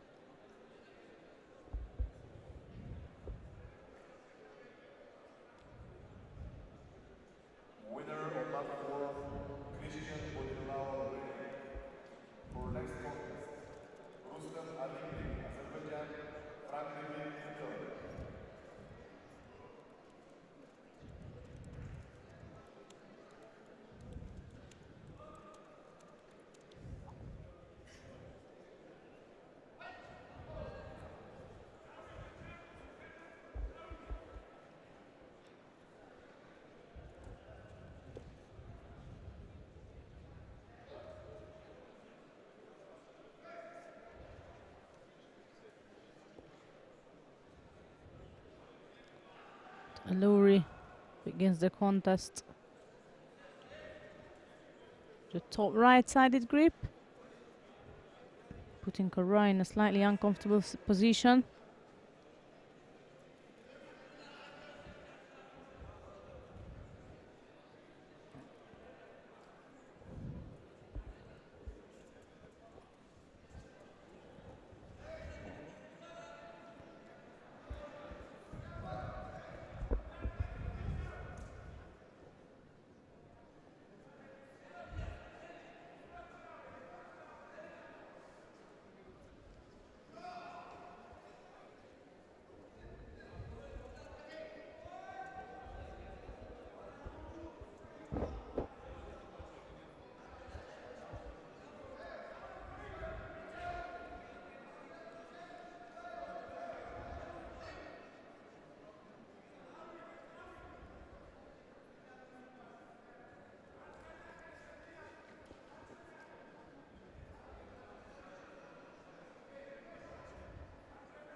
Luri was gonna go for Sutami Baza, got stuck underneath Correa, who almost pinned him down.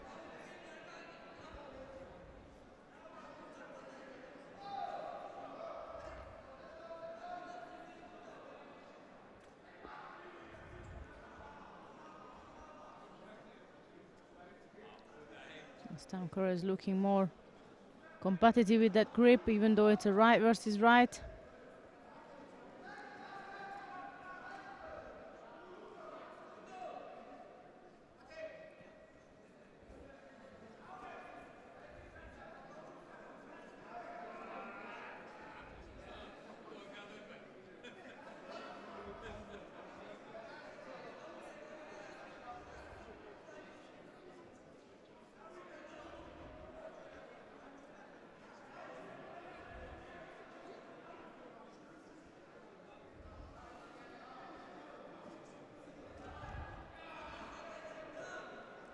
Fighter Uchigari from Korea. Tavaluri steps out of it. Managed to escape. Brazilian goes straight into Nevada.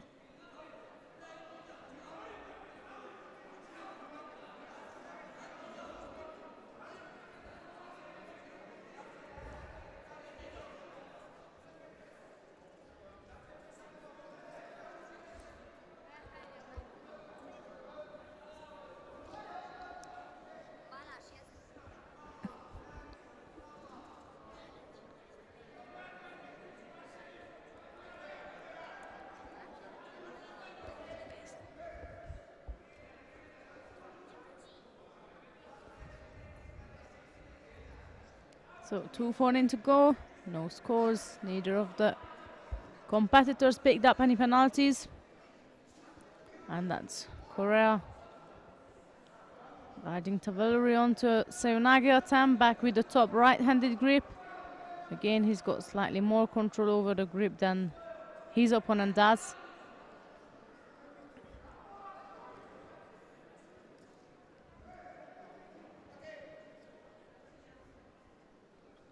Both fighters are pretty much head-to-head, technically, tactically, and skill-wise also.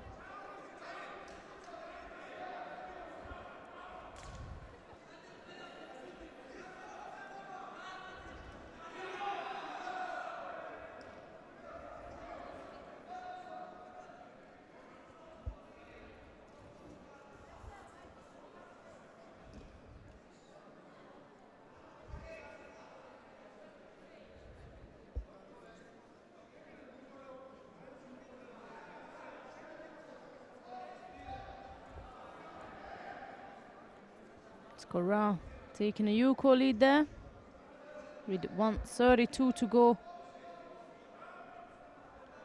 He put his feet down and said, right, nothing much happened so far, so let's take the lead. And he did indeed.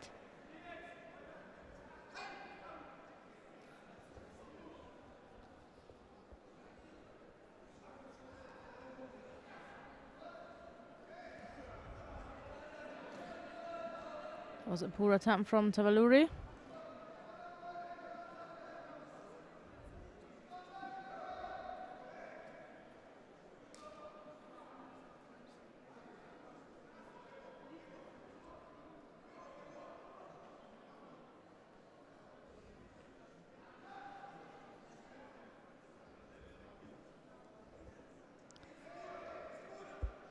And looks like as Karori's hard work in Nevada is working out now and paying off, as he's heading down Tavaluri. So 2007 world champion Brazilian fighter is through to the final of the under 100 kilogram category. That's all the actions from us. But from me, there will be a couple of more fights, 2 more fights on mat 2. But we are moving down to mat 4 for now, as we got some interesting semi-finals coming up there. For now, you can see the repechage contest between Rustam Alimli of Azerbaijan and Frank de Witt of the Netherlands. And de Witt is leading by Yuko.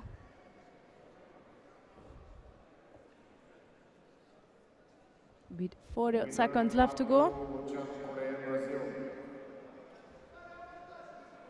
To present on mat 2 competitors in category under 70 kilograms, Antonio Nogueira, Angola, Julian Brand, Switzerland.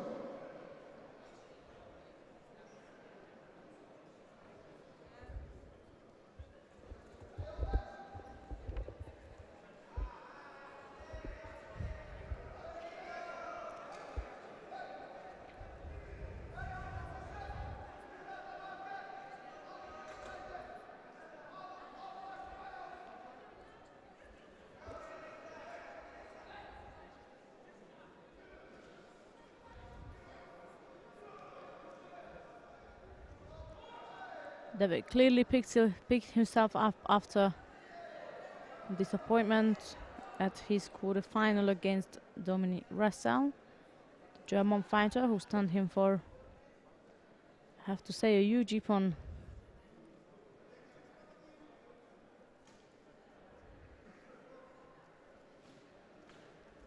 During the quarterfinals. But here he is bouncing back and he'll be able to fight for a bronze medal here in Sofia.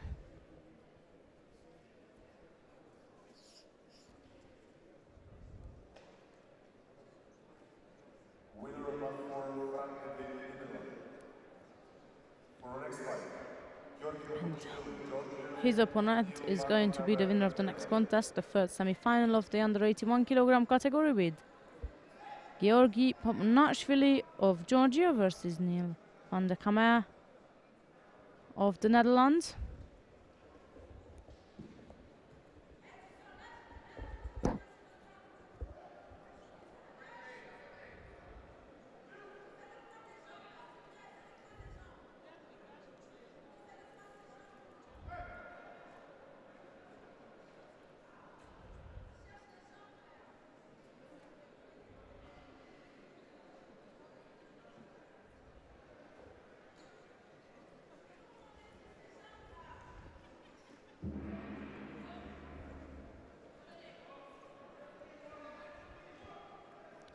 Right-sided Sionaga attempt from Van der Kammer, and Popnashvili counter-attacked his opponent for Bazari.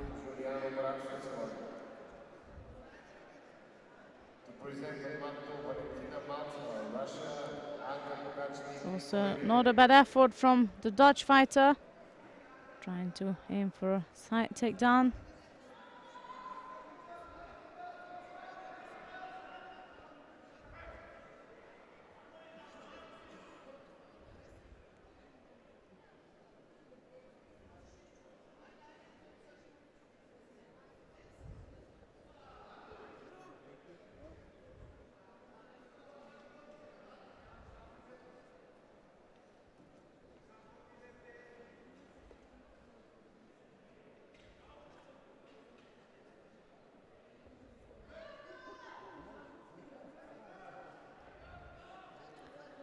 Van der Kammer is finding it difficult to get a decent grip on Popnashvili.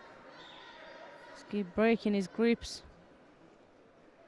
regardless of what he initiates.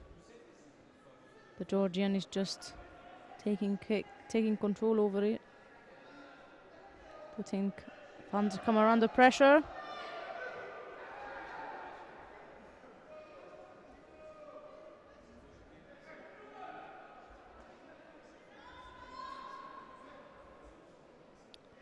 Popnashvili trying to secure a top right-sided grip. Van der Kammer managed to escape.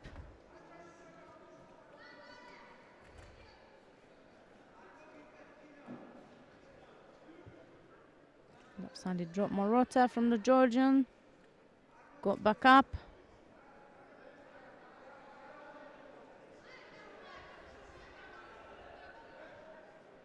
Van der Kammer managed to settle his left arm inside of the lapel of Popnashvili. That's a better control from the Dutch fighter. That's also was there exactly. Popnashvili sat back until Van der Kammer picked out on it immediately. He made a good choice of an Osoto, but Popnashvili managed to escape of it. Right-sided drop Sionaga attempt from the Dutch fighter.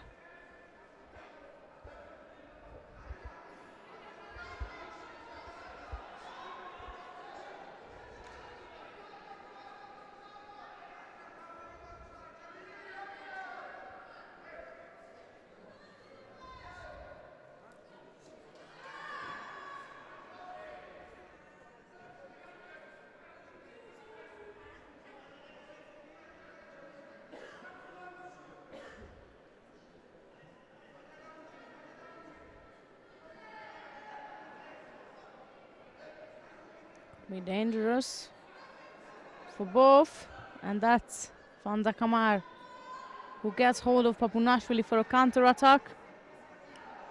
Couldn't control it enough to actually get a score from it.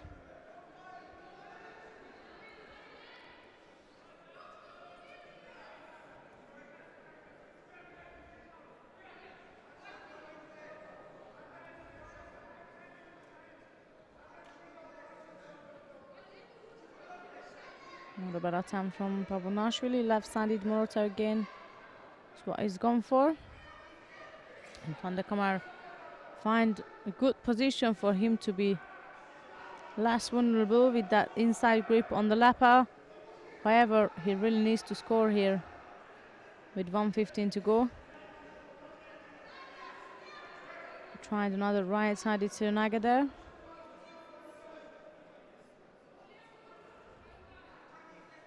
But again, the left hand is in position. Right goes on top, or wanting to go at least. And now Papanashvili decided to put his arm in, but he can keep the distance. That's it, I'm afraid. It's got to be a score for Papanashvili at some point.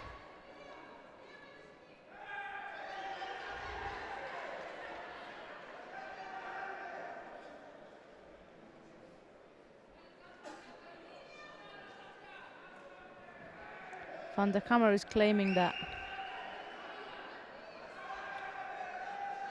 it was his score, he was counter-attacking.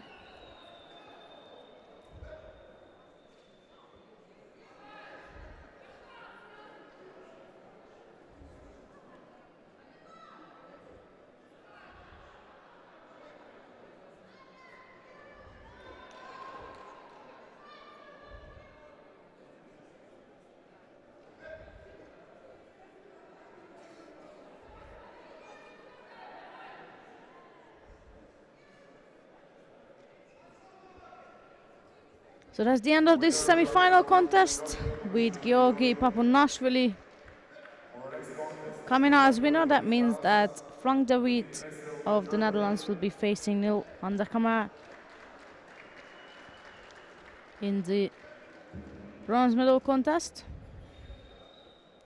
Coming up next, the second semi-final and the last one on the under 81 kilogram category with Benno Collin of France versus Dominic Russell of Germany.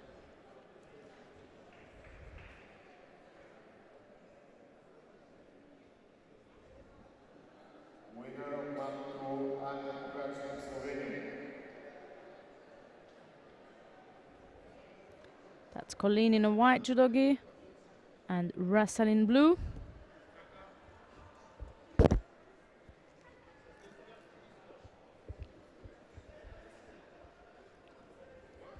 Collin starts off with a Sirinaga attempt.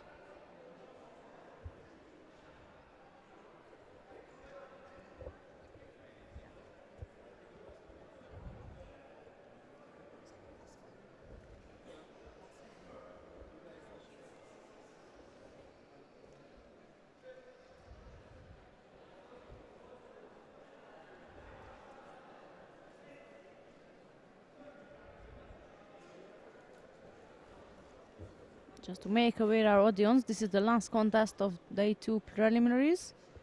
And after this contest, 30 minutes break and we'll start back with the final block immediately. So looking at the time, the latest we would start is 3:30.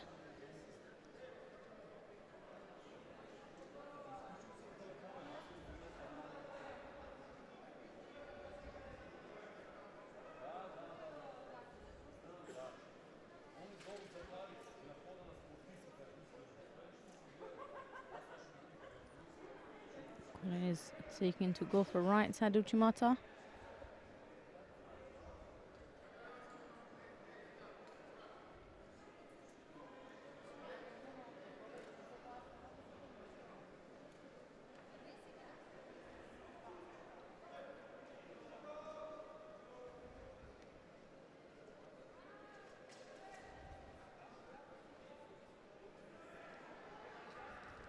We've seen Russell smashing Frank de Wiet today in the quarterfinals, so he's capable of anything and everything.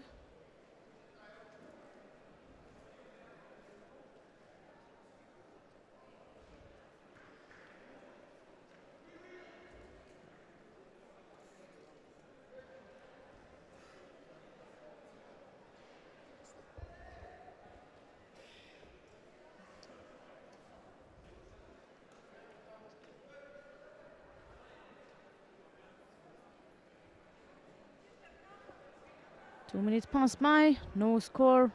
Neither of them picked up a penalty.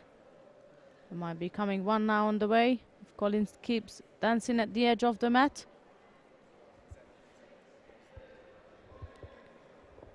Just got the information regarding the final block. It will begin at 3:15. So within less than 30 minutes we'll begin the final block of day 2 here in Sofia. So everybody has a quick break. Colin was gonna go for a Kosoto, and Dominic Russell effortlessly reacted with an Uchigari to come back and score for Wazari.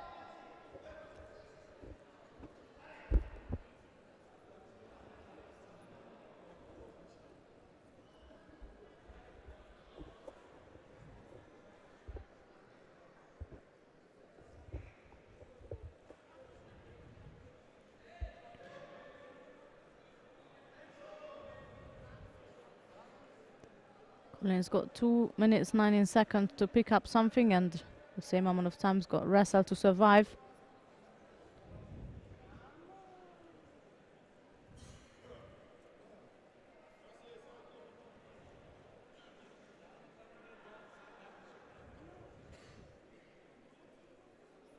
Ladies and gentlemen, the final ball will start at 15 minutes past 3. The final ball will start at Almost got caught there. past 3.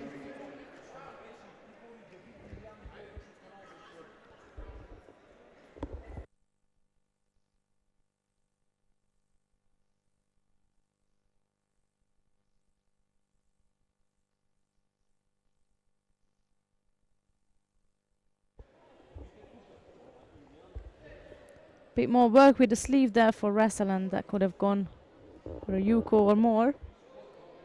Penalty for Colin again.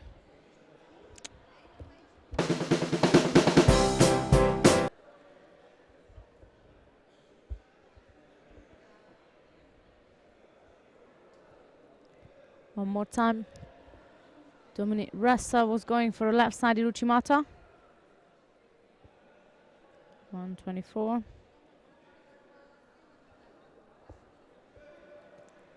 Is what left there?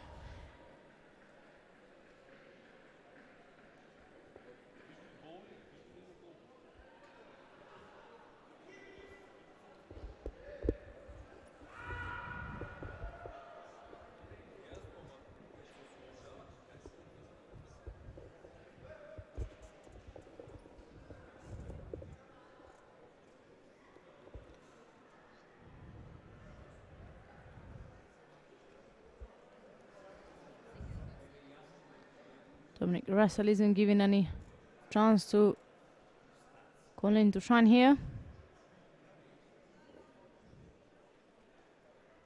In fact, he's even trying to end this contest in Navaza now.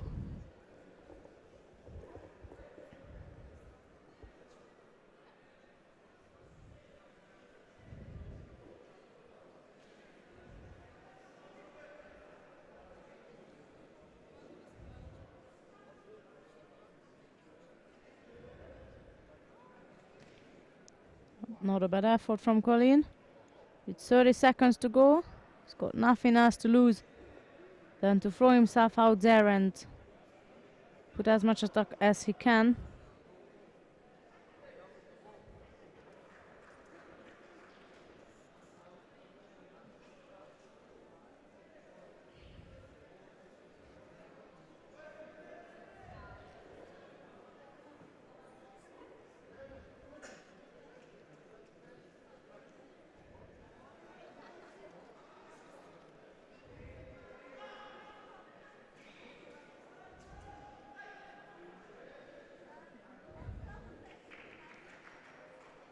One second to go. I think it is safe to say that Dominic Russell of Germany is through to the final of the under 81 kilogram category. And he will have to face Georgi Papunashvili of Georgia. So that's all the actions from the preliminaries this morning. And we'll be back at 3:15 with the final block. Take a short break and we'll be back soon. It's bye for now.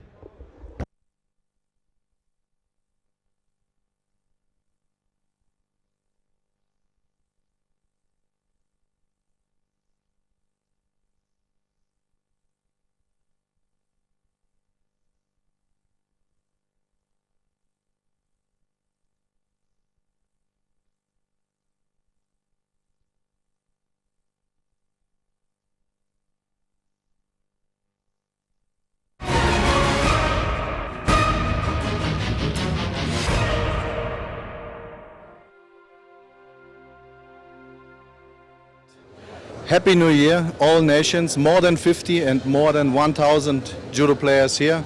Welcome to Austria. The camp in Mittersill is a great start to the Olympic year because there's 500 women on the mat, which we never get anywhere around the world. Every year it's a start in the competition year. Lot of partner and good condition. So for preparation Rio, it's perfect condition. Ukraine team second year in the Mittersill.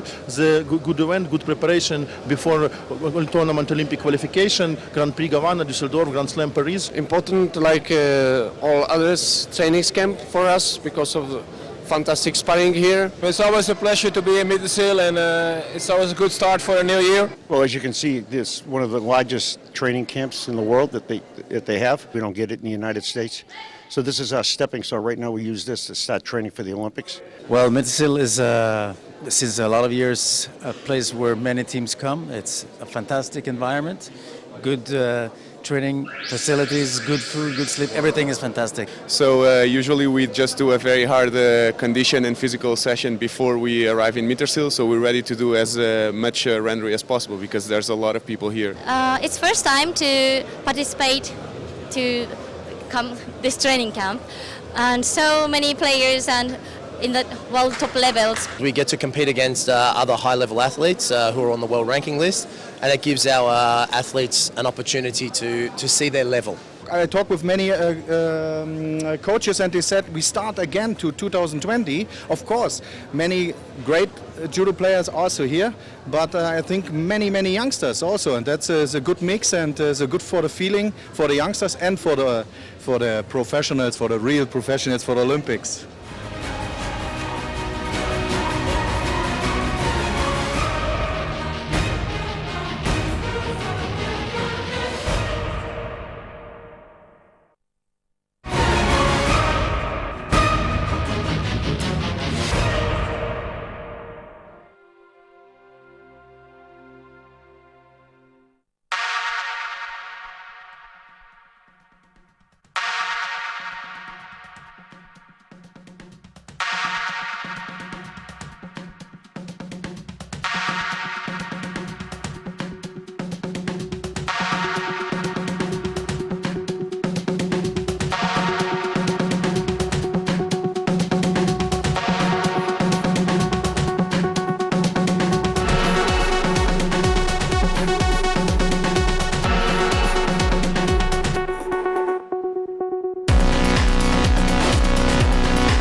Everybody must come in here, this training camp. You have the best recovering place, the best tatami, everything is very well, a lot of partners. It's very good training camp. Next year only, and me come back. See you. See you next year. Это очень хорошее место. В следующем году жду всех здесь. Who like judo, who like judo festival, here is the best situation in the world.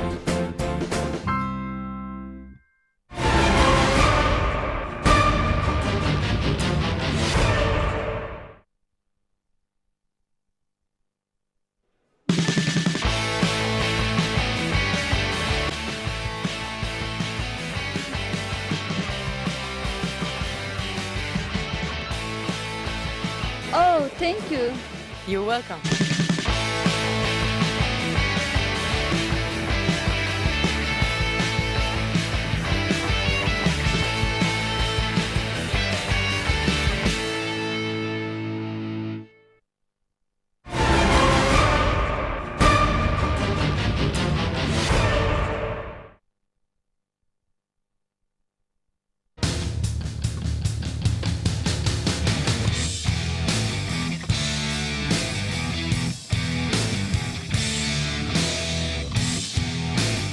Oh, thank you. You're welcome.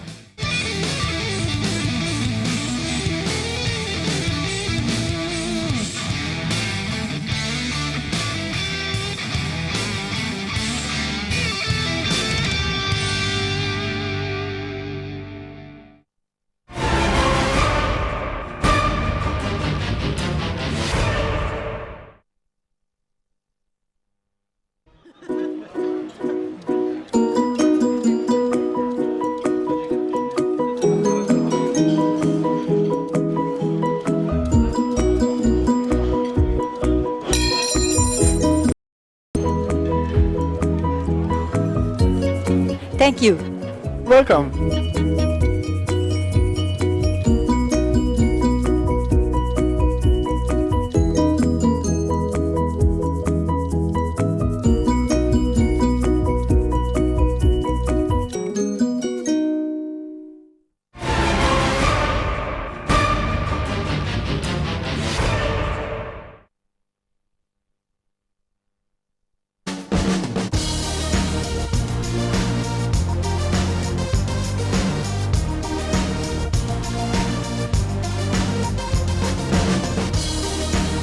Oh, thank you.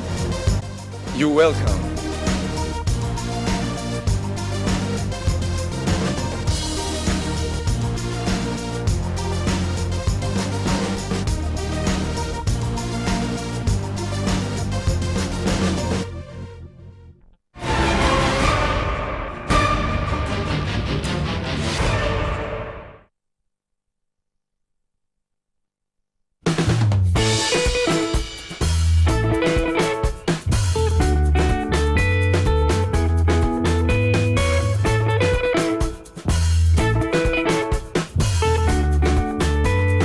Oh, thank you. You're welcome.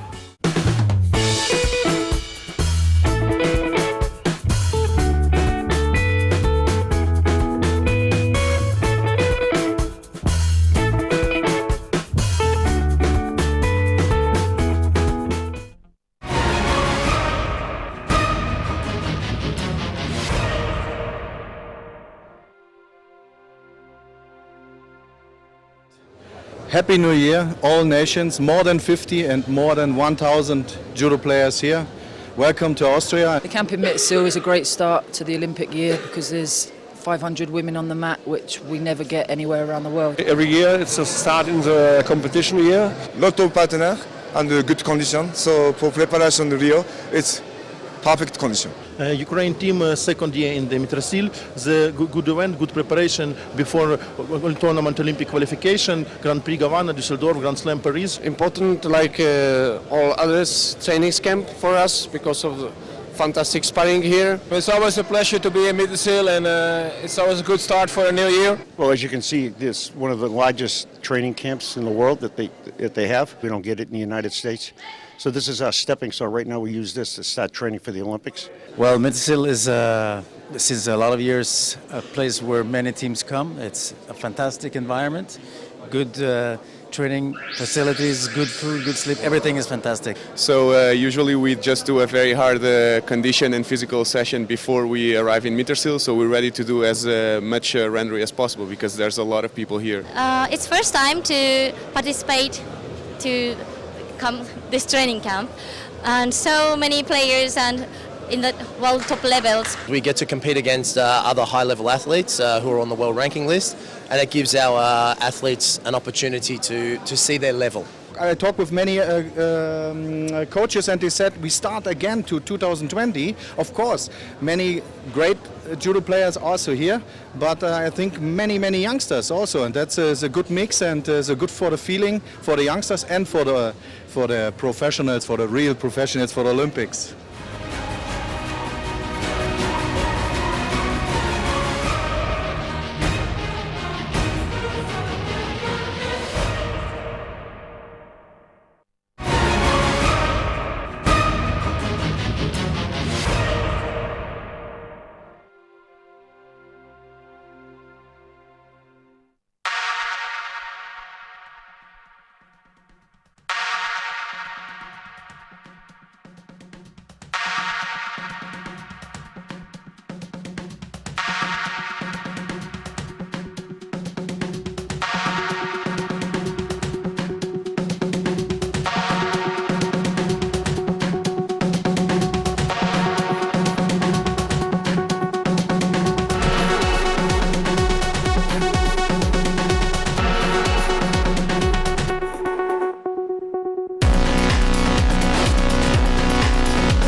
Good afternoon, ladies and gentlemen, and welcome back you here in Sofia for the final block of the second day of the European Open.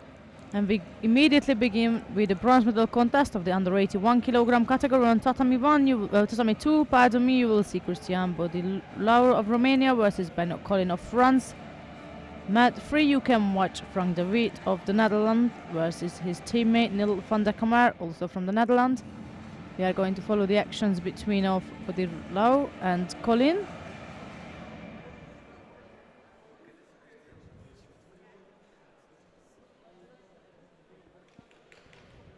That's Bodilau of Romania in the white judogi and Collin from France in blue.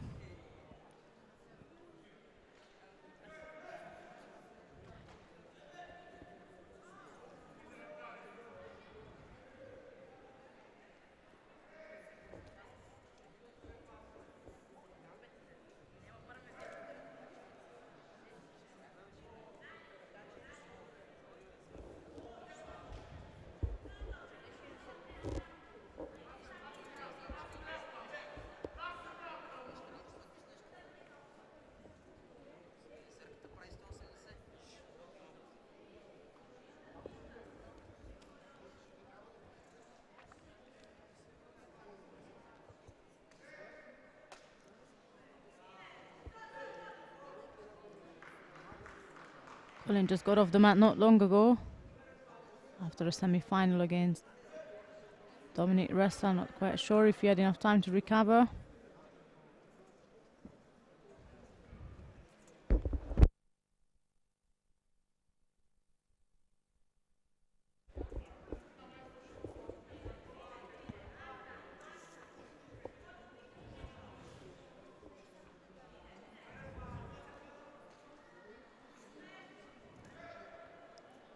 That's a good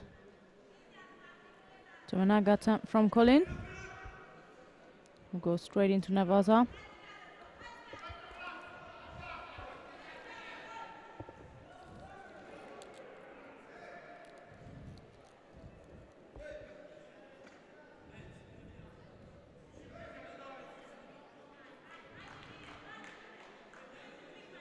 Romanian fighter lost against Papunashvili in the quarterfinal. Then he managed to bounce back after defeating Namazov of Azerbaijan. So that's his way to the bronze medal contest.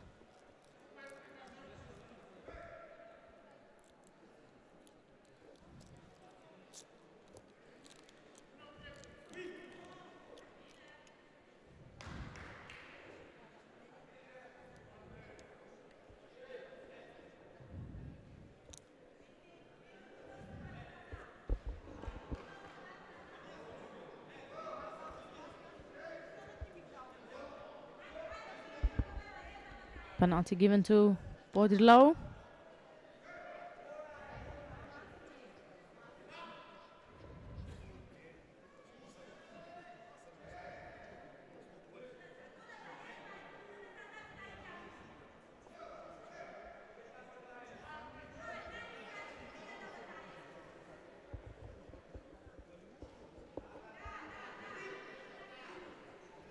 Right, so the Ouchi attempts from the French fighter.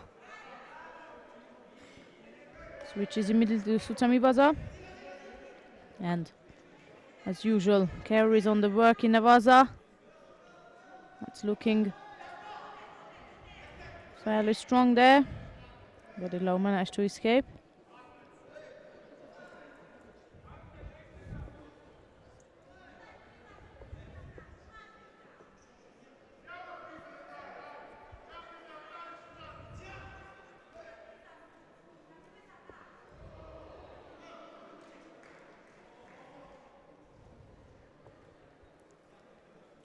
On mat 3 in the meantime, Frank de Witt stunned his teammate, Noel van der Kamer. It was, however, van der Kamer who scored first with the Yuko. But of course you can see all these on the top of the screen.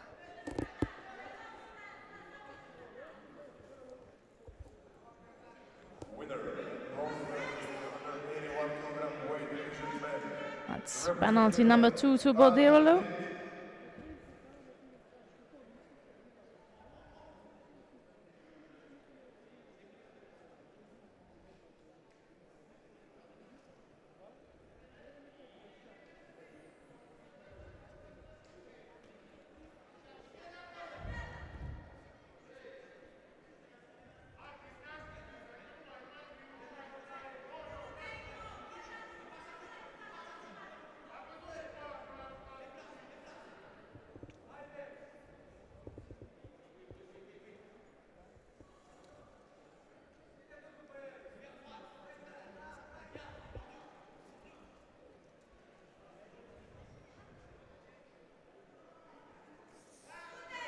Bodilao was the one taking in the attack now.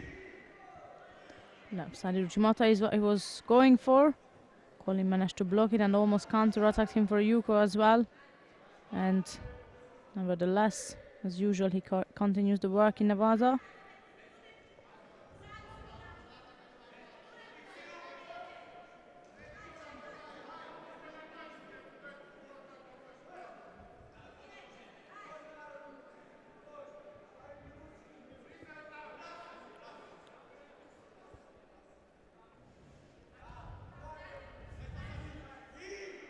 It's another good effort from Colin with the Tominaga.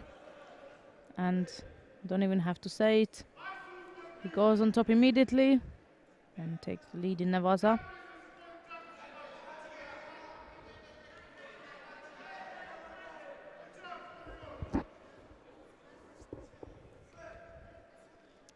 Colin was looking out to the clock thinking, right, I'm gonna have to survive this 40 odd seconds to be able to take bronze medal here. Another good effort from him.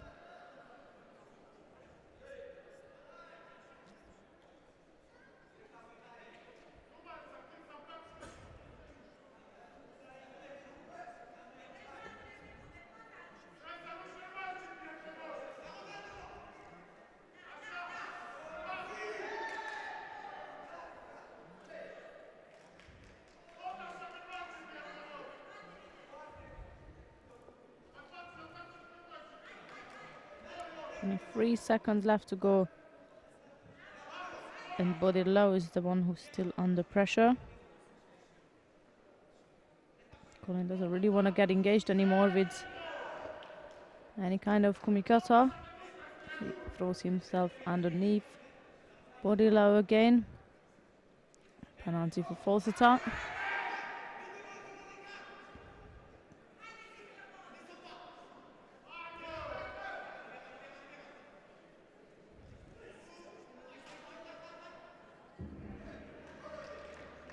And that's the end of this bronze medal contest, with Benoit Collin of France taking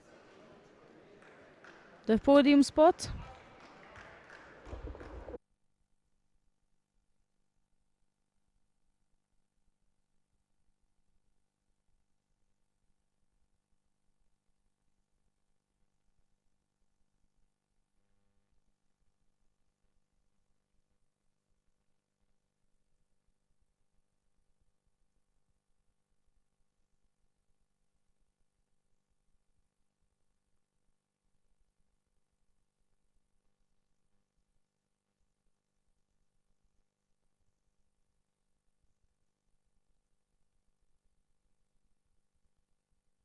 Winner and second bronze medalist in under 81 kilogram weight division man, Benoit Collin representing France.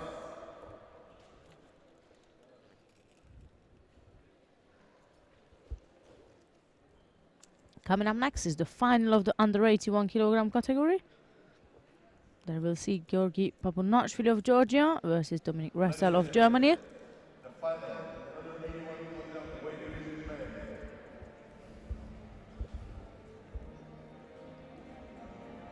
In the white division, representing Georgia, Georgi Papunashvili. In the blue division, representing Germany, Dominik Ressel.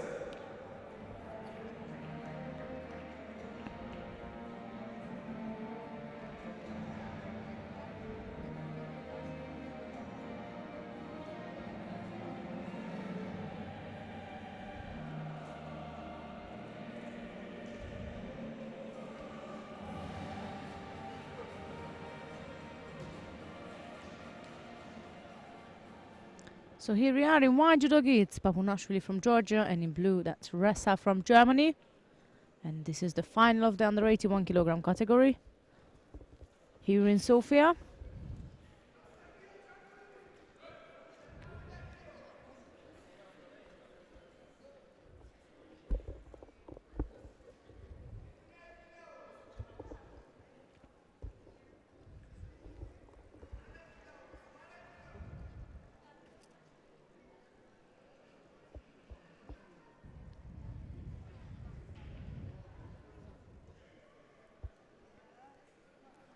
Either Germany or Georgia had a gold medal so far in this tournament. Georgia had a finalist yesterday against Russian player in the under 73 kilogram category, where he lost outright at the end. So here is another opportunity for Georgia to take the gold.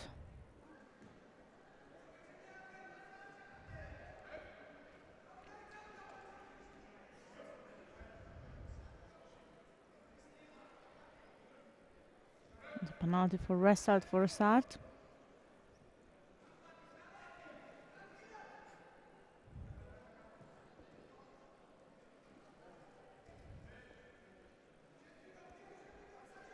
It was close there.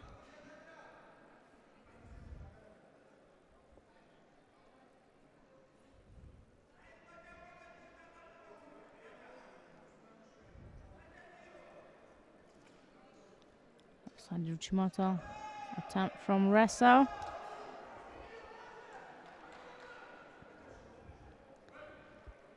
Papanashvili gently defended it by stepping out. And that's the Georgian now diving in.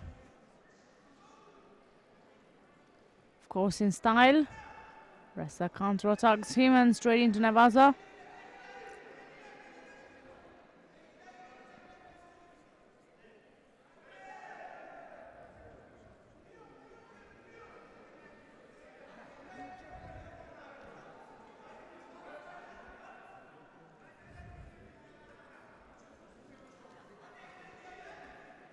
Effort to the left side from Papanashvili.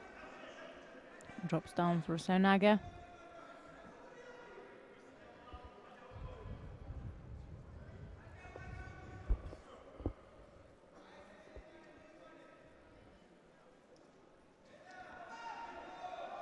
Switch with Tanya Toshi or the attack from Ressa. Try to take down Papanashvili backward.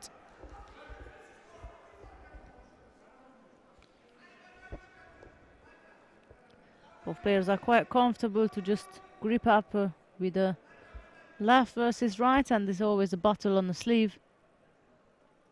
And the minute one of them gets it, they immediately attack.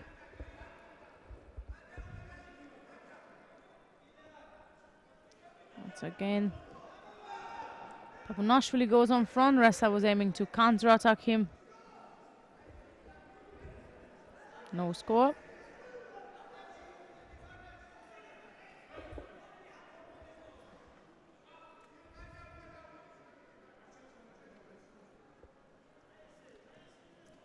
It's a good coachy from the Georgian there. And an even better block by Ressa, who then really tries to roll Papanashvili over, or at least to do something in Nevaza. He just struggles to do so. Second penalty for Ressa. He's going to have to go forward and put in some of the attacks, as Papanashvili is the one who is first stuck in.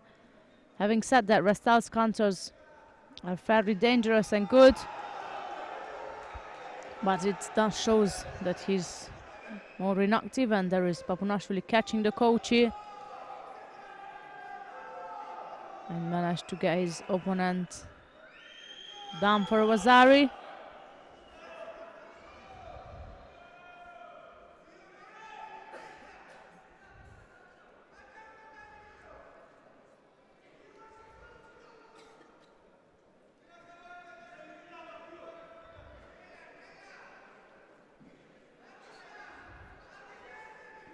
One 20 to go now.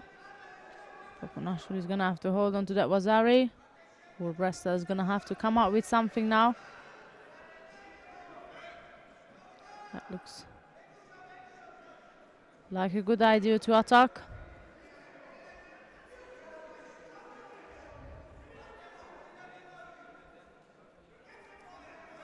First penalty picked up by Papanashvili. Or at least the first for him. Again, that left versus right there. And that's again Papanashvili on front. The coach is coming. Ressa managed to defend it.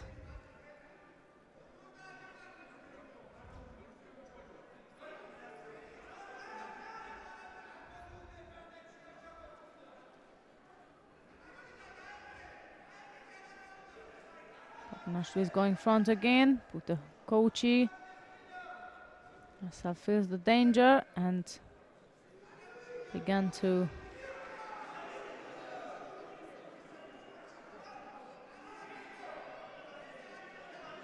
work on his counter-attacks. 30 seconds to go of this final contest here. And Dominic Ressa decides to go for left-sided top grip this time. Before he was taking all his kumikatas around the waist, and this was a good choice of a kumikata structure. Throwing in a left-sided Uchimata for Yuko. 9 seconds to go, and Papunashvili is gonna have to keep his head in the game, as Russell is gonna most likely to run at him for this last couple of seconds. And that's the end of this contest. And Georgia managed to take a gold finally here in Sofia. That's done by Georgi Papunashvili in the under 81 kilogram category, and Dominic Russell from Germany takes the silver medal.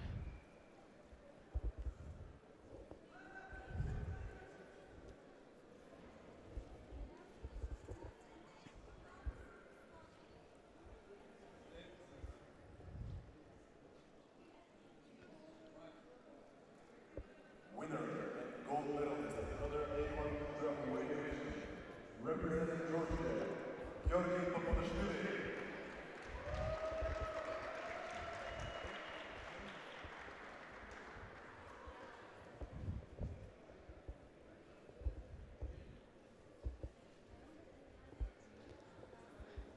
Coming up next will be the bronze medal contest of the under 70 kilogram category. On mat 2, you will see Natasha Hausmann from the Netherlands versus Valentina Molteva from Russia.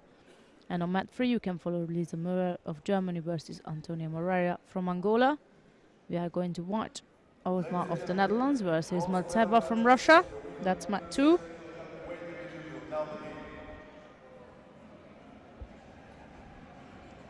First bronze medal contest of mat number 2. In the white judo, representing Netherlands, Natasha Hausmann. In the blue judo, representing Russia, Valentina Molteva. Second bronze medal contest of mat number 3. In the white judo, representing Germany, Lisa Müller.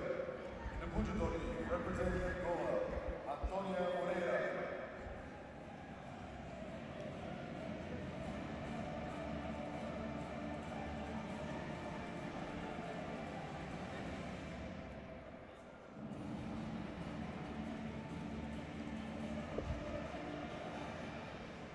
So here we are, Hausmann in white and Molteva in blue.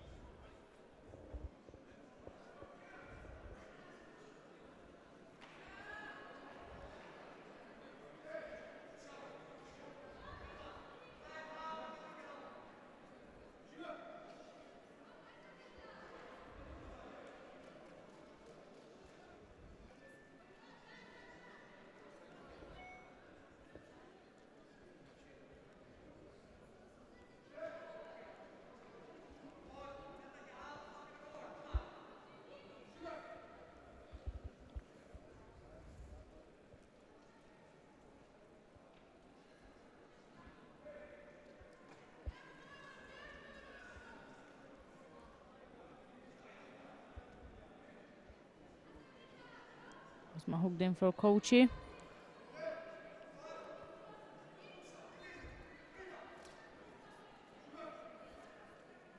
Molteva defended it well.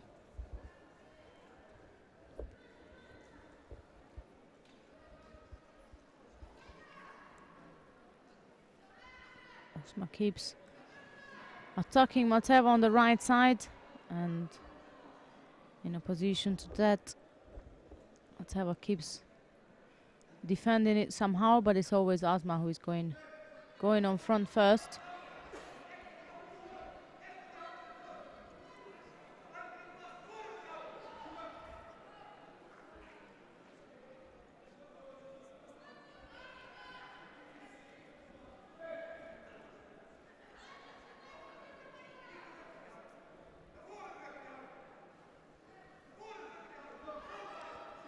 Penalty from Molteva. Stepping out of the contest area. And that's Hausmann trying to counter-attack her opponent with a piece of Ashiwaza.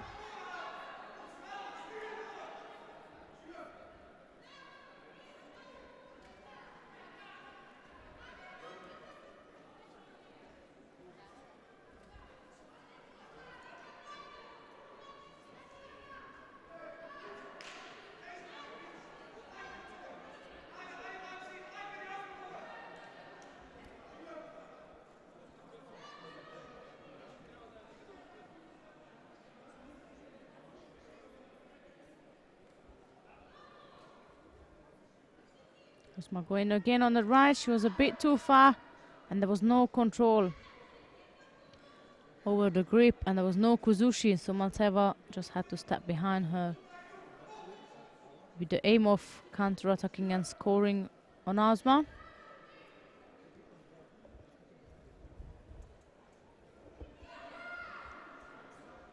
It's again the Dutch girl going on front, but as I said, her attacks aren't include much of a kuzushi, so until that she will not be able to throw Maltseva, or at least it will be difficult for sure. Looking for coach again.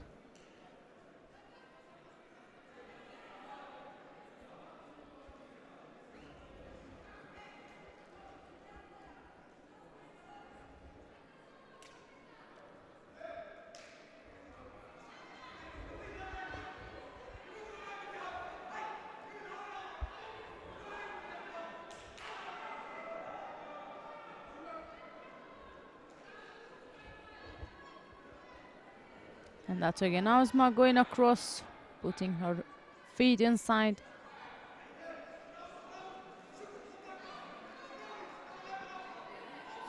But as I said, not just her grips are not stabilized enough. There is no kuzushi, she just dives in and jumps in for those attacks.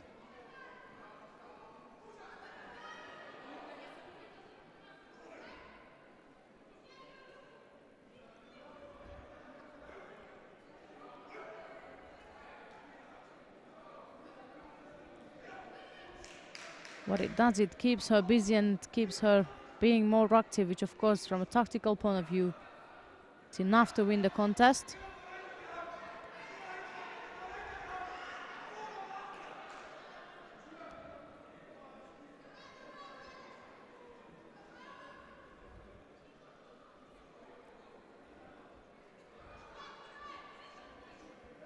Here we are again, right versus left. Not much of an action. And 30 odd seconds left to go, and Maltseva looking a bit hopeless right now. She doesn't know what to do each time she tries to go to even take a grip. Ozma immediately comes on front. As I said, not with the most effective throws, but with definitely good enough work to be able to look more busy and more active.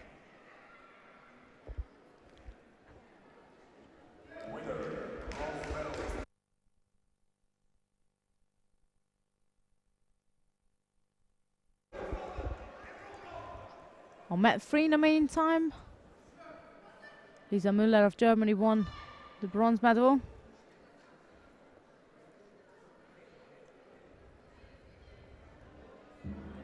And that's the end of this bronze medal contest, with the winner being Natasha Ozma of the Netherlands. So she'll be standing beside Lisa Müller on the podium. But now we got the final coming up with Juliana Rotbrow of Switzerland versus Anka Pogacnik of Slovenia.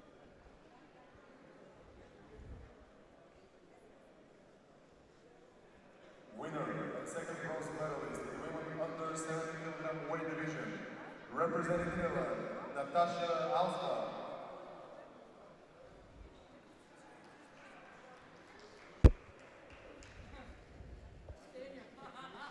Ladies and gentlemen, the final under 70 kg weight division will now begin.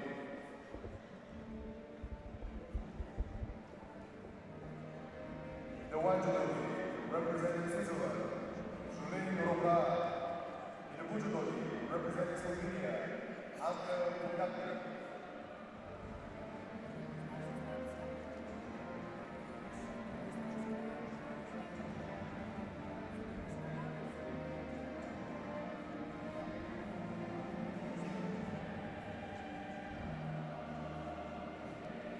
Here we have the final of the under 70 kg category. Juliana Rotbrow wearing the white judogi, representing Switzerland, and in the blue judogi, that's Anka Pogacnik from Slovenia.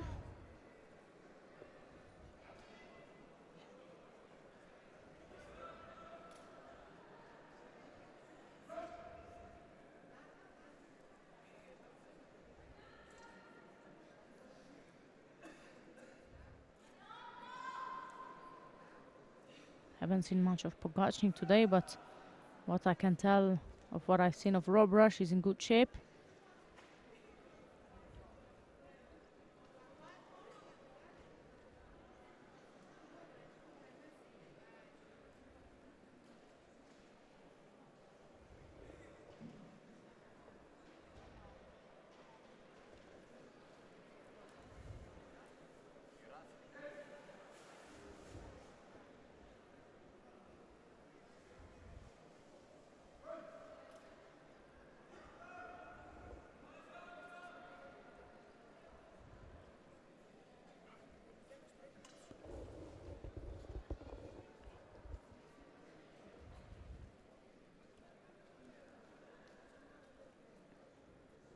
Robra is the one controlling the gripping exchange.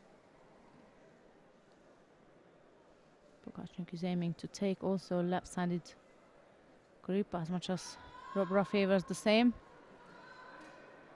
Pogačnik just scored a Vasari with the throws we've seen before. Monkey coming on the left side.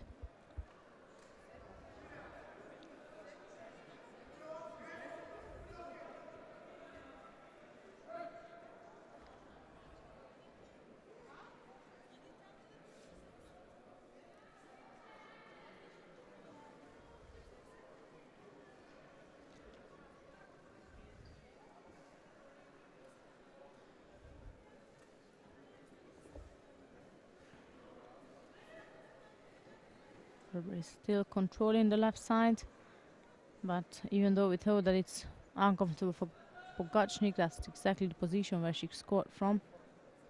As soon as she managed to break off the control over her left sleeve, she will go across for a Makikomi on the left side. That's what she's been throwing people around with all through today.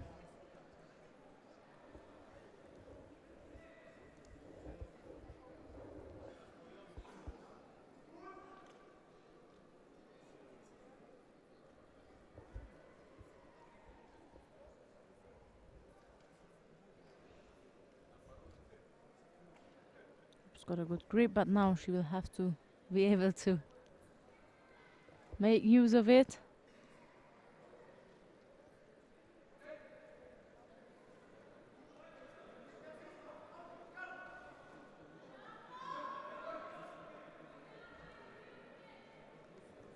Penalty for the Slovenian fighter.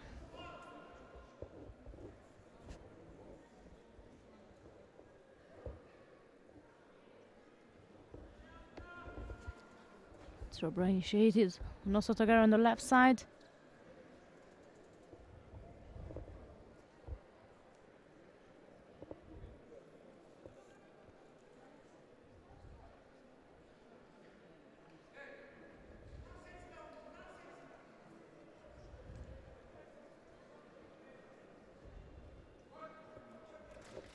We enter the last minute of this final contest.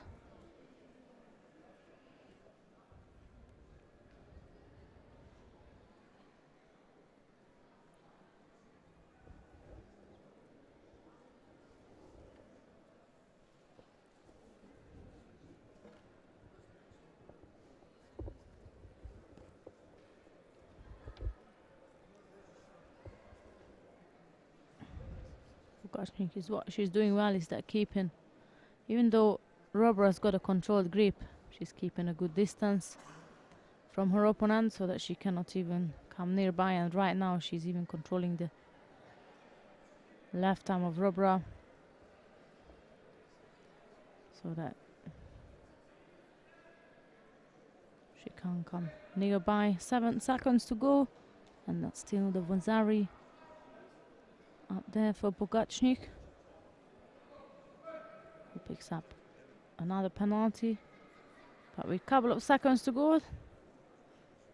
Shortly will not matter, as this is the end of this final contest in the under 70 kilogram category, and the winner of that is Anka Pogačnik from Slovenia. Gold medalist in the women under 70 kilogram weight division, representing Slovenia, Anka Pogačnik.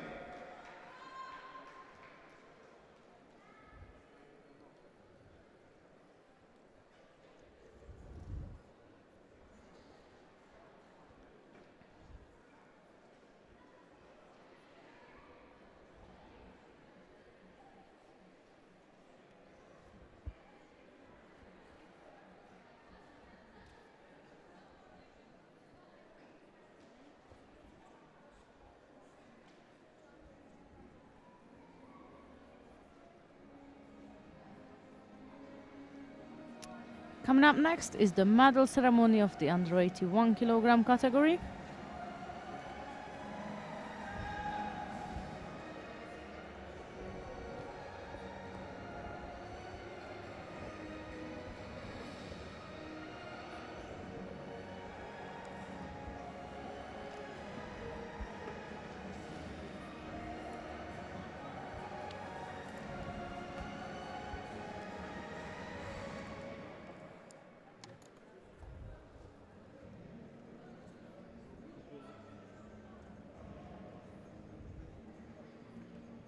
Ladies and gentlemen, the awarding ceremony in the men's under 81 kilogram weight division is now beginning.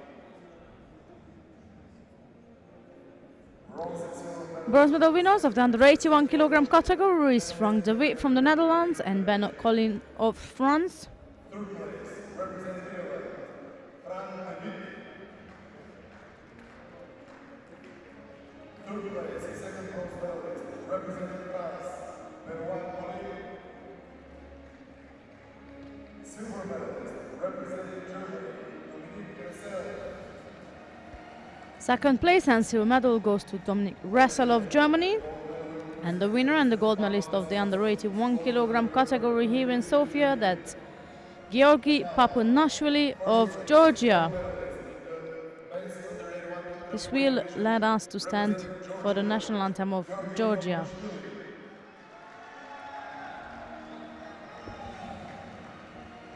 Ladies and gentlemen, please stand up for the national anthem of Georgia.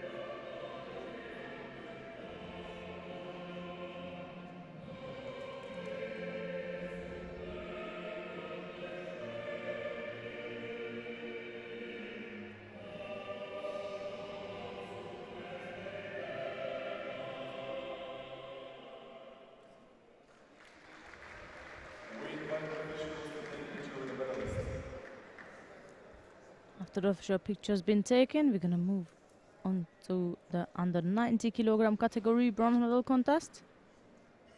And on mat 2, you will have Marco Bubanya of Montenegro versus Vergabor of Hungary.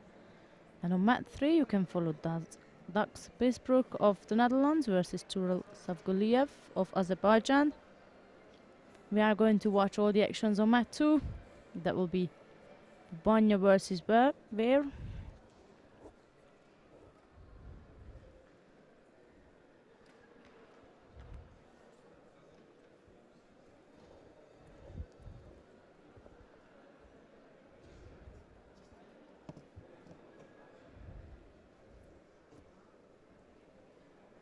Ladies and gentlemen, bronze medal fights in the men's under 90 kilogram weight division is now beginning.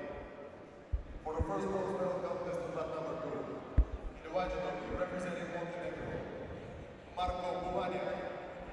In the blue judo representing Hungary, Gabor Fer. For the second bronze medal contest of that number 3, in the white judo representing Netherlands, Dax Bisbrook. In the blue judo representing Azerbaijan, Sofia.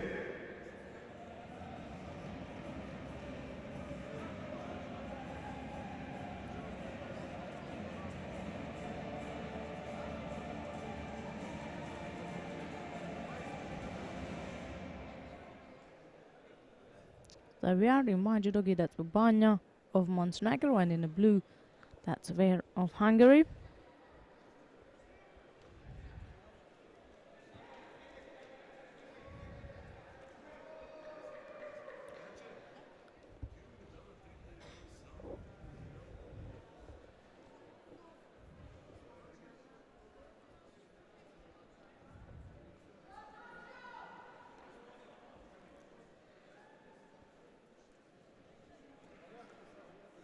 Very quickly takes control over his grips. Bubanya found the pressure.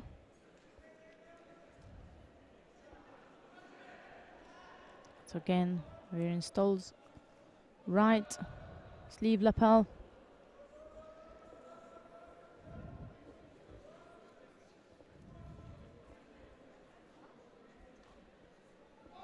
Goes over the top again. Sumigashi attempt. No score, but he's going right on top.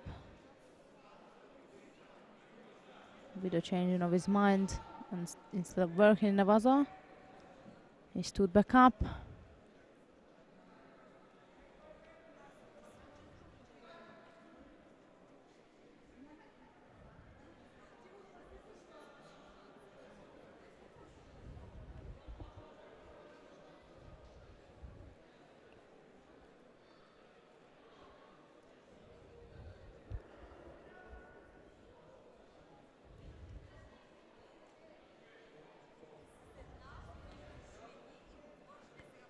As left-handed drop Sunaga, initiated by the Hungarian. You see him scoring with this technique earlier on today. Judo for Bubanya.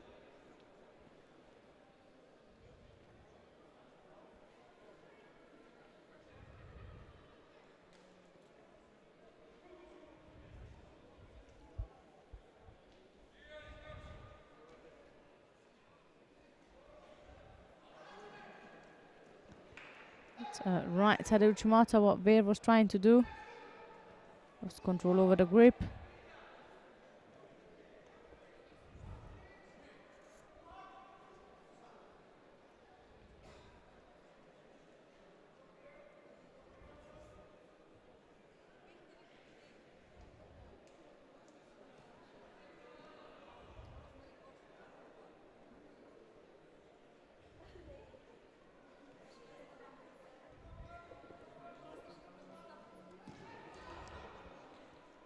Almost caught there. Came as a surprise for Weir as well. Bubanya put in some effort with Ashiwaza there.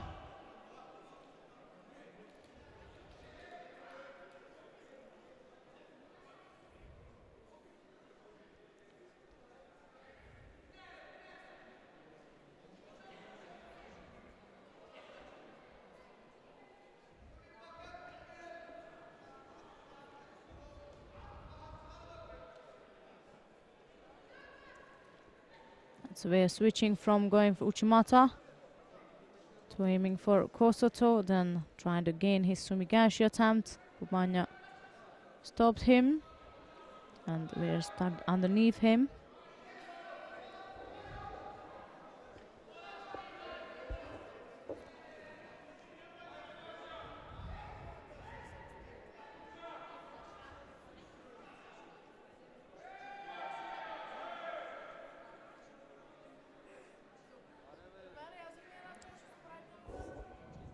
Bubanya has got 2 penalties.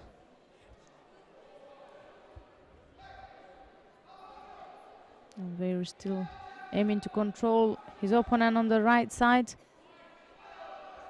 Bubanya still keeps running away of that. That was a slight mistake from the Hungarian. He's taller than Bubanya, and he pushed Bubanya's sleeve under his armpit, so all he needed to do is to just literally drop underneath. If it could have gone for a score. Unlucky for the Hungarian, he managed to walk off it. Lovely Uchimata on the right side from Weir. And a good escape from Bubanya.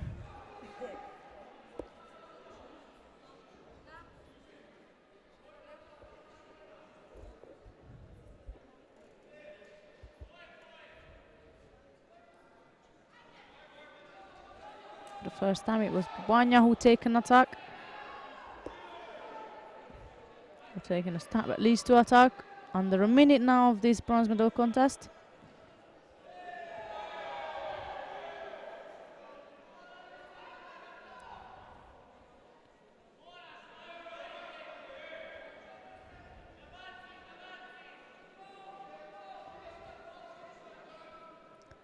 Again, Hungarian pressures.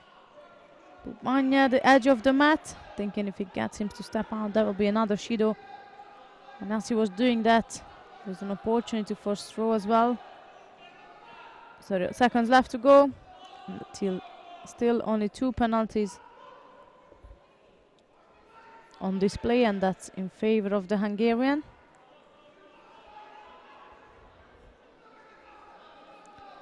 Offside Chumata from Bubanya. Where he's gonna have to keep away from that. Good block.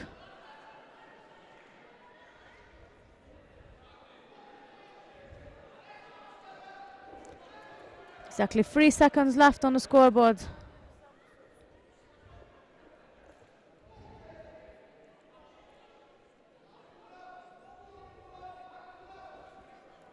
Hungary hasn't taken any medal throughout the weekend, but here is one delivered from Ver Gabor of Hungary in the under 90 kilogram category. In the meantime, on mat 3, we've got a couple of seconds left, so we're not going to switch there. We stay on mat 2. We can see the results on the top of the screen. By the time we would switch, it will end. And I guess if no danger coming from Basebrook, then it's Tural Savgoliev of Azerbaijan who can stand beside Veer on the podium. They both claimed the bronze medal today. Bronze medalist in the men's under 90 kilogram weight division, representing Hungary, Gabor Ver.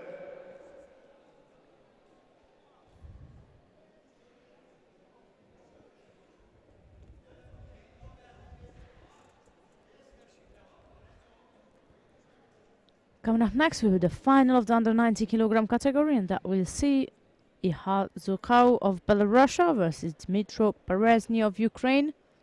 Zukau will be in the white judo gi and Berezny in blue. Second bronze medalist in the men's under 90 kilogram weight division, representing Azerbaijan, Tural Savgoliev.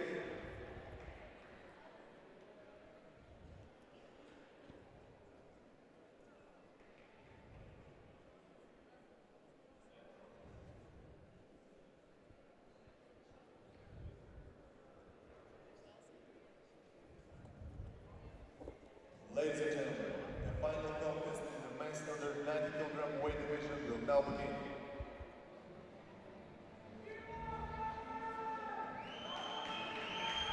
And now, in the white judo gi, representing Belarus, Ihar Zukau. In the blue judo gi, representing Ukraine, Dmitro Berezny.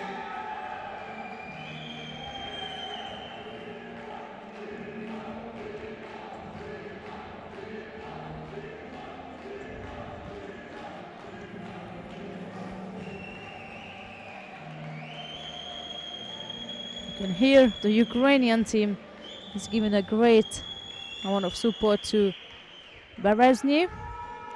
So there we are, Zukau in white and Berezny in blue. And the final of the under 90s.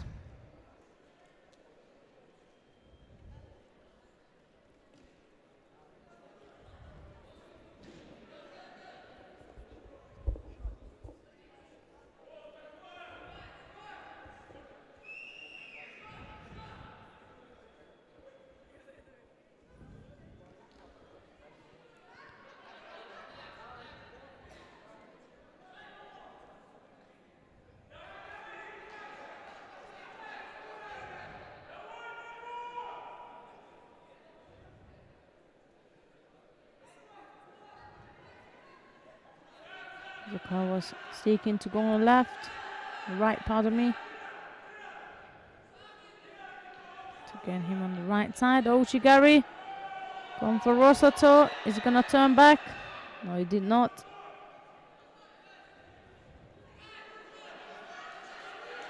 That's Berezny for Rosato.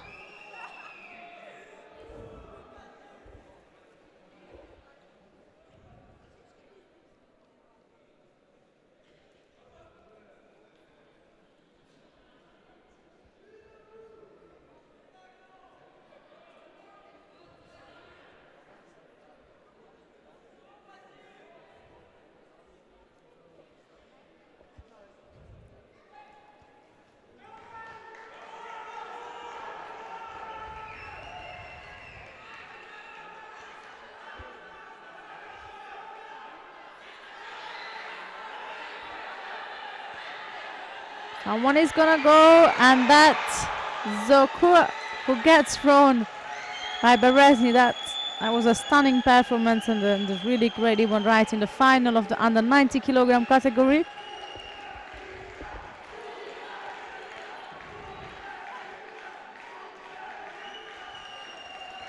What a way to finish the day, and especially putting such a performance in the final.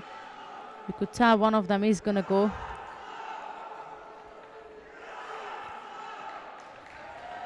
Winner and gold medalist in men's international weight division, representing Ukraine, Dmytro Berezny.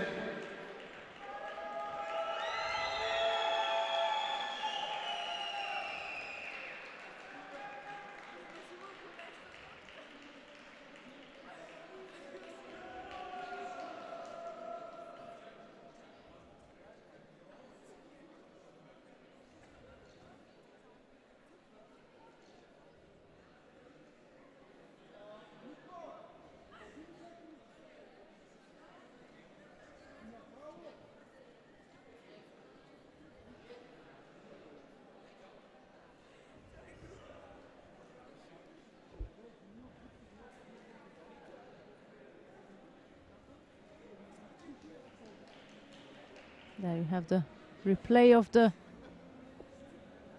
score. Ladies and gentlemen, Sure, we can get it up again. the women's under 70 kilogram weight division will now begin.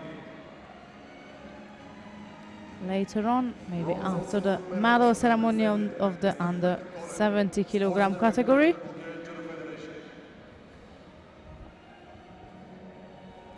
Bronze medal winners, Lisa Müller of Germany and Natasja Osma of the Netherlands.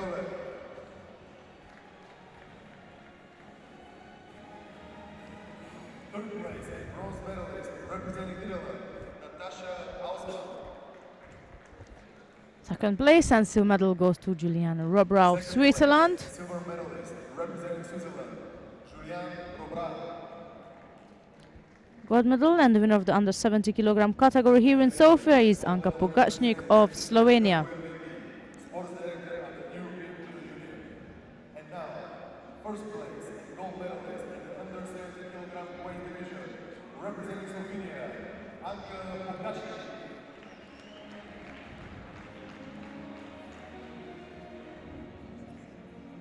Ladies and gentlemen, please stand up for the national anthem of Slovenia.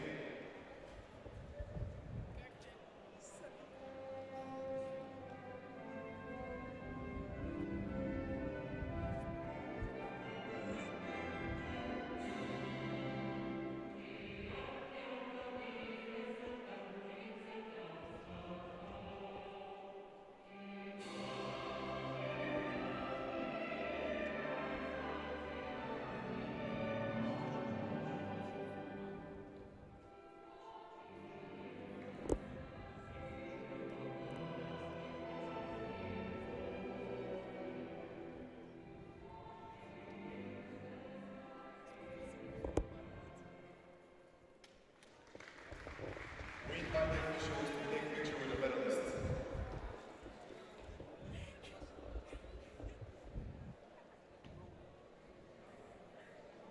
Coming up next will be the bronze medal contest of the under 78 kilogram category. Ladies and gentlemen, bronze medal matches in the women's under 78 kilogram weight division.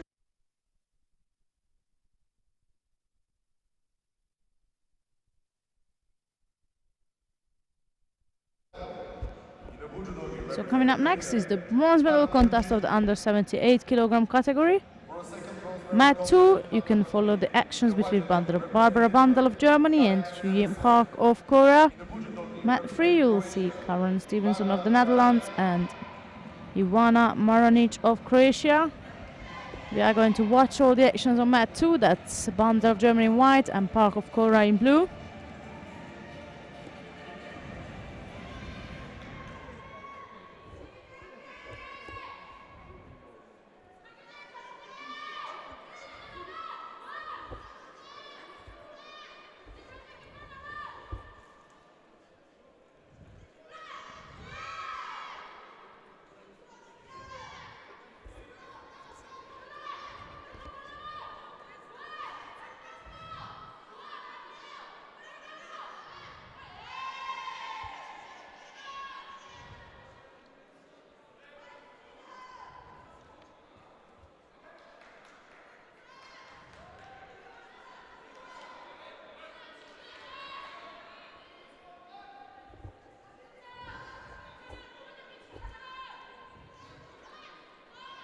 Park is taking a grip, putting Bandel under pressure. The top right-sided grip. Bandel is trying to get rid of that top right grip. Picking up a penalty.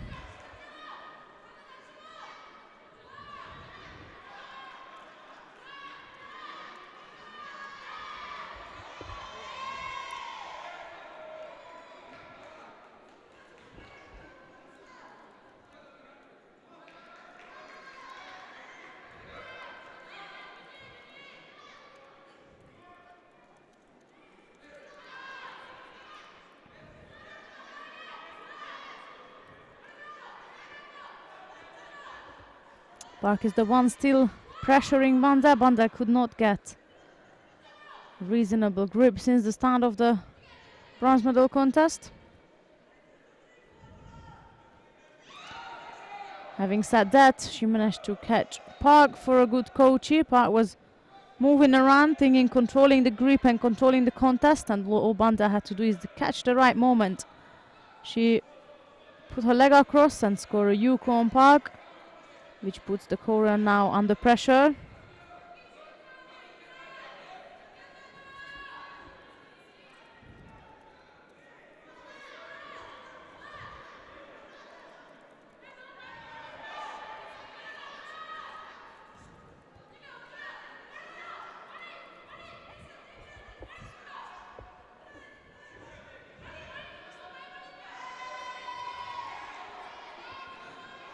I assume Park is gonna go for the penalty winning contest. She's putting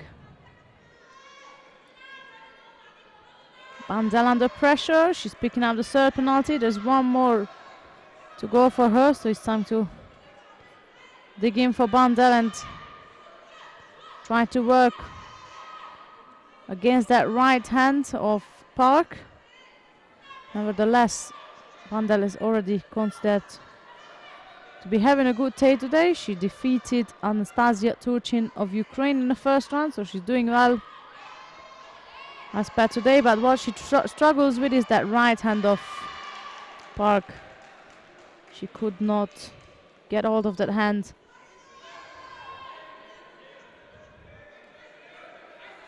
They're gonna give her another chance. She's gonna have to step up now and do something about that. That's it. She got control of that now. Got a minute 30 to do that. Unless she wants to throw Park for Ippon. Or perhaps strangle her out. Minute 20 to go. And that's still a yuko lead for Bandel.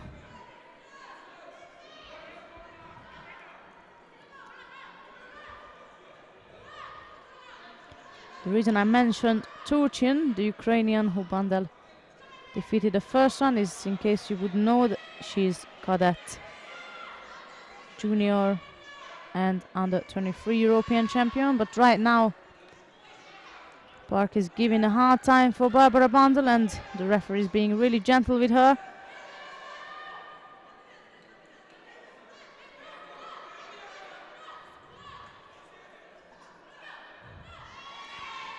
That's not a bad thing to do for Bandel, to attack.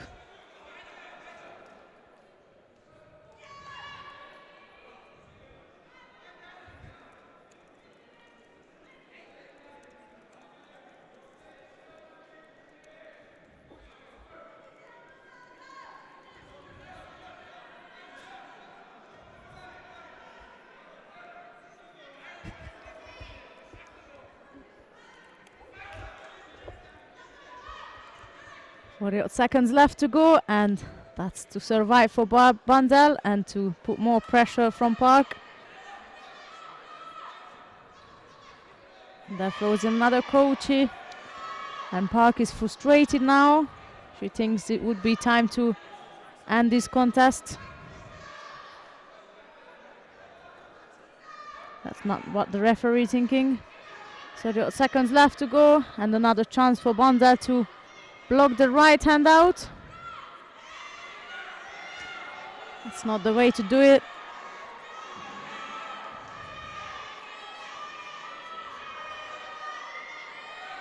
have to come up with something, or with 16 seconds to go, are they gonna let it go, or are they going to give the fourth penalty to Bandel and the contest here and there?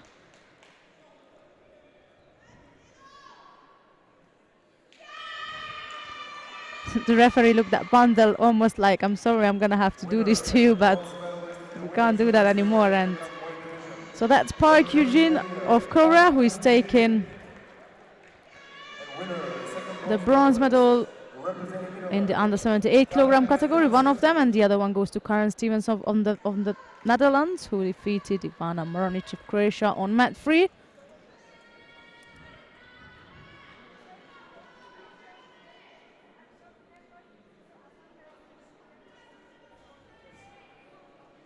Ladies and gentlemen, the final in the women's under 17 kilogram weight division. Coming up next is the final of the under 78 kilogram category with a brilliant performance from Clara Apotekar, and she'll be in the white judogi representing Slovenia in the final, and she'll be facing Jahima Ramirez of Portugal. She'll be wearing the blue judogi, and this is a really important final for Ramirez indeed, as if she wins the gold medal,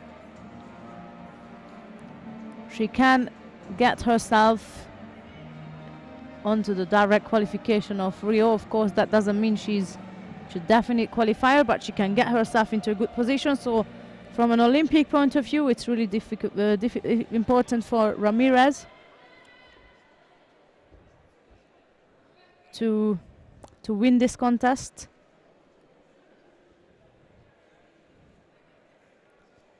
And for Apotekar, there is not much to lose, so she's gonna throw herself out there as she did throughout the day.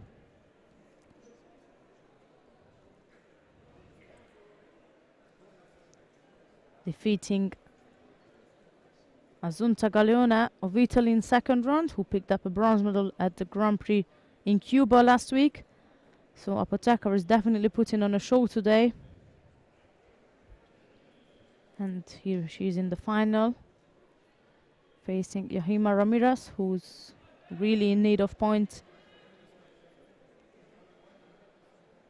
And if there's any pressure, it is definitely on the Portuguese fighter.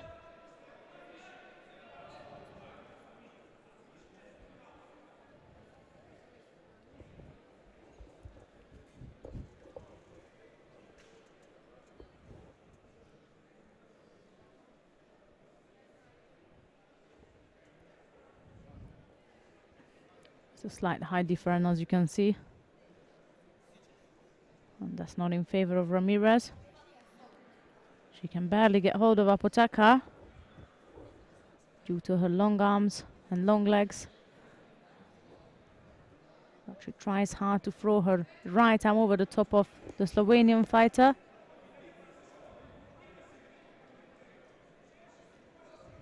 It's a penalty for Ramirez to start with, after a minute 30 has gone.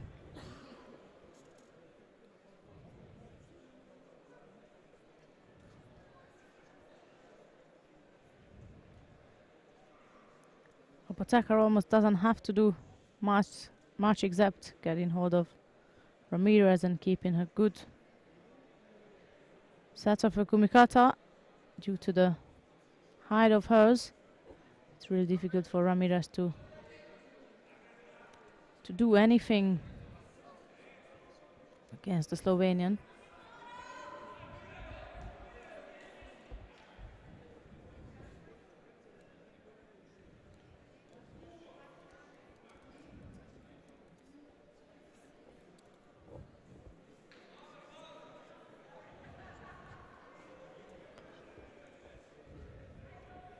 Young 18 years old judoka, that's Clara Apotekar, and here she's in the Olympic year in the final of a European Open.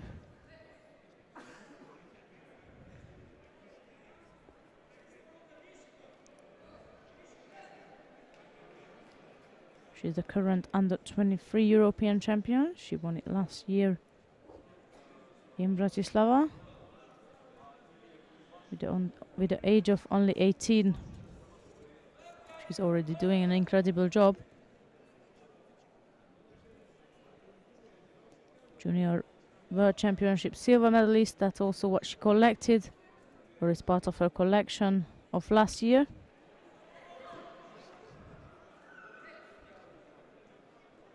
And if I would start listing her European Cup medals, I would be here until tomorrow. What we got here is a minute left, and Ramirez got 2 penalties. And much of a pressure in addition to that.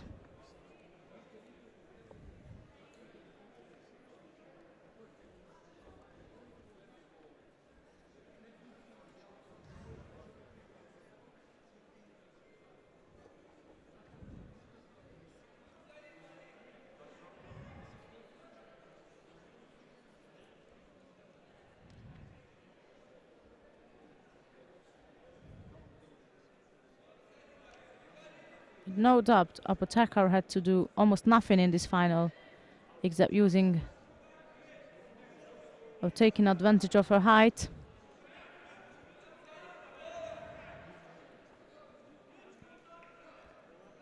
Referee decides to give a penalty to both due to lack of actions in this contest. And Ramirez still trying hard in the last 10 seconds. Apotekar's left hand is right on the lapel of Ramirez. There is no way Ramirez, as you can see, she's creeping up on top, but there is no way she could get hold of Apotekar. So that's the end of this final contest in the under 78 kilogram category, with young talented judoka Klara Apotekar of Slovenia bringing the gold medal. That will be the second one for today. That will take Slovenia right on top of the medal table. Russia collected 2 gold medals yesterday, and now the Slovenian girls managed to double it up as well.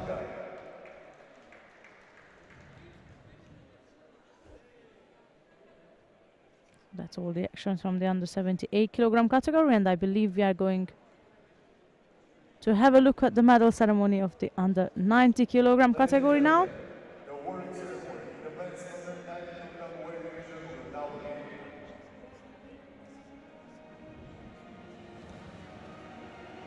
Promise we'll switch in a second to the podium.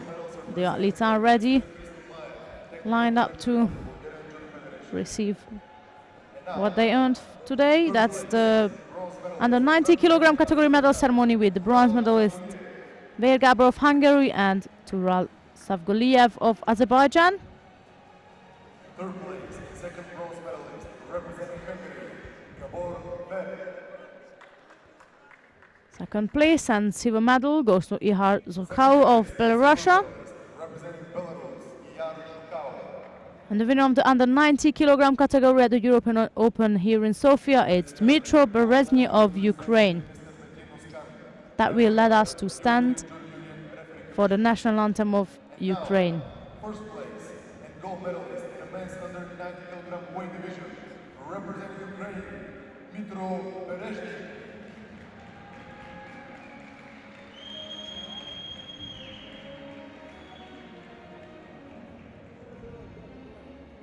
Ladies and gentlemen, please stand up for the national anthem of Ukraine.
Ladies and gentlemen, the bronze medal fights in the men's under 100 kg weight division will now begin.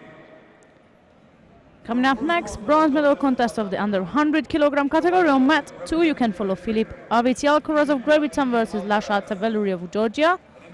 Mat 3, you can watch Vincenzo Diaco of Italy versus Michael Corral of the Netherlands. We are going to follow the actions on mat 2. That will be Avitialkoras of Great Britain in the white judo gi, facing Tavelluri of Georgia in the blue gi.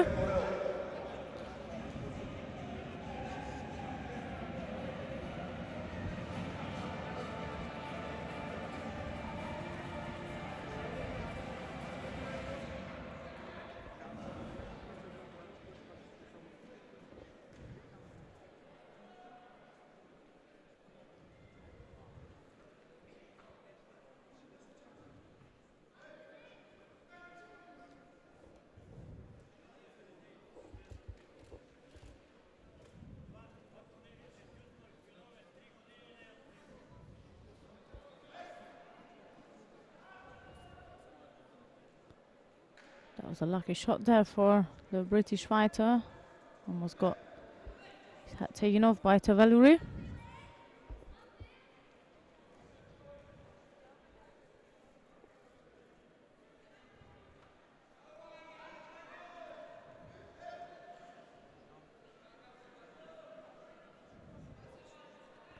Penalty for Avitialkoras for taking too long on one side without putting in any attacks. Of course, Tavelluri was helping on that by defending the grip in exchange.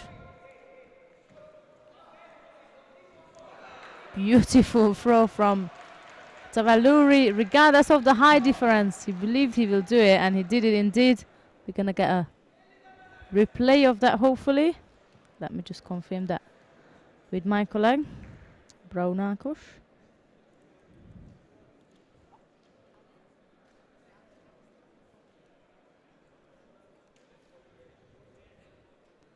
That's a stunning throw from Tavelluri.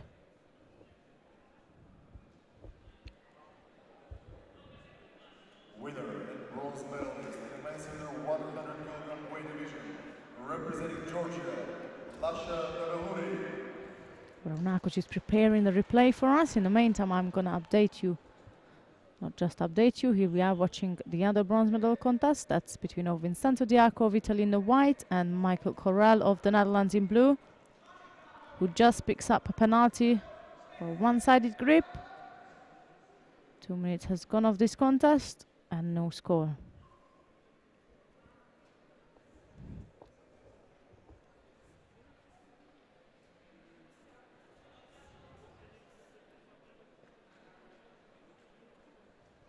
A beautiful Kouchigari. To make it correct, it was Kouchigake from Corral. Stan is legging on the right side, securing a Vazari on the side of, on his side of the scoreboard.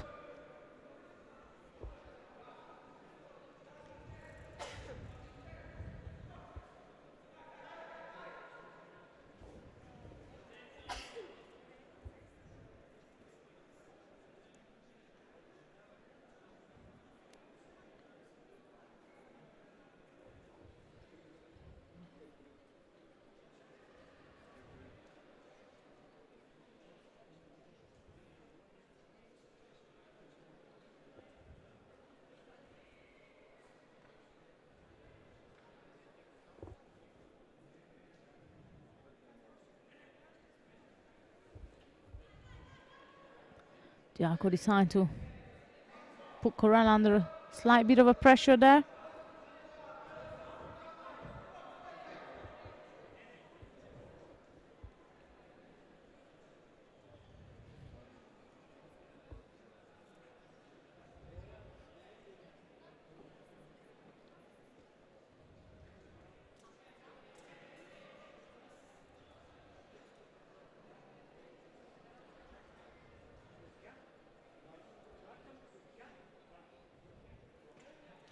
Italian is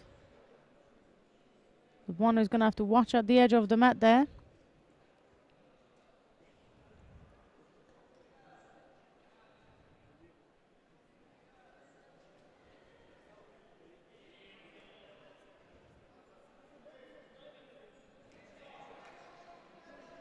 Might be the one picking up a penalty right now.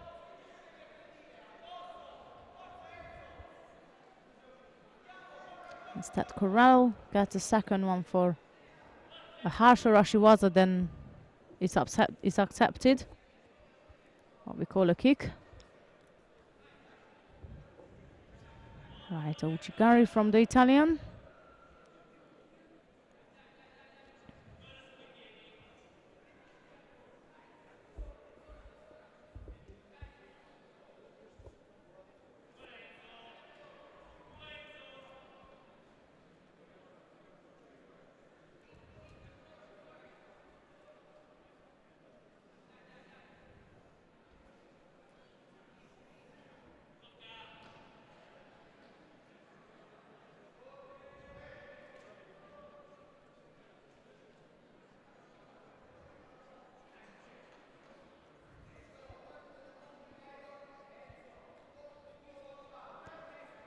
Seconds left to go. Besides that was Zari. There's not much has been going on. Of course, the bottle of the Kumikata as always. Now Diaco decides to throw his arm across Corel, which is new. He hasn't done it before.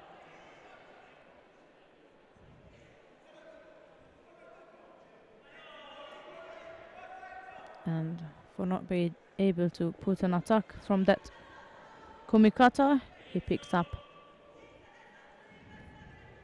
a penalty. But for now, with 10 seconds to go, what he needs to do is to score, which is gonna be a real challenge as Corel is rolling him around in Nevaza. Looking at the clock, waiting for the time to pass, and it's the end of this bronze medal contest with Michael Corel of the Netherlands claiming the second bronze in the under 100 kilogram category.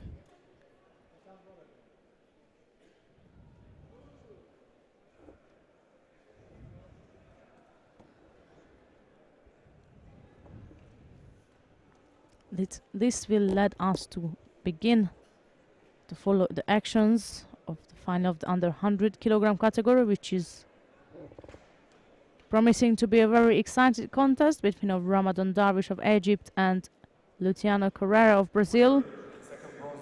Both fighters are strong and skillful, and they've done some incredible job today. Not in terms of defeating anyone big, but in terms of showing their judo skills. So now that these two meet in the final, it will be definitely an interesting matchup.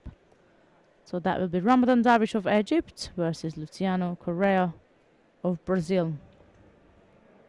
Ladies and gentlemen, the final in the men's under 100 kilogram weight division. In the white judo team, representing Egypt, Ramadan Darwish. And in the blue judo team, representing Brazil, Luciano Correa. Darwish was the number 1 seeded at this weight category today, and Correa was number 3 seeded. And they are in the final of the under 100 kilogram category. A quick high five for the coach from Correa before he gets on the mat. That's white judogi representing Egypt, Ramadan Darwish, and in the blue it's Luciano Correa, world champion of 2007 in the blue judogi.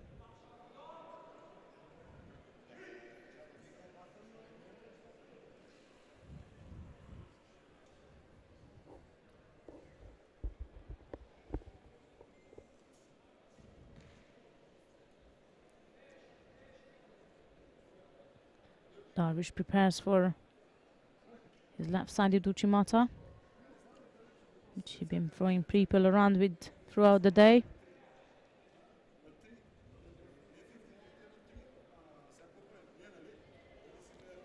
That's the one there.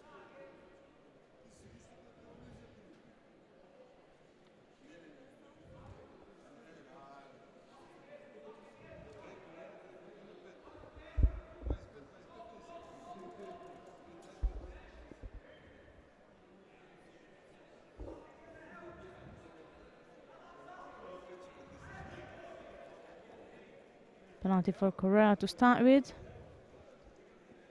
That's within the first minute of this final. Darvish is 100% focused on taking a good, well-secured left-sided grip. He's not stepping into anything dangerous until he's got both of his hands installed, ready to go.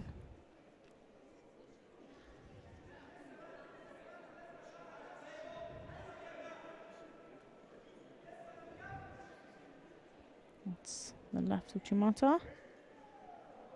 Again from Darvish. Not a frightening one, but it's good enough to make Korea a bit inactive. Penalty number 2 has been given to the Brazilian. He's now aiming to take grip over the top on the right side.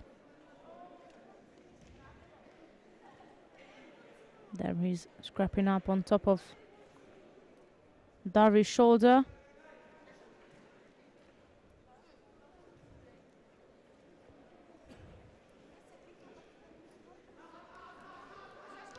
That was Korea initiating a right-sided Uchimata.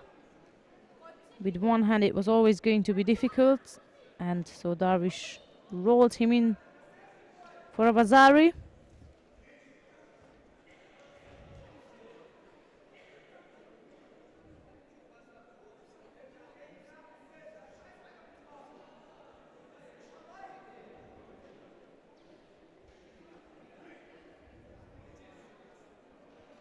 It was almost like Korea just attacked so that he could avoid another penalty.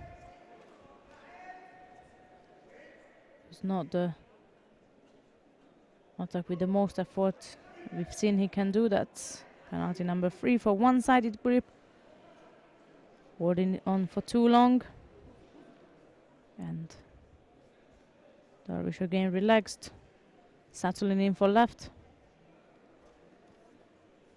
Korea is really trying hard to take a grip, but you can see that the long arm of Darvish keeping a great distance of his Brazilian opponent. And Korea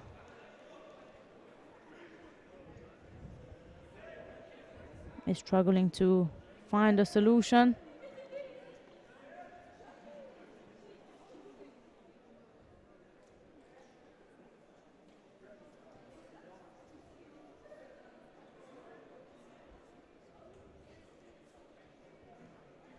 I'm not sure what's happened to our camera that we are watching it from a far distance.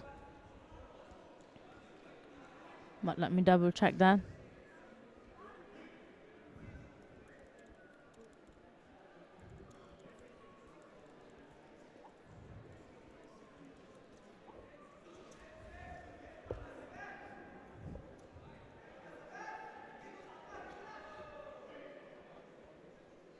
Minute 30 to go. Vazar lead for Darvish.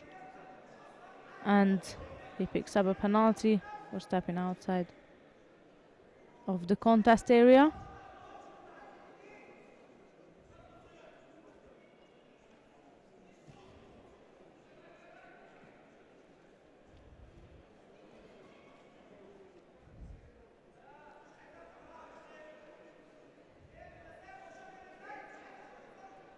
Here we have a slightly better view for our audience. I apologize for that far view. I was watching all the actions live right beside the mat, so I only peeked quickly to the screen to see.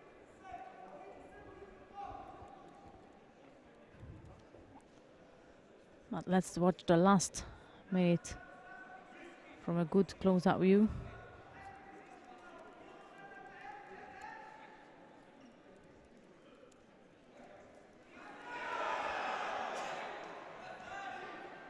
Korea managed to get a Yuko score just when we got a minute remaining.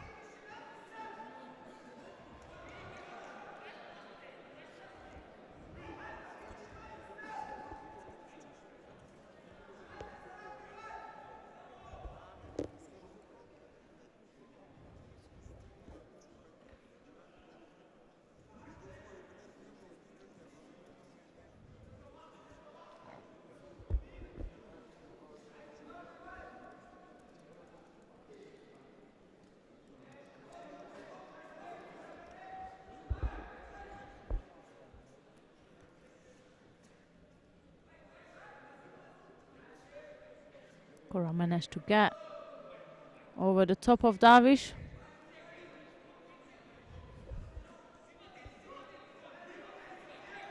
Putting him under pressure so that he gets another penalty in addition to the one he picked up earlier. And that's again a bit of a danger there for the Egyptian.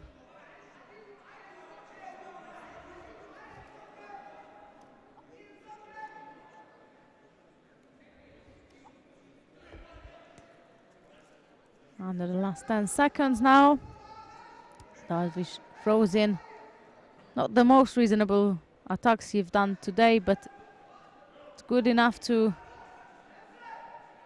let the time pass by, and even though he picks up another penalty, he still has that Wazari on the scoreboard. That means he's the winner of the under 100 kilogram category. That's Ramadan Darvish of Egypt, who begins the year and his Olympic season, or his Olympic year, with the gold medal here in Sofia. Darvish is not one of those players who has to worry about the points, but what it helps him to have is perhaps a better seeding position at the Olympic Games, especially if he is going to take another gold at the Continental Championships in April, which he's tend to do quite often, almost every year. But anyway, that's all the actions from the under 100 kilogram category here in Sofia, and we're going to move to the podium again to follow the medal ceremony of the under 78 kilogram category.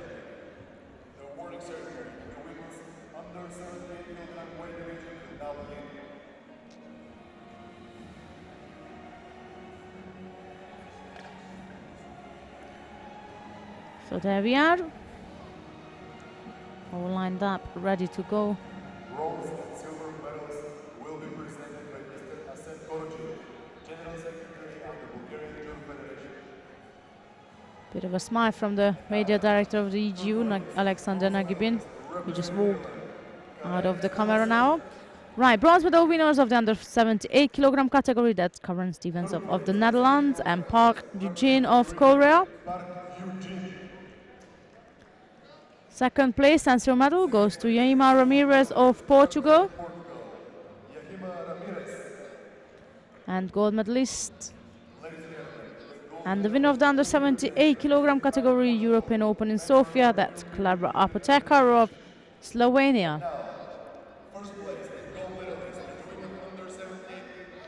This will leave us to listen to the national anthem of Slovenia.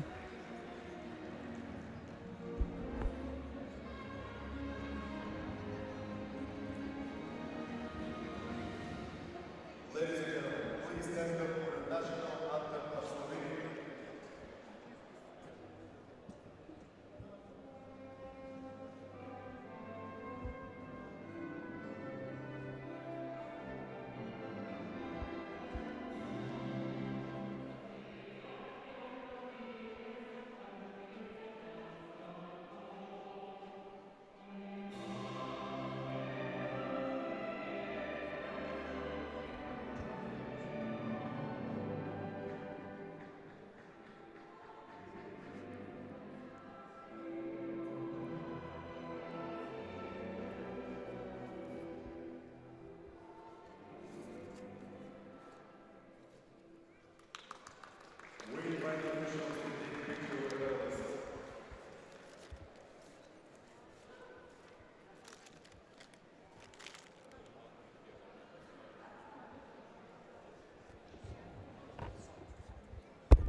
Coming up next, after the official picture has been taken, is different to the usual, where we got one man and one woman after one another. In the final block, we carry on now with the plus 78 category. I don't know, maybe we don't have a changes. We had that yesterday, not today.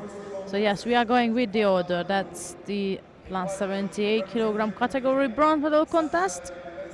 And on mat 2, you will be able to follow the contest between Sandra Jablonskits, pardon me, of Lithuania versus Sarah Adlington of Great Britain. And on mat 3 you can follow the actions between Anastasia Sapsai of Ukraine and Marina Slutskaya of Belarus. So here we are.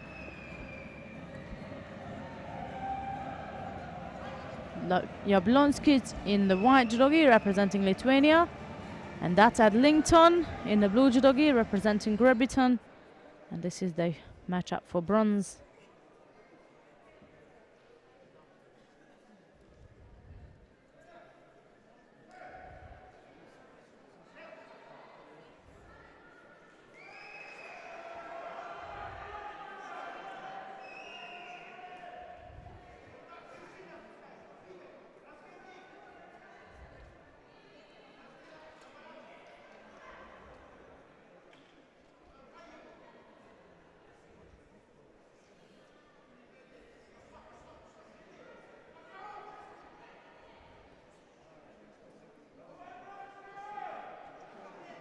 Adlington had a fairly poor attack on the left side. Jablonski blocked it and she was aiming to counter-attack the British fighter.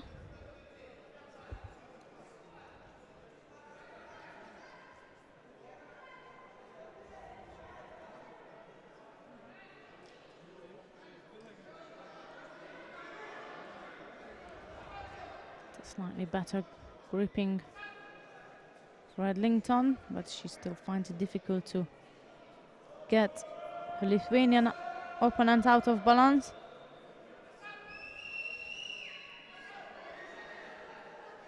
That will be a penalty for Adlington for stepping out of the contest area.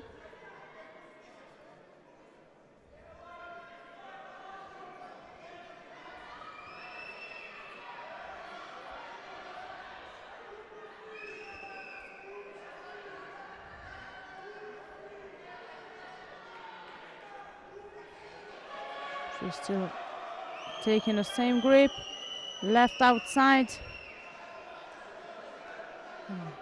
on the back of her opponent. In the meantime, Jablonskit is taking the grip underneath, around the waist. That's penalty number 2 for Adlington.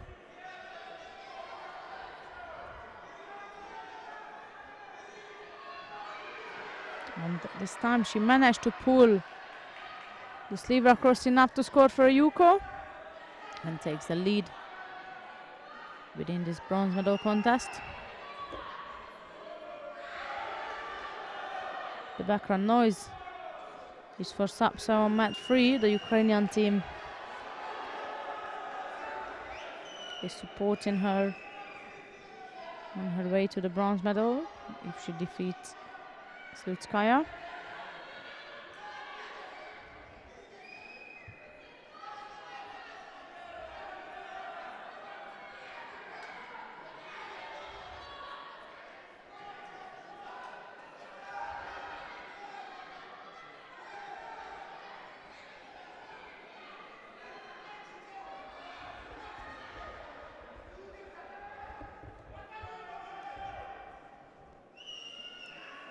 Again, Adlington attacking first. Jablonskit blocked the attack of the British fighter, picking up a penalty. She's not been putting as much as effort as Adlington does.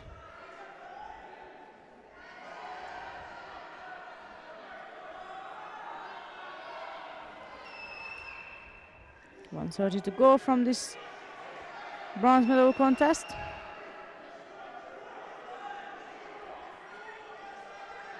Clinton is focusing on controlling the gripping exchange rather than putting any dangerous attack in. Not dangerous for the opponent, but the possibility to be countered. She would like to avoid that.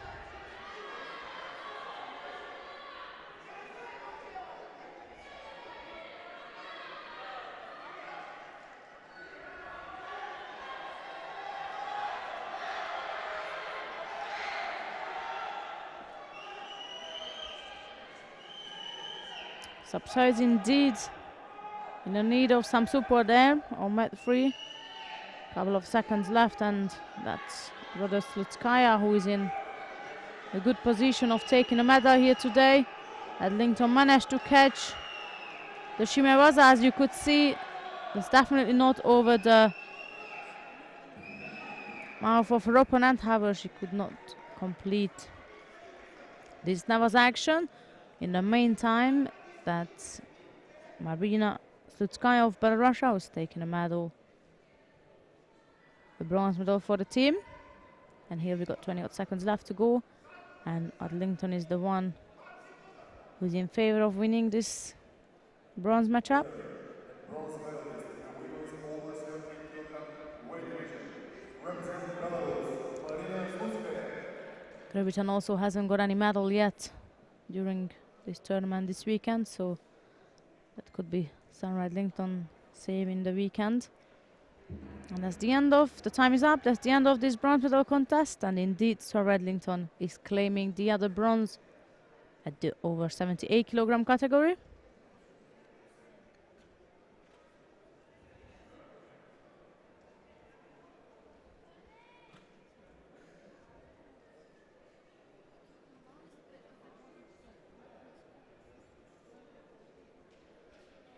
Winner and second bronze medalist in the women's over 70 kilogram weight division, representing Great Britain, Sarah Adlington.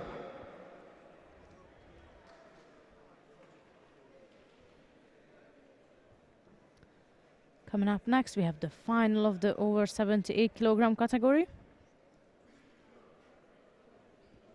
That will involve Santa Pakenche of Lithuania and Caroline Weiss of Germany.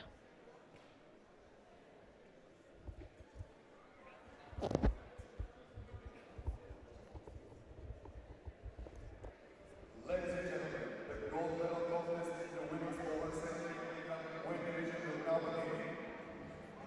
And now, in the white belt, representing Lithuania, Santa Pakenche. And in the blue belt, representing Germany, Caroline Weiss.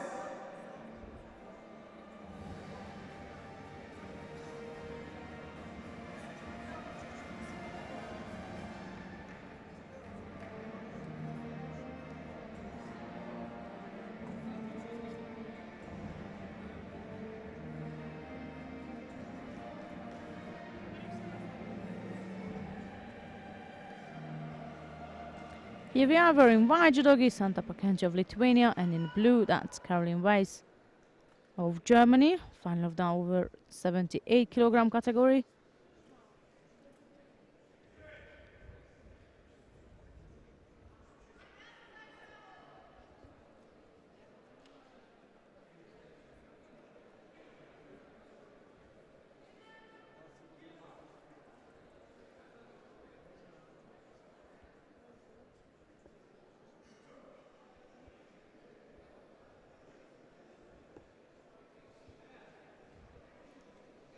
Pakenche goes for the first attack. Weiss taking the advantage of that to counter-attack her.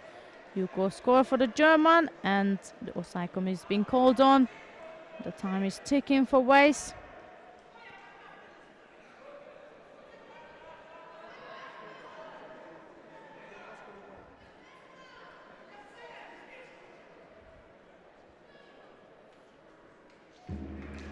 What a quick final. I'm sure neither of them expected that, but the winner of the over 78 kilogram category today, that's Caroline Weiss of Germany.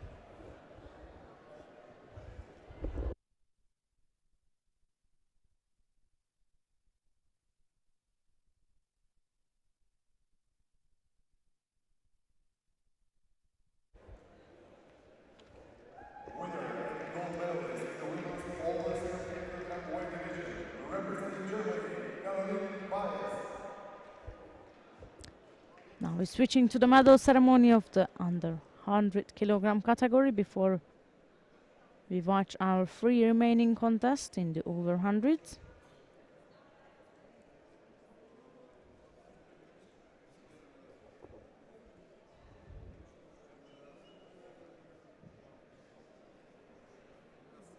Ladies and gentlemen, the warning ceremony, the men's under 100 kilogram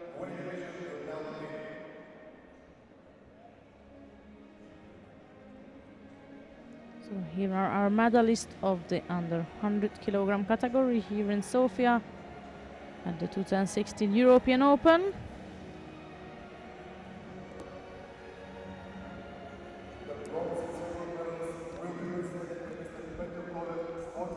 Bronze medalist Lasha Tavaluri of Georgia and Michael Corral of the Netherlands.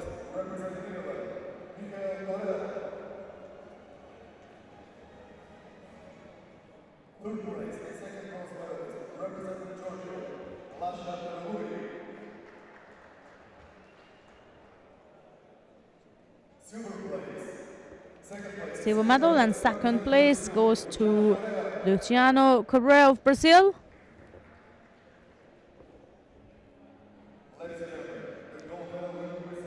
The winner of the under 100 kilogram category here in Sofia, and the gold medal winner is Ramadan Darwish of Egypt.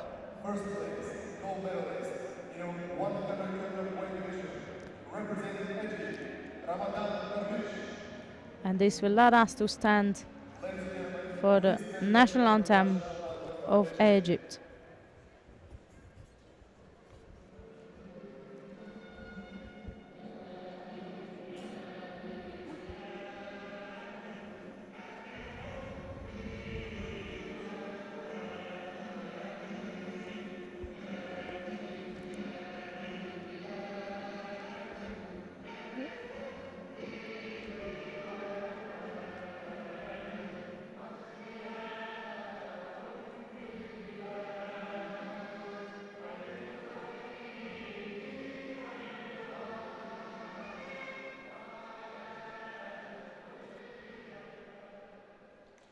We invite officials to take pictures with the medalists.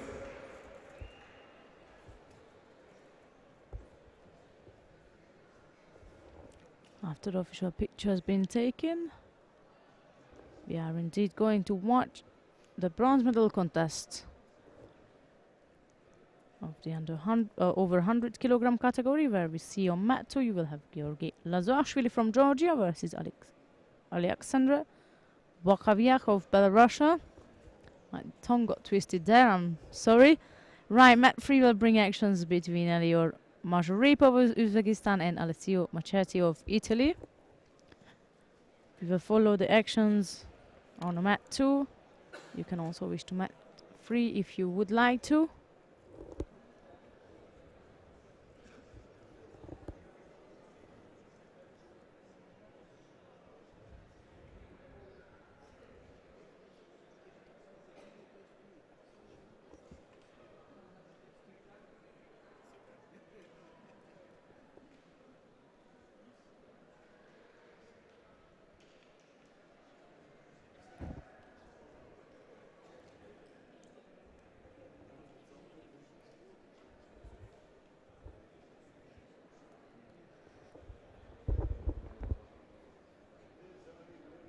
Ladies and gentlemen, bronze medal matches in the men's over 100 kilogram weight division will now begin. And now, our first bronze medal contest to partner number 2. In the white judo, representing Georgia, Georgi Lazoashvili.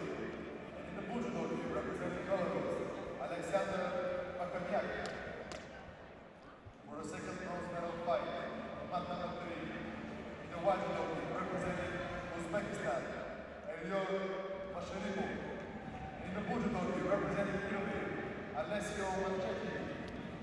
So here we are with the lineup of the bronze medal contest in the over 100 kilogram category. Here on mat 2 we have Georgi Lazoashvili wearing the white judogi representing Georgia, and in blue that's Alexandra Bakaviak of Belarus.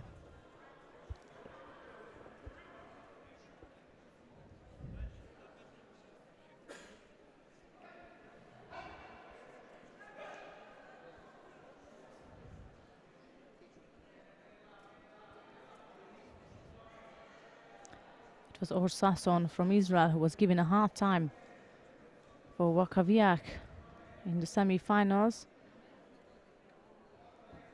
A really hard time indeed, so let's hope he's gonna get some fortune back in here in the bronze medal contest. But of course there will be Lazoashvili to stop all that fortune going around and all the joy.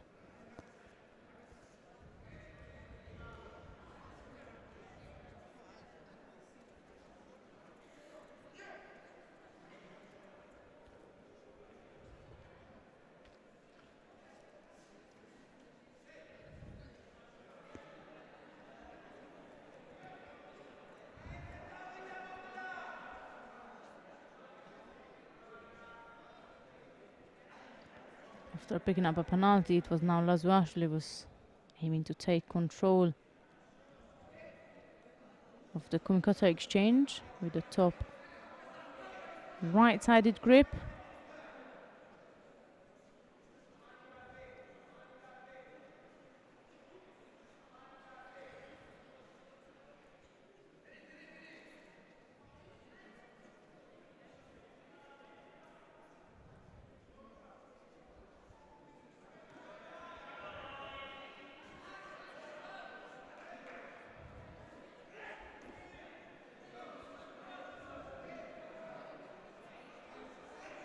Was Wakawiak initiating an attack. Not of the best what we've seen today.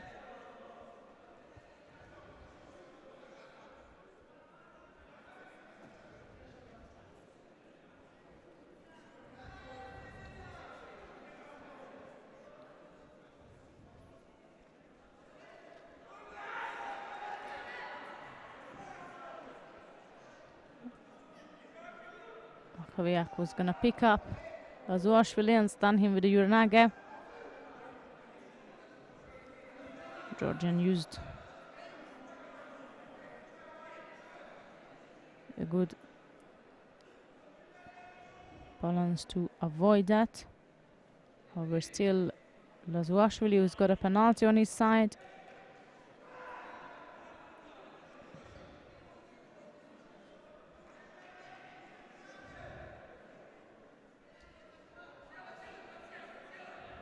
Again, right versus right. And that's indeed Wakawiak, who looked more comfortable in that locked-up situation, scoring a Yuko. He stepped across on the right side. Also to Harai. He pulled his opponent through with that combination. And to top it up, Lazuashvili picks up another penalty.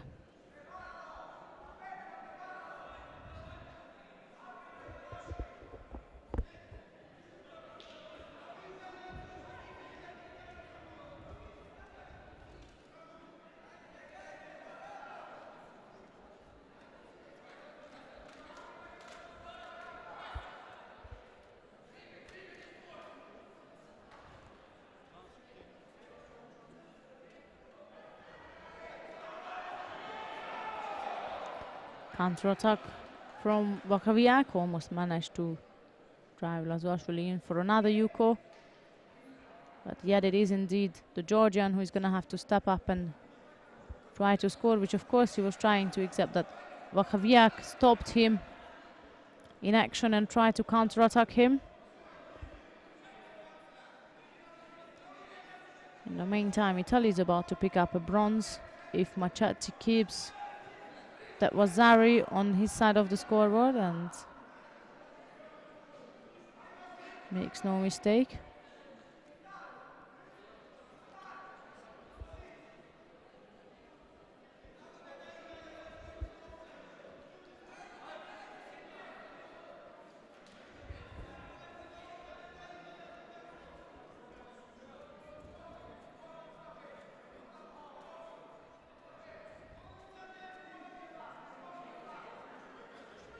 So again, Wakawiak attacking on the right side,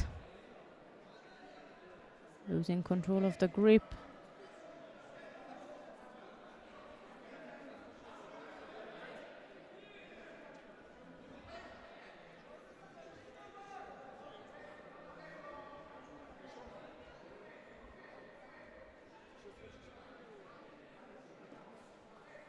Wakawiak with the top right-sided grip again.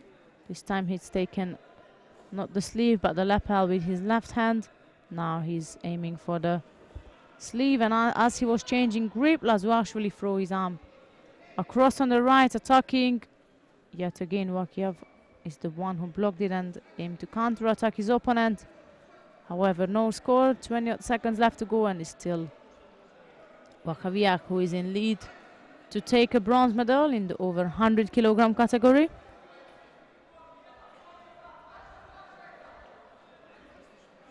There it is again, the left hand of Wakawiak right onto the lapel to keep the distance from Lazuashvili.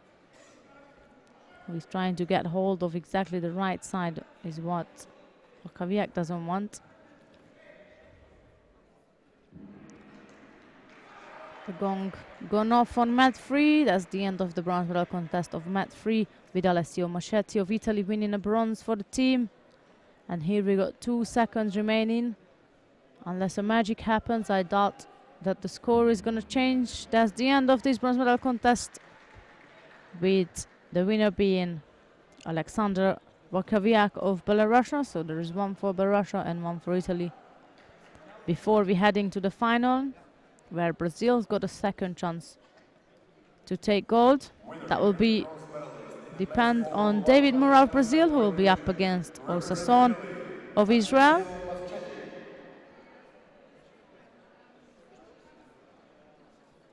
Winner and second bronze medalist in the men's over 100 kg weight division, representing Belarus, Alexander Okaviak.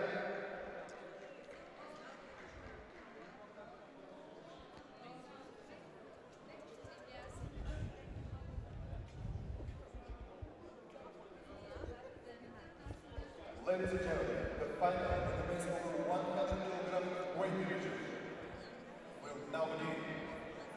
In the white judo, representing Brazil, David Moura.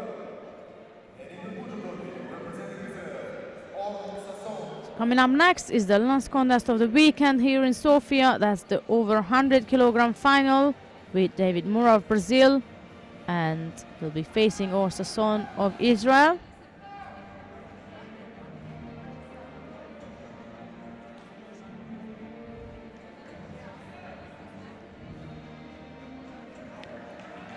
Here we are. That's Moura of Brazil in the white judogi and Sasson of Israel in the blue.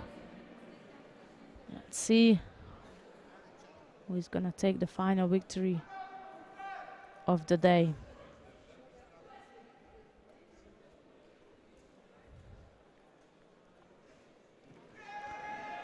I was going to say that Or impressed me throughout the day, and there he's attacking within a 10 seconds of the start of this final contest, and that attack was not that bad actually. Lost control over the grip, but he put the effort in, no doubt of that. And now he's settling on the right side, and Moura on the left. Kosotov from Moura gets countered with the same technique from Sasson. Bazari score for the Israeli. That's to start off with, considering that this is over 100 kg what we're watching. I have to say it's powerful and explosive attacks will be flying around here.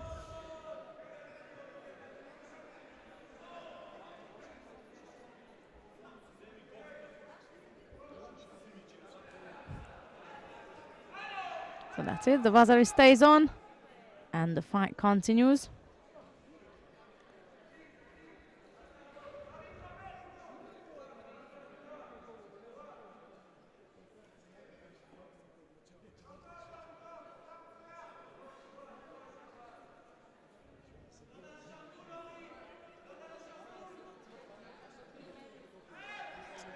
Flying armbar from Moura, and Sasson tapped out.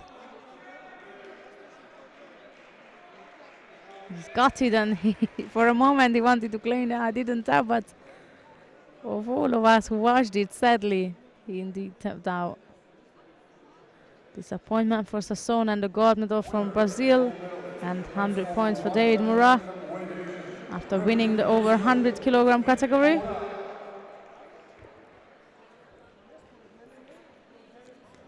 So that's all the actions from day 2 here in Sofia. Here's the replay. There is Sasson tapping. And then he's standing up thinking, hopefully nobody sees that I was tapping, so I can claim I did not. And then, of course, we could all see that the armlock was on. So that's the end. David Moura of Brazil taking the gold in the over 100 kg category. And now we're going to move to the podium to follow the medal ceremony of the over 78 kg category. quite a nice end to the weekend, I have to say. 11 countries taking gold. Russia and Slovenia taking 2 gold medals, and the rest of them spread between Belarus, Georgia, Germany, Brazil, the Netherlands, Azerbaijan, Romania, Ukraine, Egypt and Turkey. That's quite an achievement. And of course,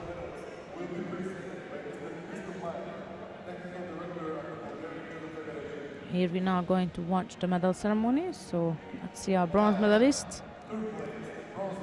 Are Mariana Slutskaya of Belarus and Sarah Edlington of Great Britain.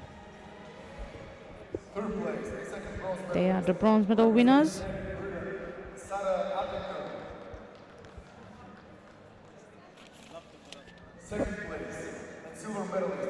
Second place silver medal goes to Santa Pakence of Lithuania.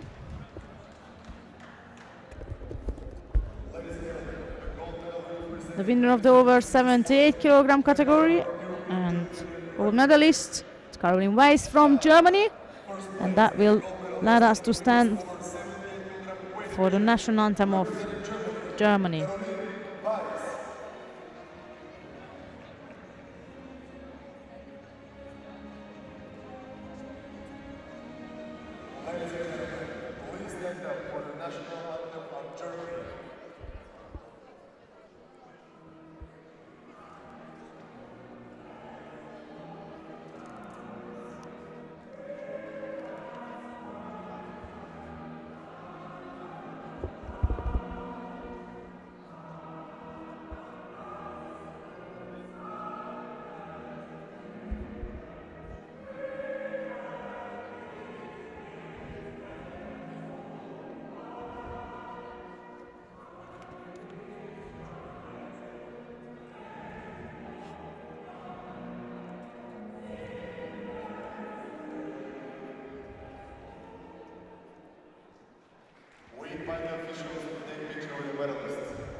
Following the official pictures, we'll follow now the medal ceremony of the over 100 kilogram category.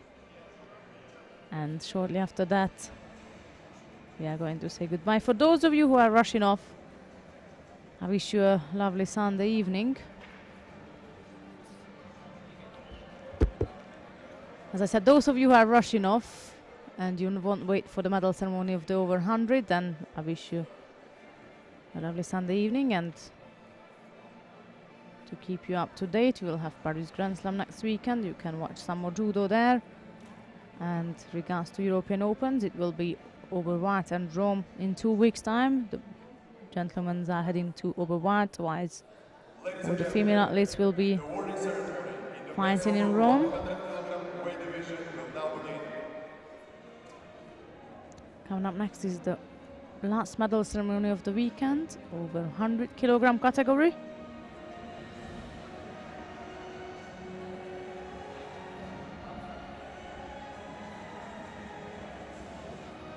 The 2 bronze medalists are Alexander Wakawiak of Belarus and Alessio Maschetti of Italy.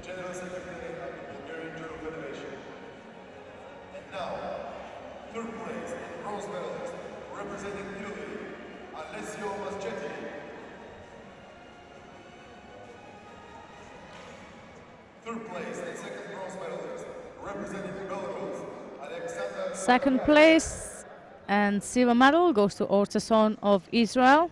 Second place and silver medalist representing Israel, Orin Sasson. And the winner of the category representing Brazil, that's David Moura, which will let us to stand for the national anthem of Brazil just after Moura received his gold medal. Representing Brazil, David Moura.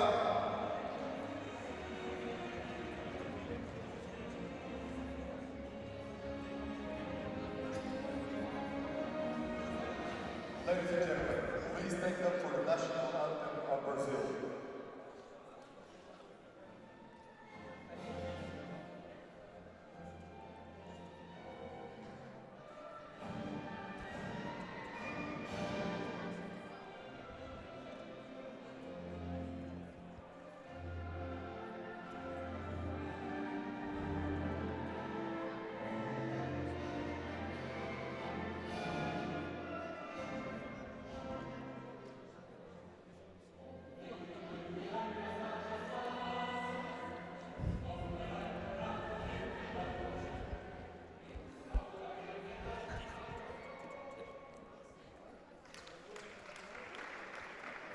invite the officials to take a picture with the medalists. So that's all the actions from Bulgaria, Sofia, across the weekend from the European Open, first European Open of the year. And what a weekend, 14 gold medals, gone to 11 countries. It's not every day that happens, and it's only Russia and Slovenia who was able to maintain 2 of those, 2 of each. That's all the action from us from here for Bulgaria. If you wish to watch more judo, you can follow the Paris Grand Slam. It's on next weekend. And regarding European Opens, in 2 weeks' time you have Oberwart and Rome. Oh, the man will head out to Oberwart for more Olympic qualification points and more experience, whilst you can watch all the action from women judo in Rome. I would like to thank you for all of you following us and watching all the action with us. Have a lovely Sunday, and it's bye.